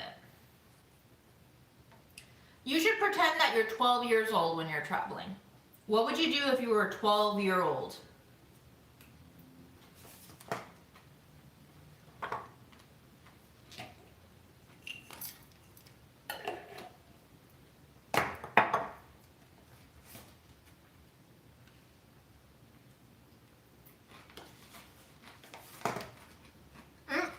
$2.40. I'm gonna go pee and then we're gonna make dumplings. I hope you pee. Wow, a 3.5 hour live. Holy shit.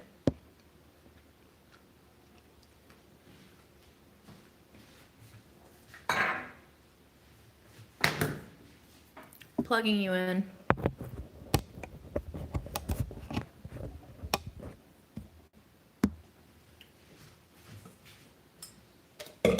I am as surprised as you are that the stream is still going, but sometimes I simply do not plan my life as it has become evident.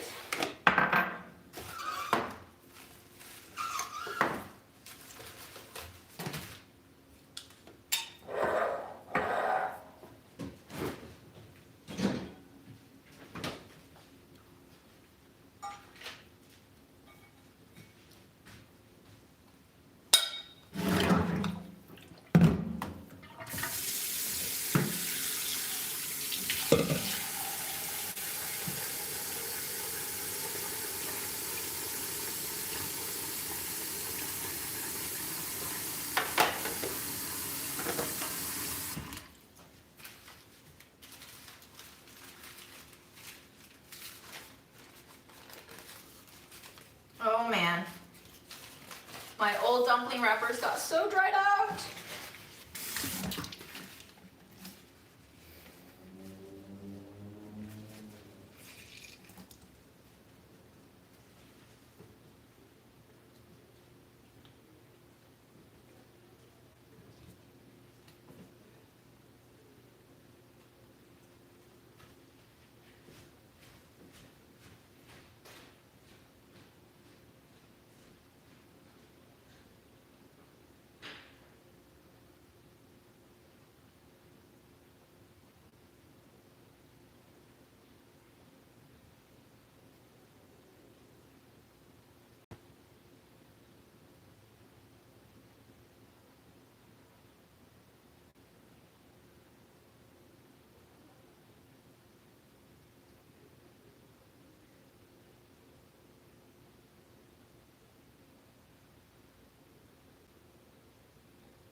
Okay.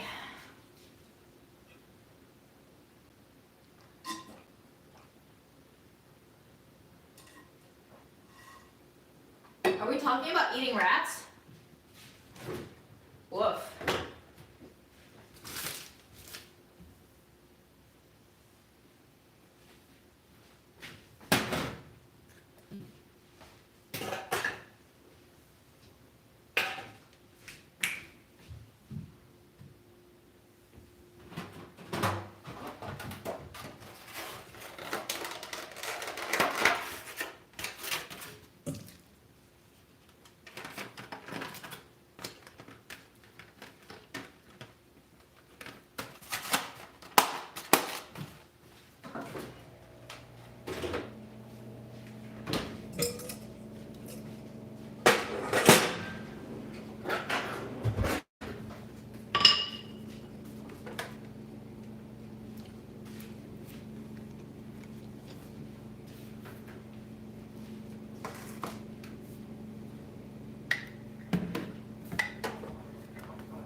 You know, it's funny that you guys are talking about rats and other creatures and critters that are considered to be pests for gardeners and growers, because we just had a whole unit on propagation, and right now we're learning about soil, and we talk about pests.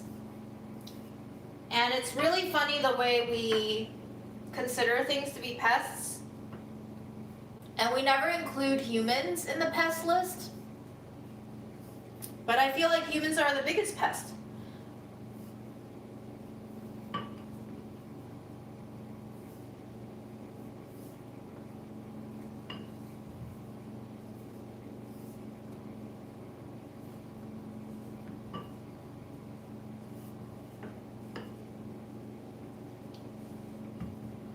Like even birds are considered pests because they can swoop in and eat the seeds that you just planted.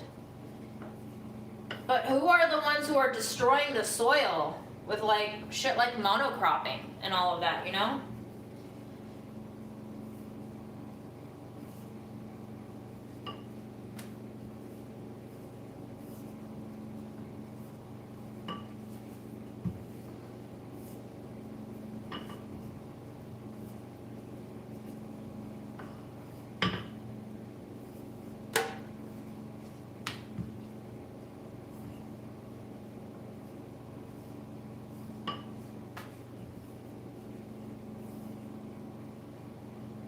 Whoa, that is the circle of life, K-Clog. Holy shit, what a story. Wow. Wow. May the human race be the rat soon.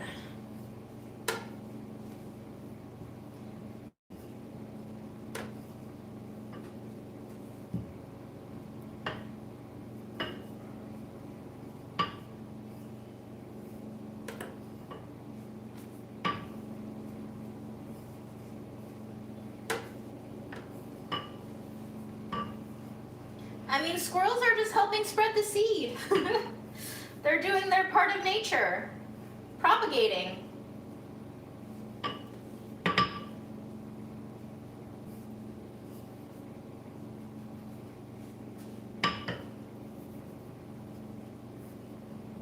Oh, dumpling dough is so much easier to roll out when you've let it rest overnight, guys. I highly recommend making your dumpling dough the day before.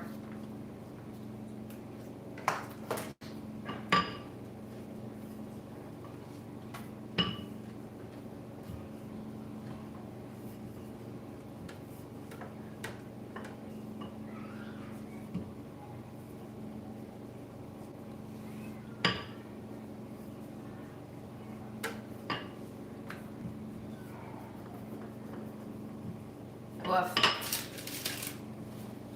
I'm gonna take a break. It's too intense. I do not have enough energy.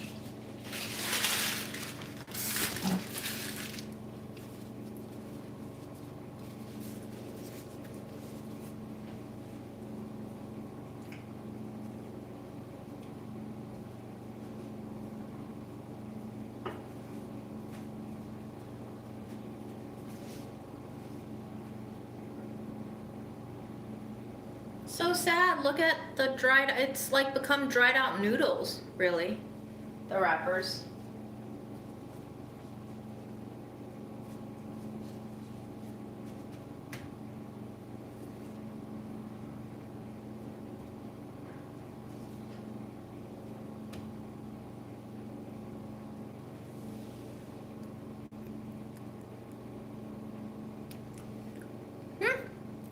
It's kind of a sweet dough.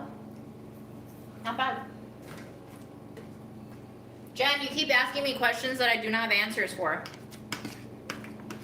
I do not know everything. In fact, I know very little.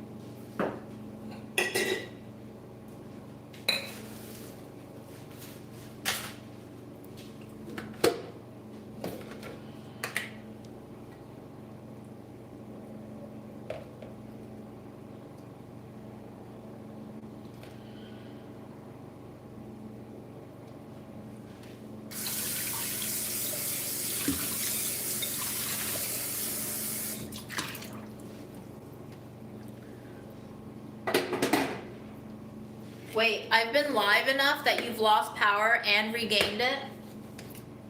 We've had this go on too long.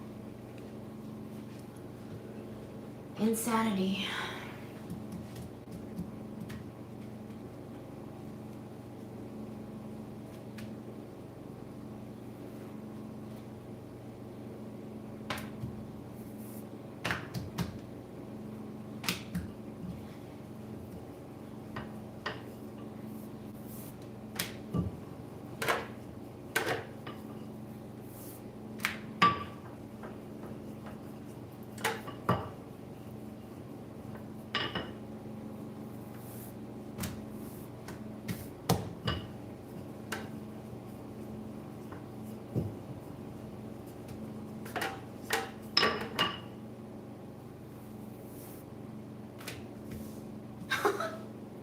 Tyler, oh no.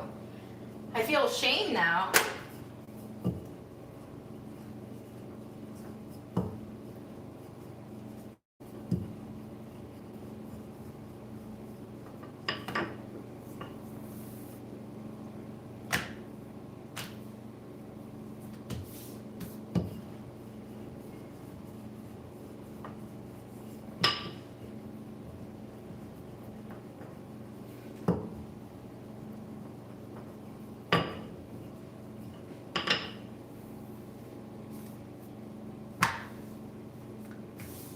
Twitch streamer stream for 8 hours? That's a full-time job.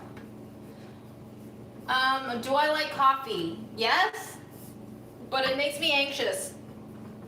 So I have to be very careful about drinking it sometimes.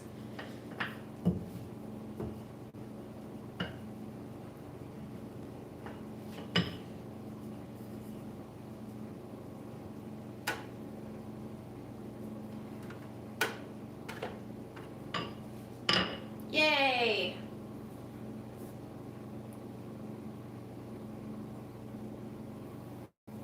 You made tuna fish. That sounds interesting. Sounds very interesting, actually. Alright, we're gonna let this dough rest for a little bit more. I think covering it with a dampened paper towel really helps. It not only prevents the dough from drying out, but I think also this dough might have been slightly on the drier side to begin with, so it's actually helping it become a little more malleable by just introducing the barest amount of moisture into the dough so that it becomes slightly softer to work with, which is great.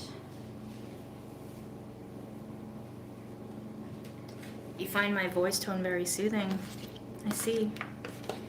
If I ever started a podcast, what topics should I cover?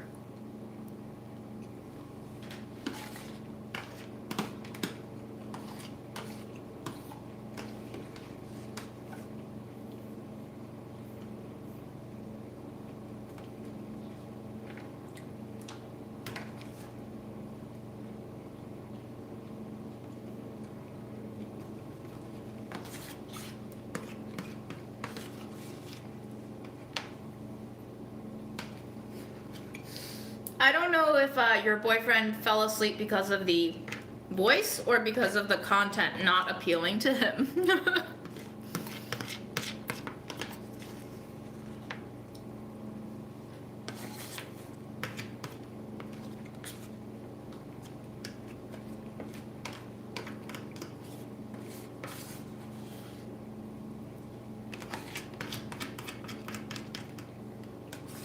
Ooh. Working in food while struggling with disordered eating. That is a very interesting topic. I'm not sure what the audience ship for that would look like. I don't know. You tell me what it is. What do you think it is? I don't really have a clear answer.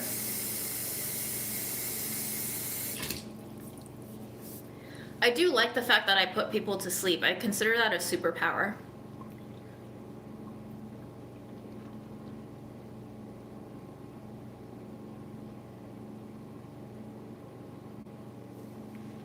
I feel like the most attractive podcasts to me always involve some sort of interview, which makes it very hard for me to produce, because then I would have to find other people who are willing to be on the podcast, you know?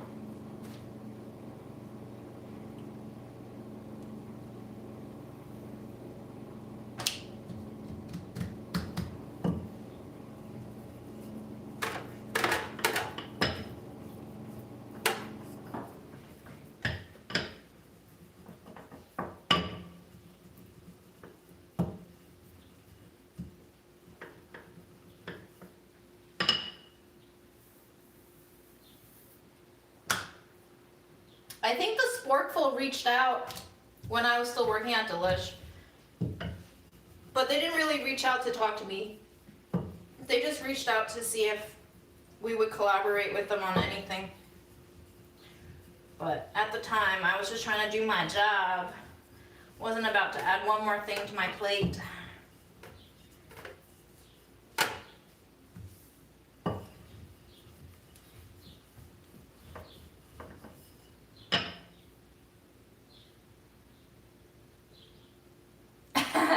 Shelby, wow, harsh girl, I love it.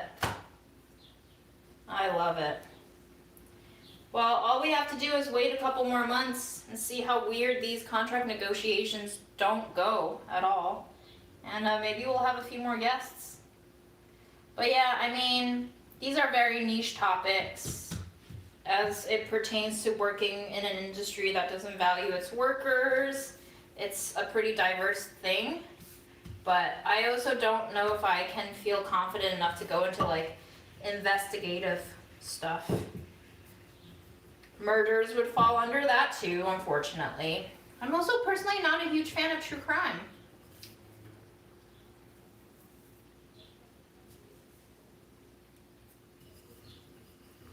Have you done a video about disordered eating? I'm thinking the next food diary could interweave certain elements of that in.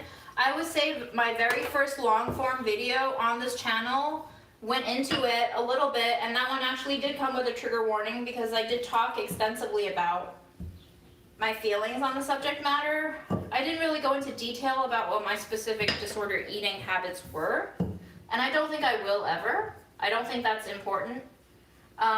Because I think at this point everybody knows what disordered eating is. So unlike asexuality, which is relatively underexplored, I don't think that degree of sharing will be useful to the narrative. It'll be more like trauma porn than anything. So I'm happy to talk about my thoughts on my journey with disordered eating, but I don't think I'll ever go into details. Oops. Oops.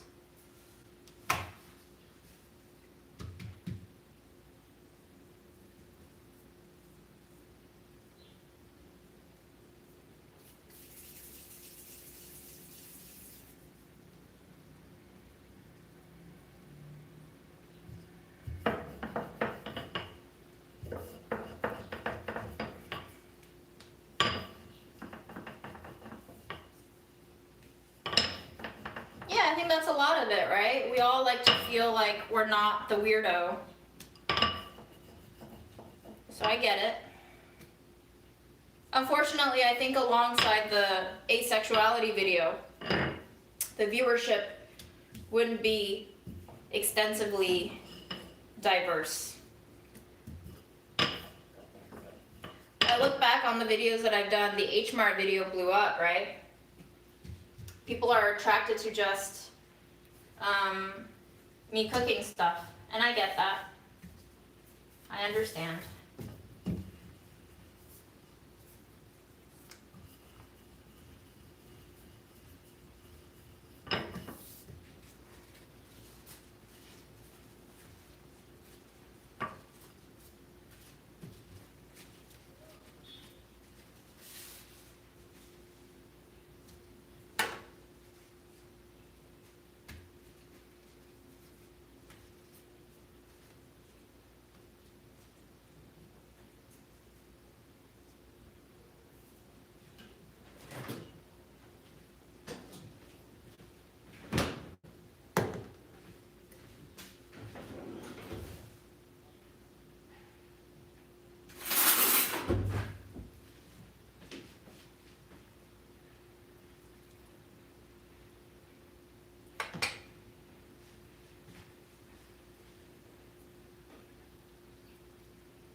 I'm not sure if we can rescue the wrappers. They're very dried out, unfortunately. I'm going to try to use them, but I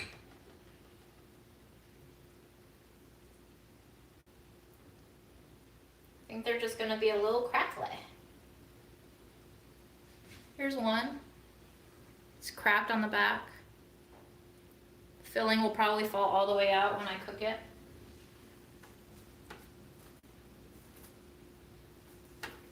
Yeah, I haven't watched BoJack.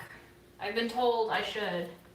But I tried to watch one episode, and it just wasn't really my thing, you know? I can't really get into animations too much. I think the last one that I really liked was Adventure Time and Rick and Morty.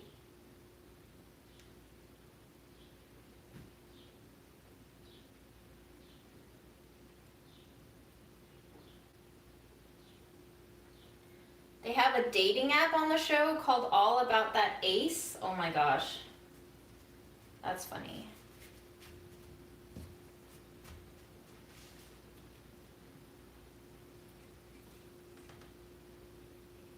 I've heard that it gets better. Yeah, I also feel like the show should make me want to watch it within the first episode.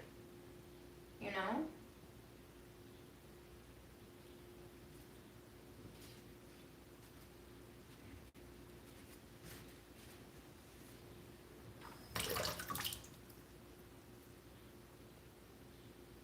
Yeah, I am comfortable talking about my relationship with my grandma.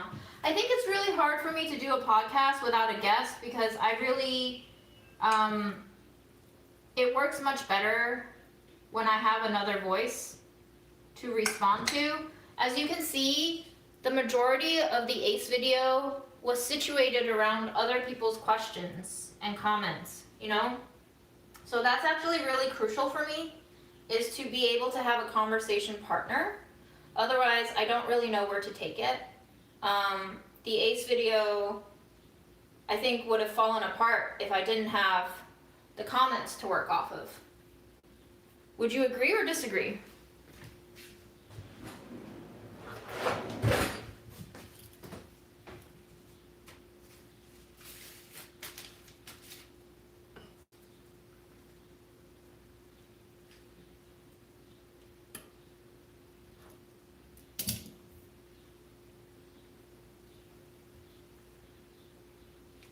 Could be. The problem with starting a podcast for real though is I don't know if it's worth doing a podcast. Like I know Adam Ragusia has started doing podcasts and he kind of just uploads the video version of the podcast on here. But I don't know if I have enough of like a viewership to start a listenership too. So it might not be worth the work for me, if that makes sense, you know? I feel like this could be a cool Patreon thing where people just send me things to read to them. Oh. And I'll like, for paid subscribers, I will read things you send me to put you to sleep.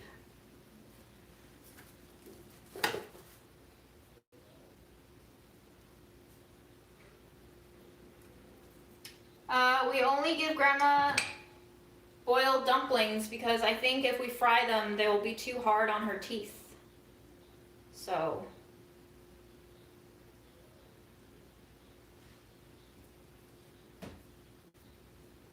I think for a very overstimulated population like us, I agree, podcasts are really hard for me to concentrate on.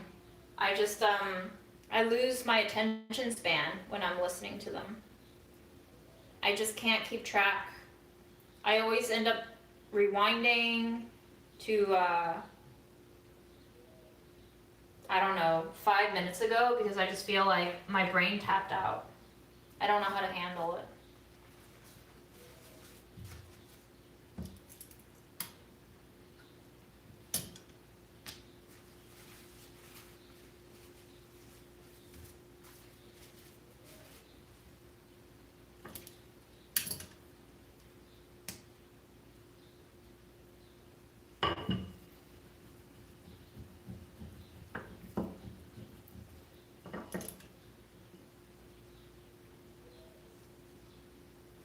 Wow, charm.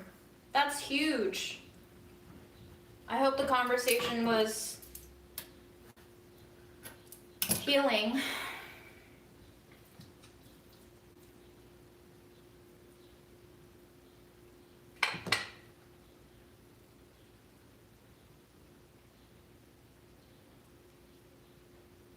Oh yeah, you said it was healing. Sorry, I didn't read. My brain. I'm glad. I'm glad to hear that. And thank you for sharing.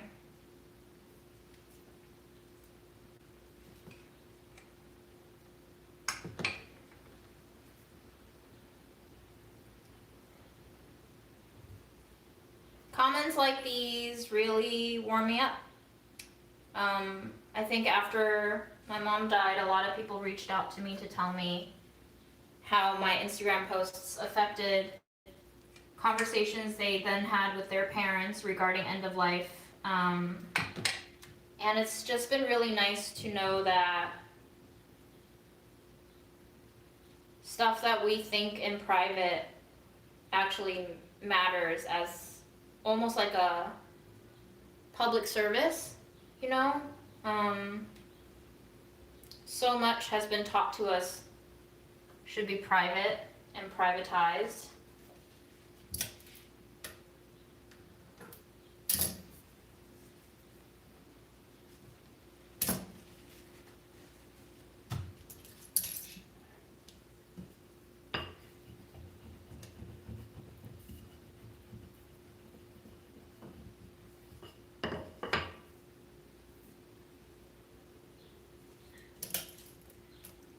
I don't know if it would be easier for me to do a sit-down thing, though. I think the activity of the lives actually facilitate my thought process.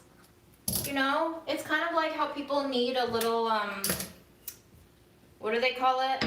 Like a fidget spinner. It helps them concentrate more. It's kind of like that. I think when you're not so focused on an event, when your brain is allowed to be more oblique about it, at least for my brain, it kind of lubricates the thoughts because I don't have to think about whether or not what I'm saying is completely accurate, and it's more stream of conscious and it's more organic.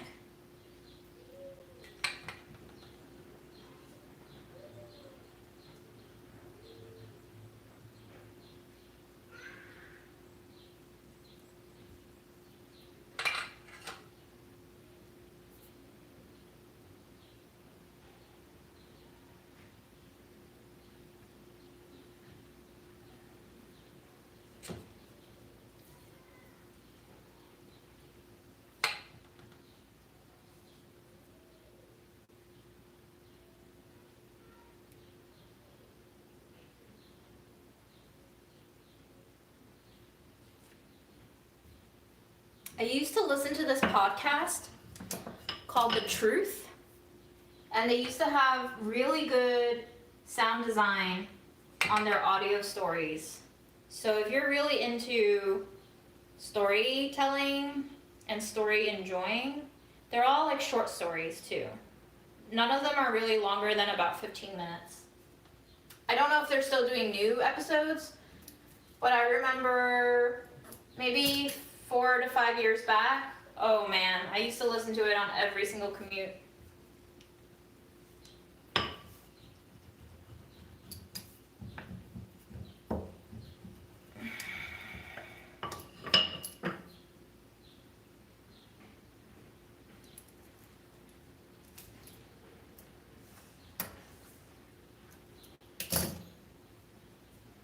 Bye, Nako. Have a good walk.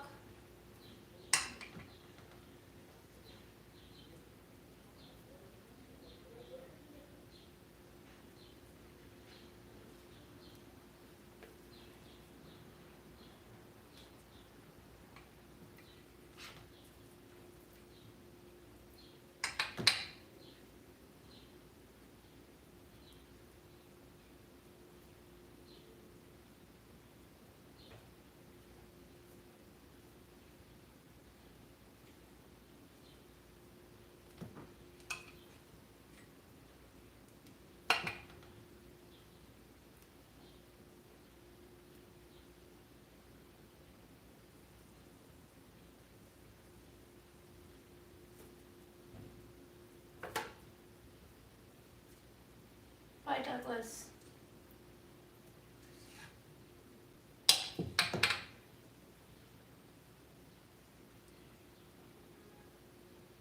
Yeah, this is a very long live. It's 4 hours. I can't remember the last time we did a 4-hour live, but here we are. Does anybody remember the shredding stream?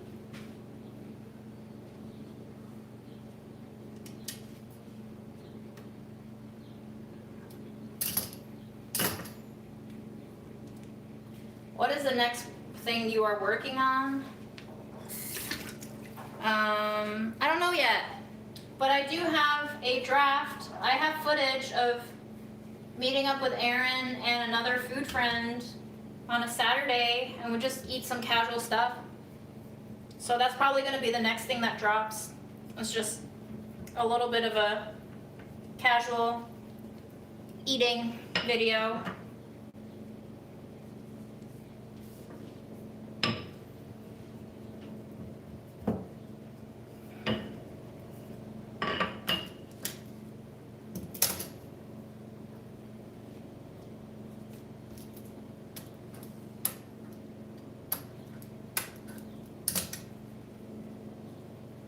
What's a VOD? I don't even know that term.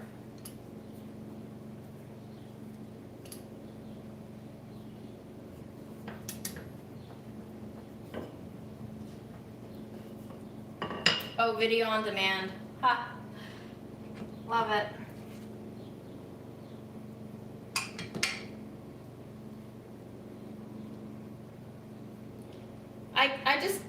I can't fathom people watching like a 5-hour stream of me just shredding shit while deeply numb from grieving. It's just a very weird concept to me, but I'm glad people did. It made me feel.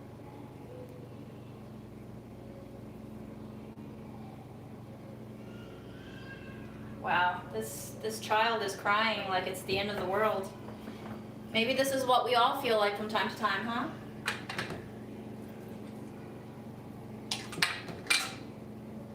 I don't know if you guys can hear it, but this child is in the hallway crying their lungs out. The video just glitched. It told me I was offline, yes.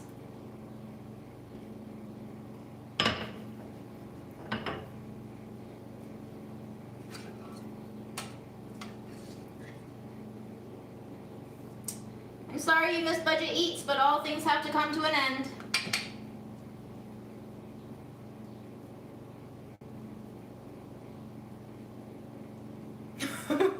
This child is probably just getting their PJs on. Wow.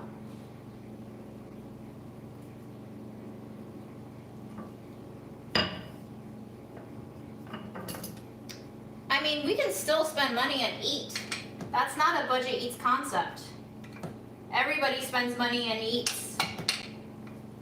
I just have to find the time to do it. And hopefully friends who can take me to places.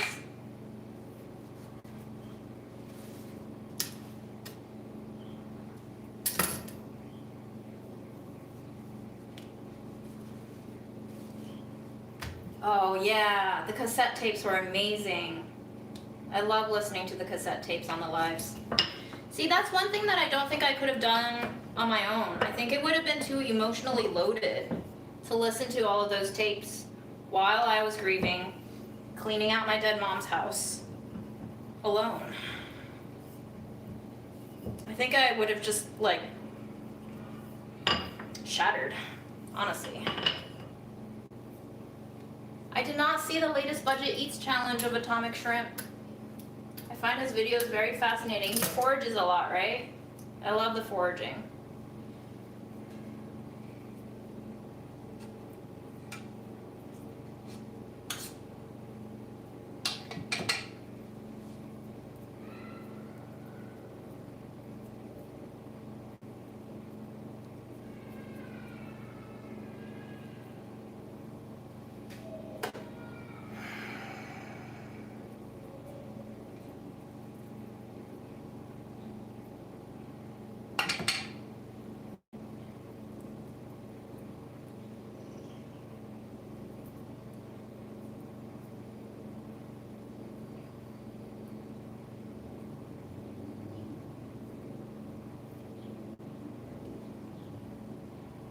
I don't count my crimps. I just do as many as it takes to close.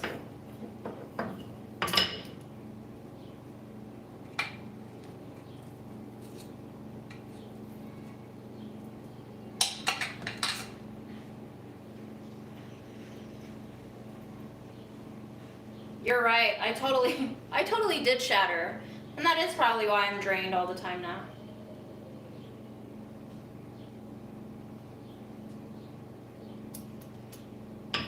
Farm school has not taught us about mushroom foraging, no.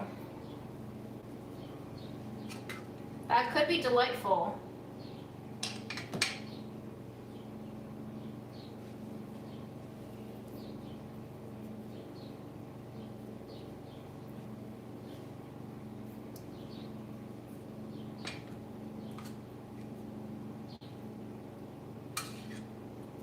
children crying used to annoy me to no end because I really wanted to cry too, but I think society tells us to repress all of these feelings and negative emotions so that we present a happier self, that I became annoyed that anyone, even a child, dare offend that social contract of keep it all inside.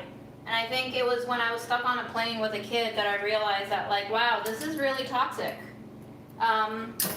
That we feel forced to. This got stuck on the counter, so I'm just gonna eat it. Tastes good. Now I just accept it, and now I try to think about the child as a conduit of my own emotions, and when I hear them cry, I try to kind of offload my negative emotions through their cries so that they are a channel for my expression of discontent and hurt.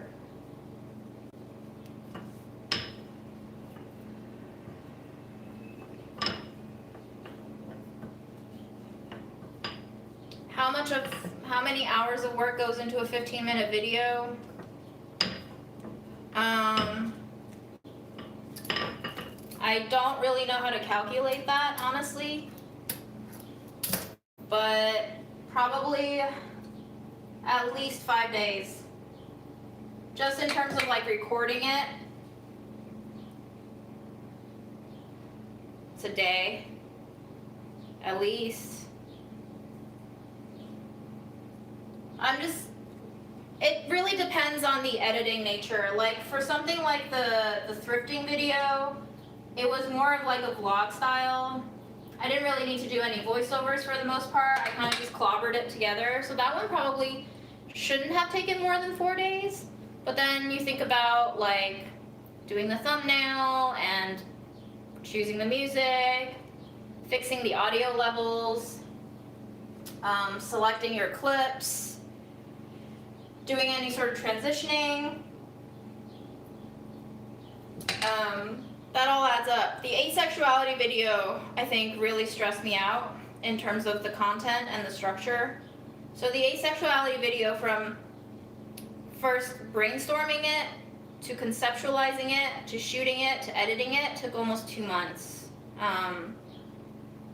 Because I think it was deeply important to me in a certain way, because I'm still also figuring out my sexual identity, and it was like basically trying to work out my own shit through video therapy. So it truly depends. It truly depends.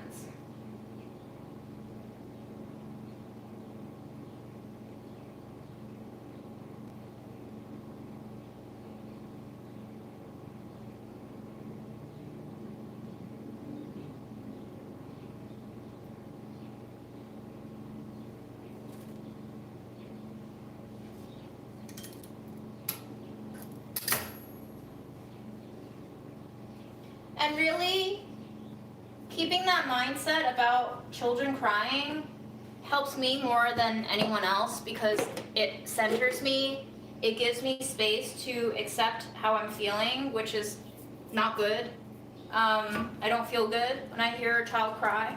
But then I start to think about, well, why don't I feel good? And it becomes more and more clear to me that there's a lot of shit that I've been repressing. And so in order to acknowledge another person's feelings, you have to also acknowledge your own, right? It's not just an act of compassion for others, but it's also an act of compassion for yourself. And at the end of the day, I think what makes me most miserable is when I can't give myself compassion, either because I feel like I don't deserve it, or I haven't done enough to earn it, or whatever. But I don't think compassion should be conditional like that, even though this society wants to tell you that it should be, that you have to earn it like everything else. Keeping in mind that many people don't earn what they have, I don't see why I should earn my own compassion towards myself. That is something that I am most able to give myself, because it does not rely on other people providing it for me.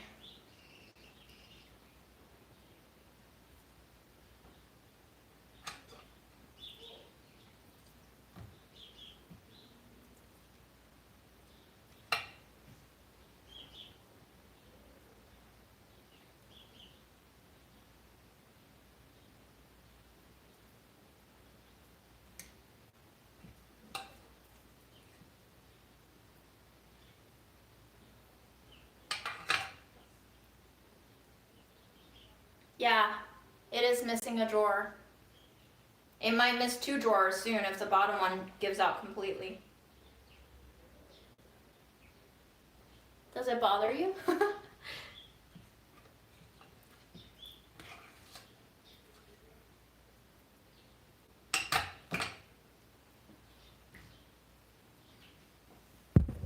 Okay.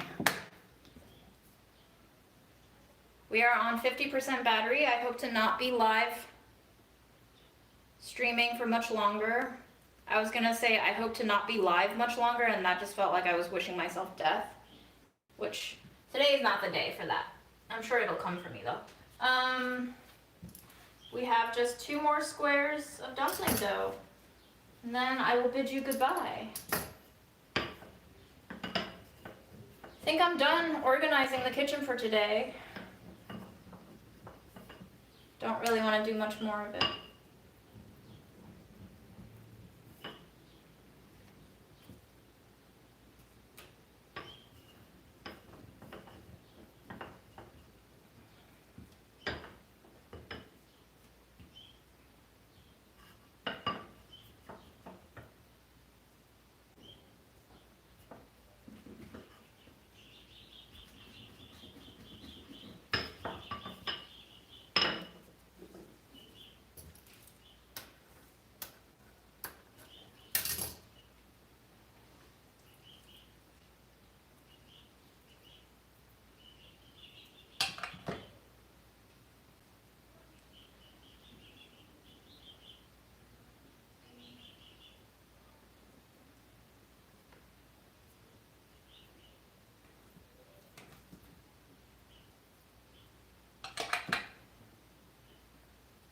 We started this live over 4 hours ago.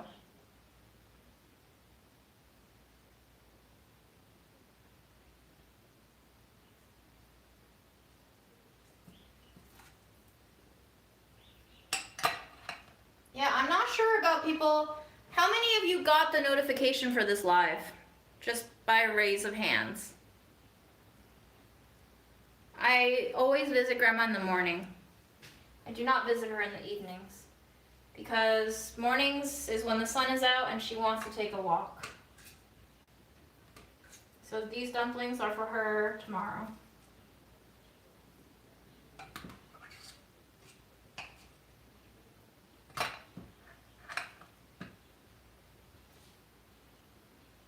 Interesting. Okay. Well, good to know that some of you are getting notifications at least. I do have comments from time to time that are like, I didn't get notified. I'm like, I don't know what's wrong. I don't know how to fix it.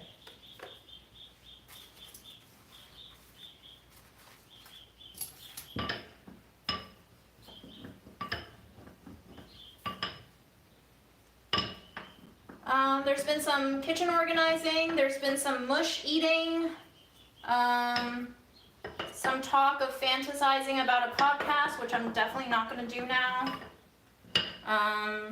Talking about viewers coming up to me to say hi and how awkward that can be when I don't know how they want the conversation to go.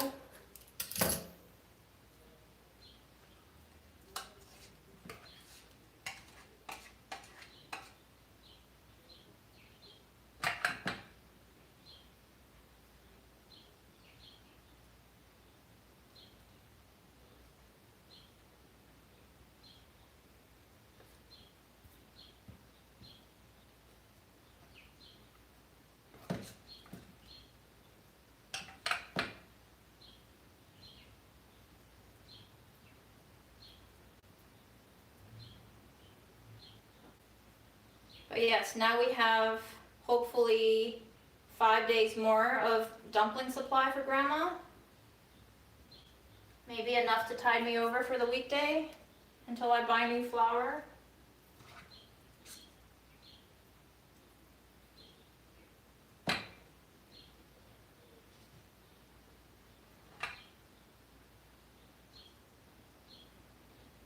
Yeah, I'm not cooking the dumplings now. I do them in the morning for Grandma.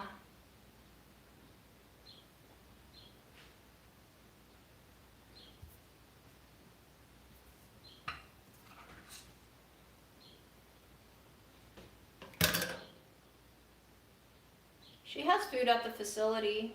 She gets like oatmeal and eggs in the morning, a rotating menu for lunch and dinner every day. But as far as what I bring to her, this week I'm bringing her dumplings and roasted sweet potatoes, and fruit. Rotating cast of fruit.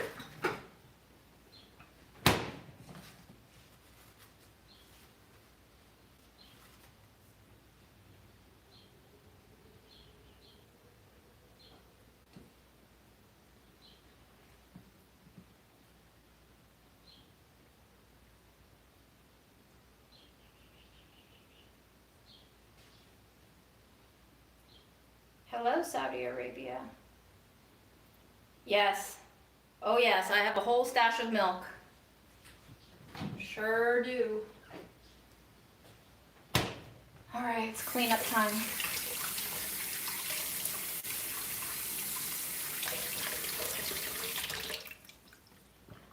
If you are in Jackson Heights, you must eat some Indian food, yes. I believe that is a requirement. I hope you find some good stuff. This one had pork, scallions, cabbage for the most part.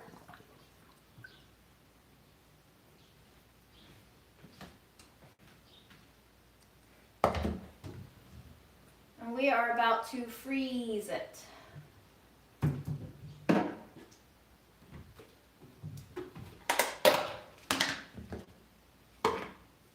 Wonder if you can fit in here.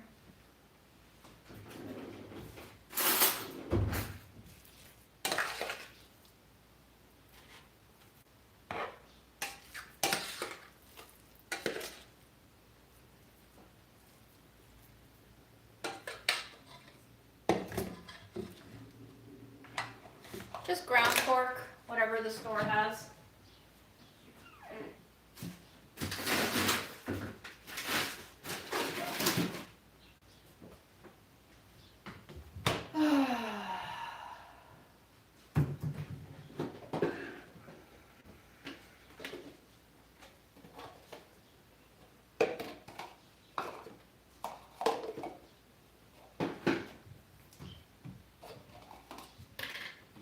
Yeah, there's Bangladeshi food, there's also Pakistani food, a lot of South Asian, a lot of Himalayan.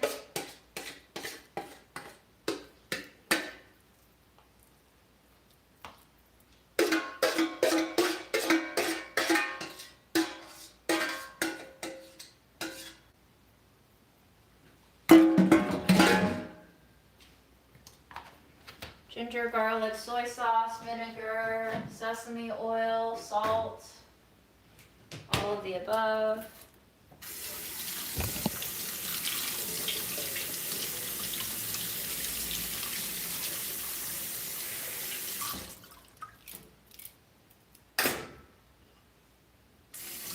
It is a huge melting pot, yes.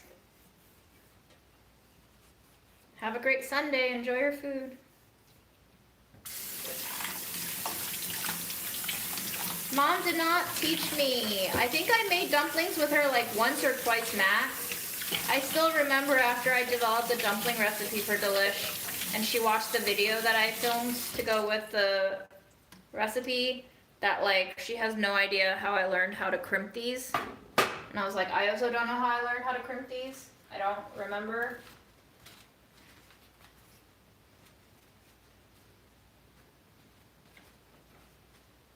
I'm sure it's very inauthentic.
Cindy, so you just want someone to make you dumplings?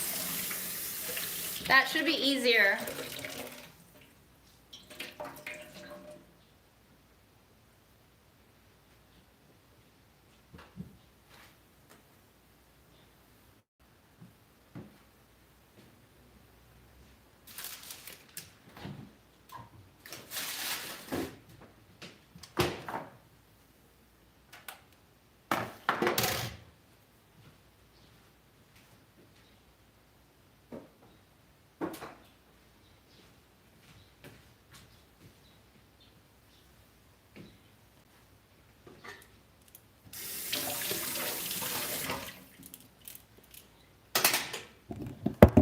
Are you guys ready to say bye yet?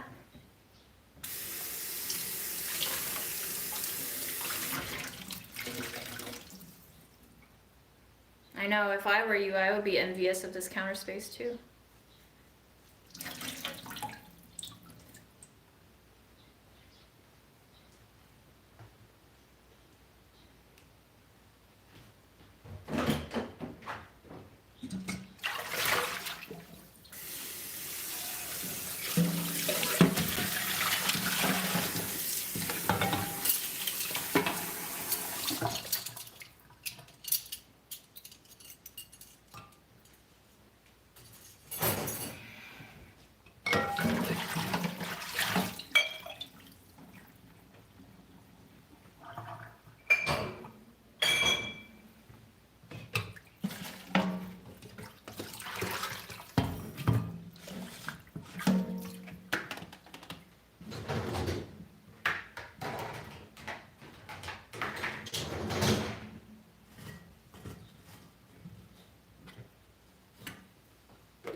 No, I do not put anything wood in the dishwasher.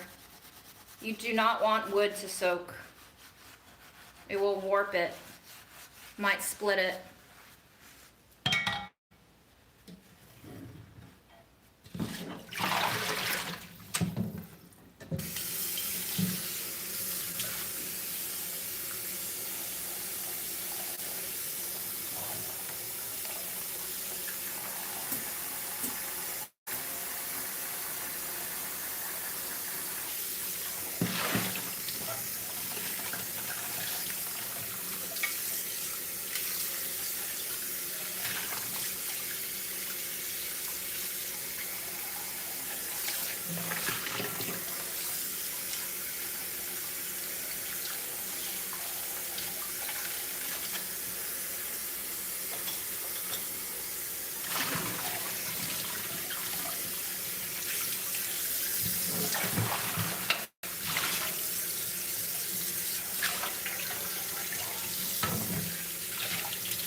Folks, have a great week ahead.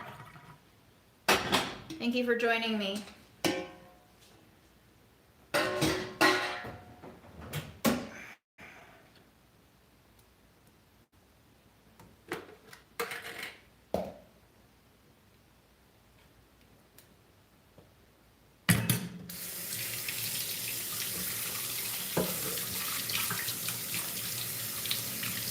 I would not put my cutting board in the dishwasher. That's just me. Nothing wood goes in for me. You want to do it, you do it.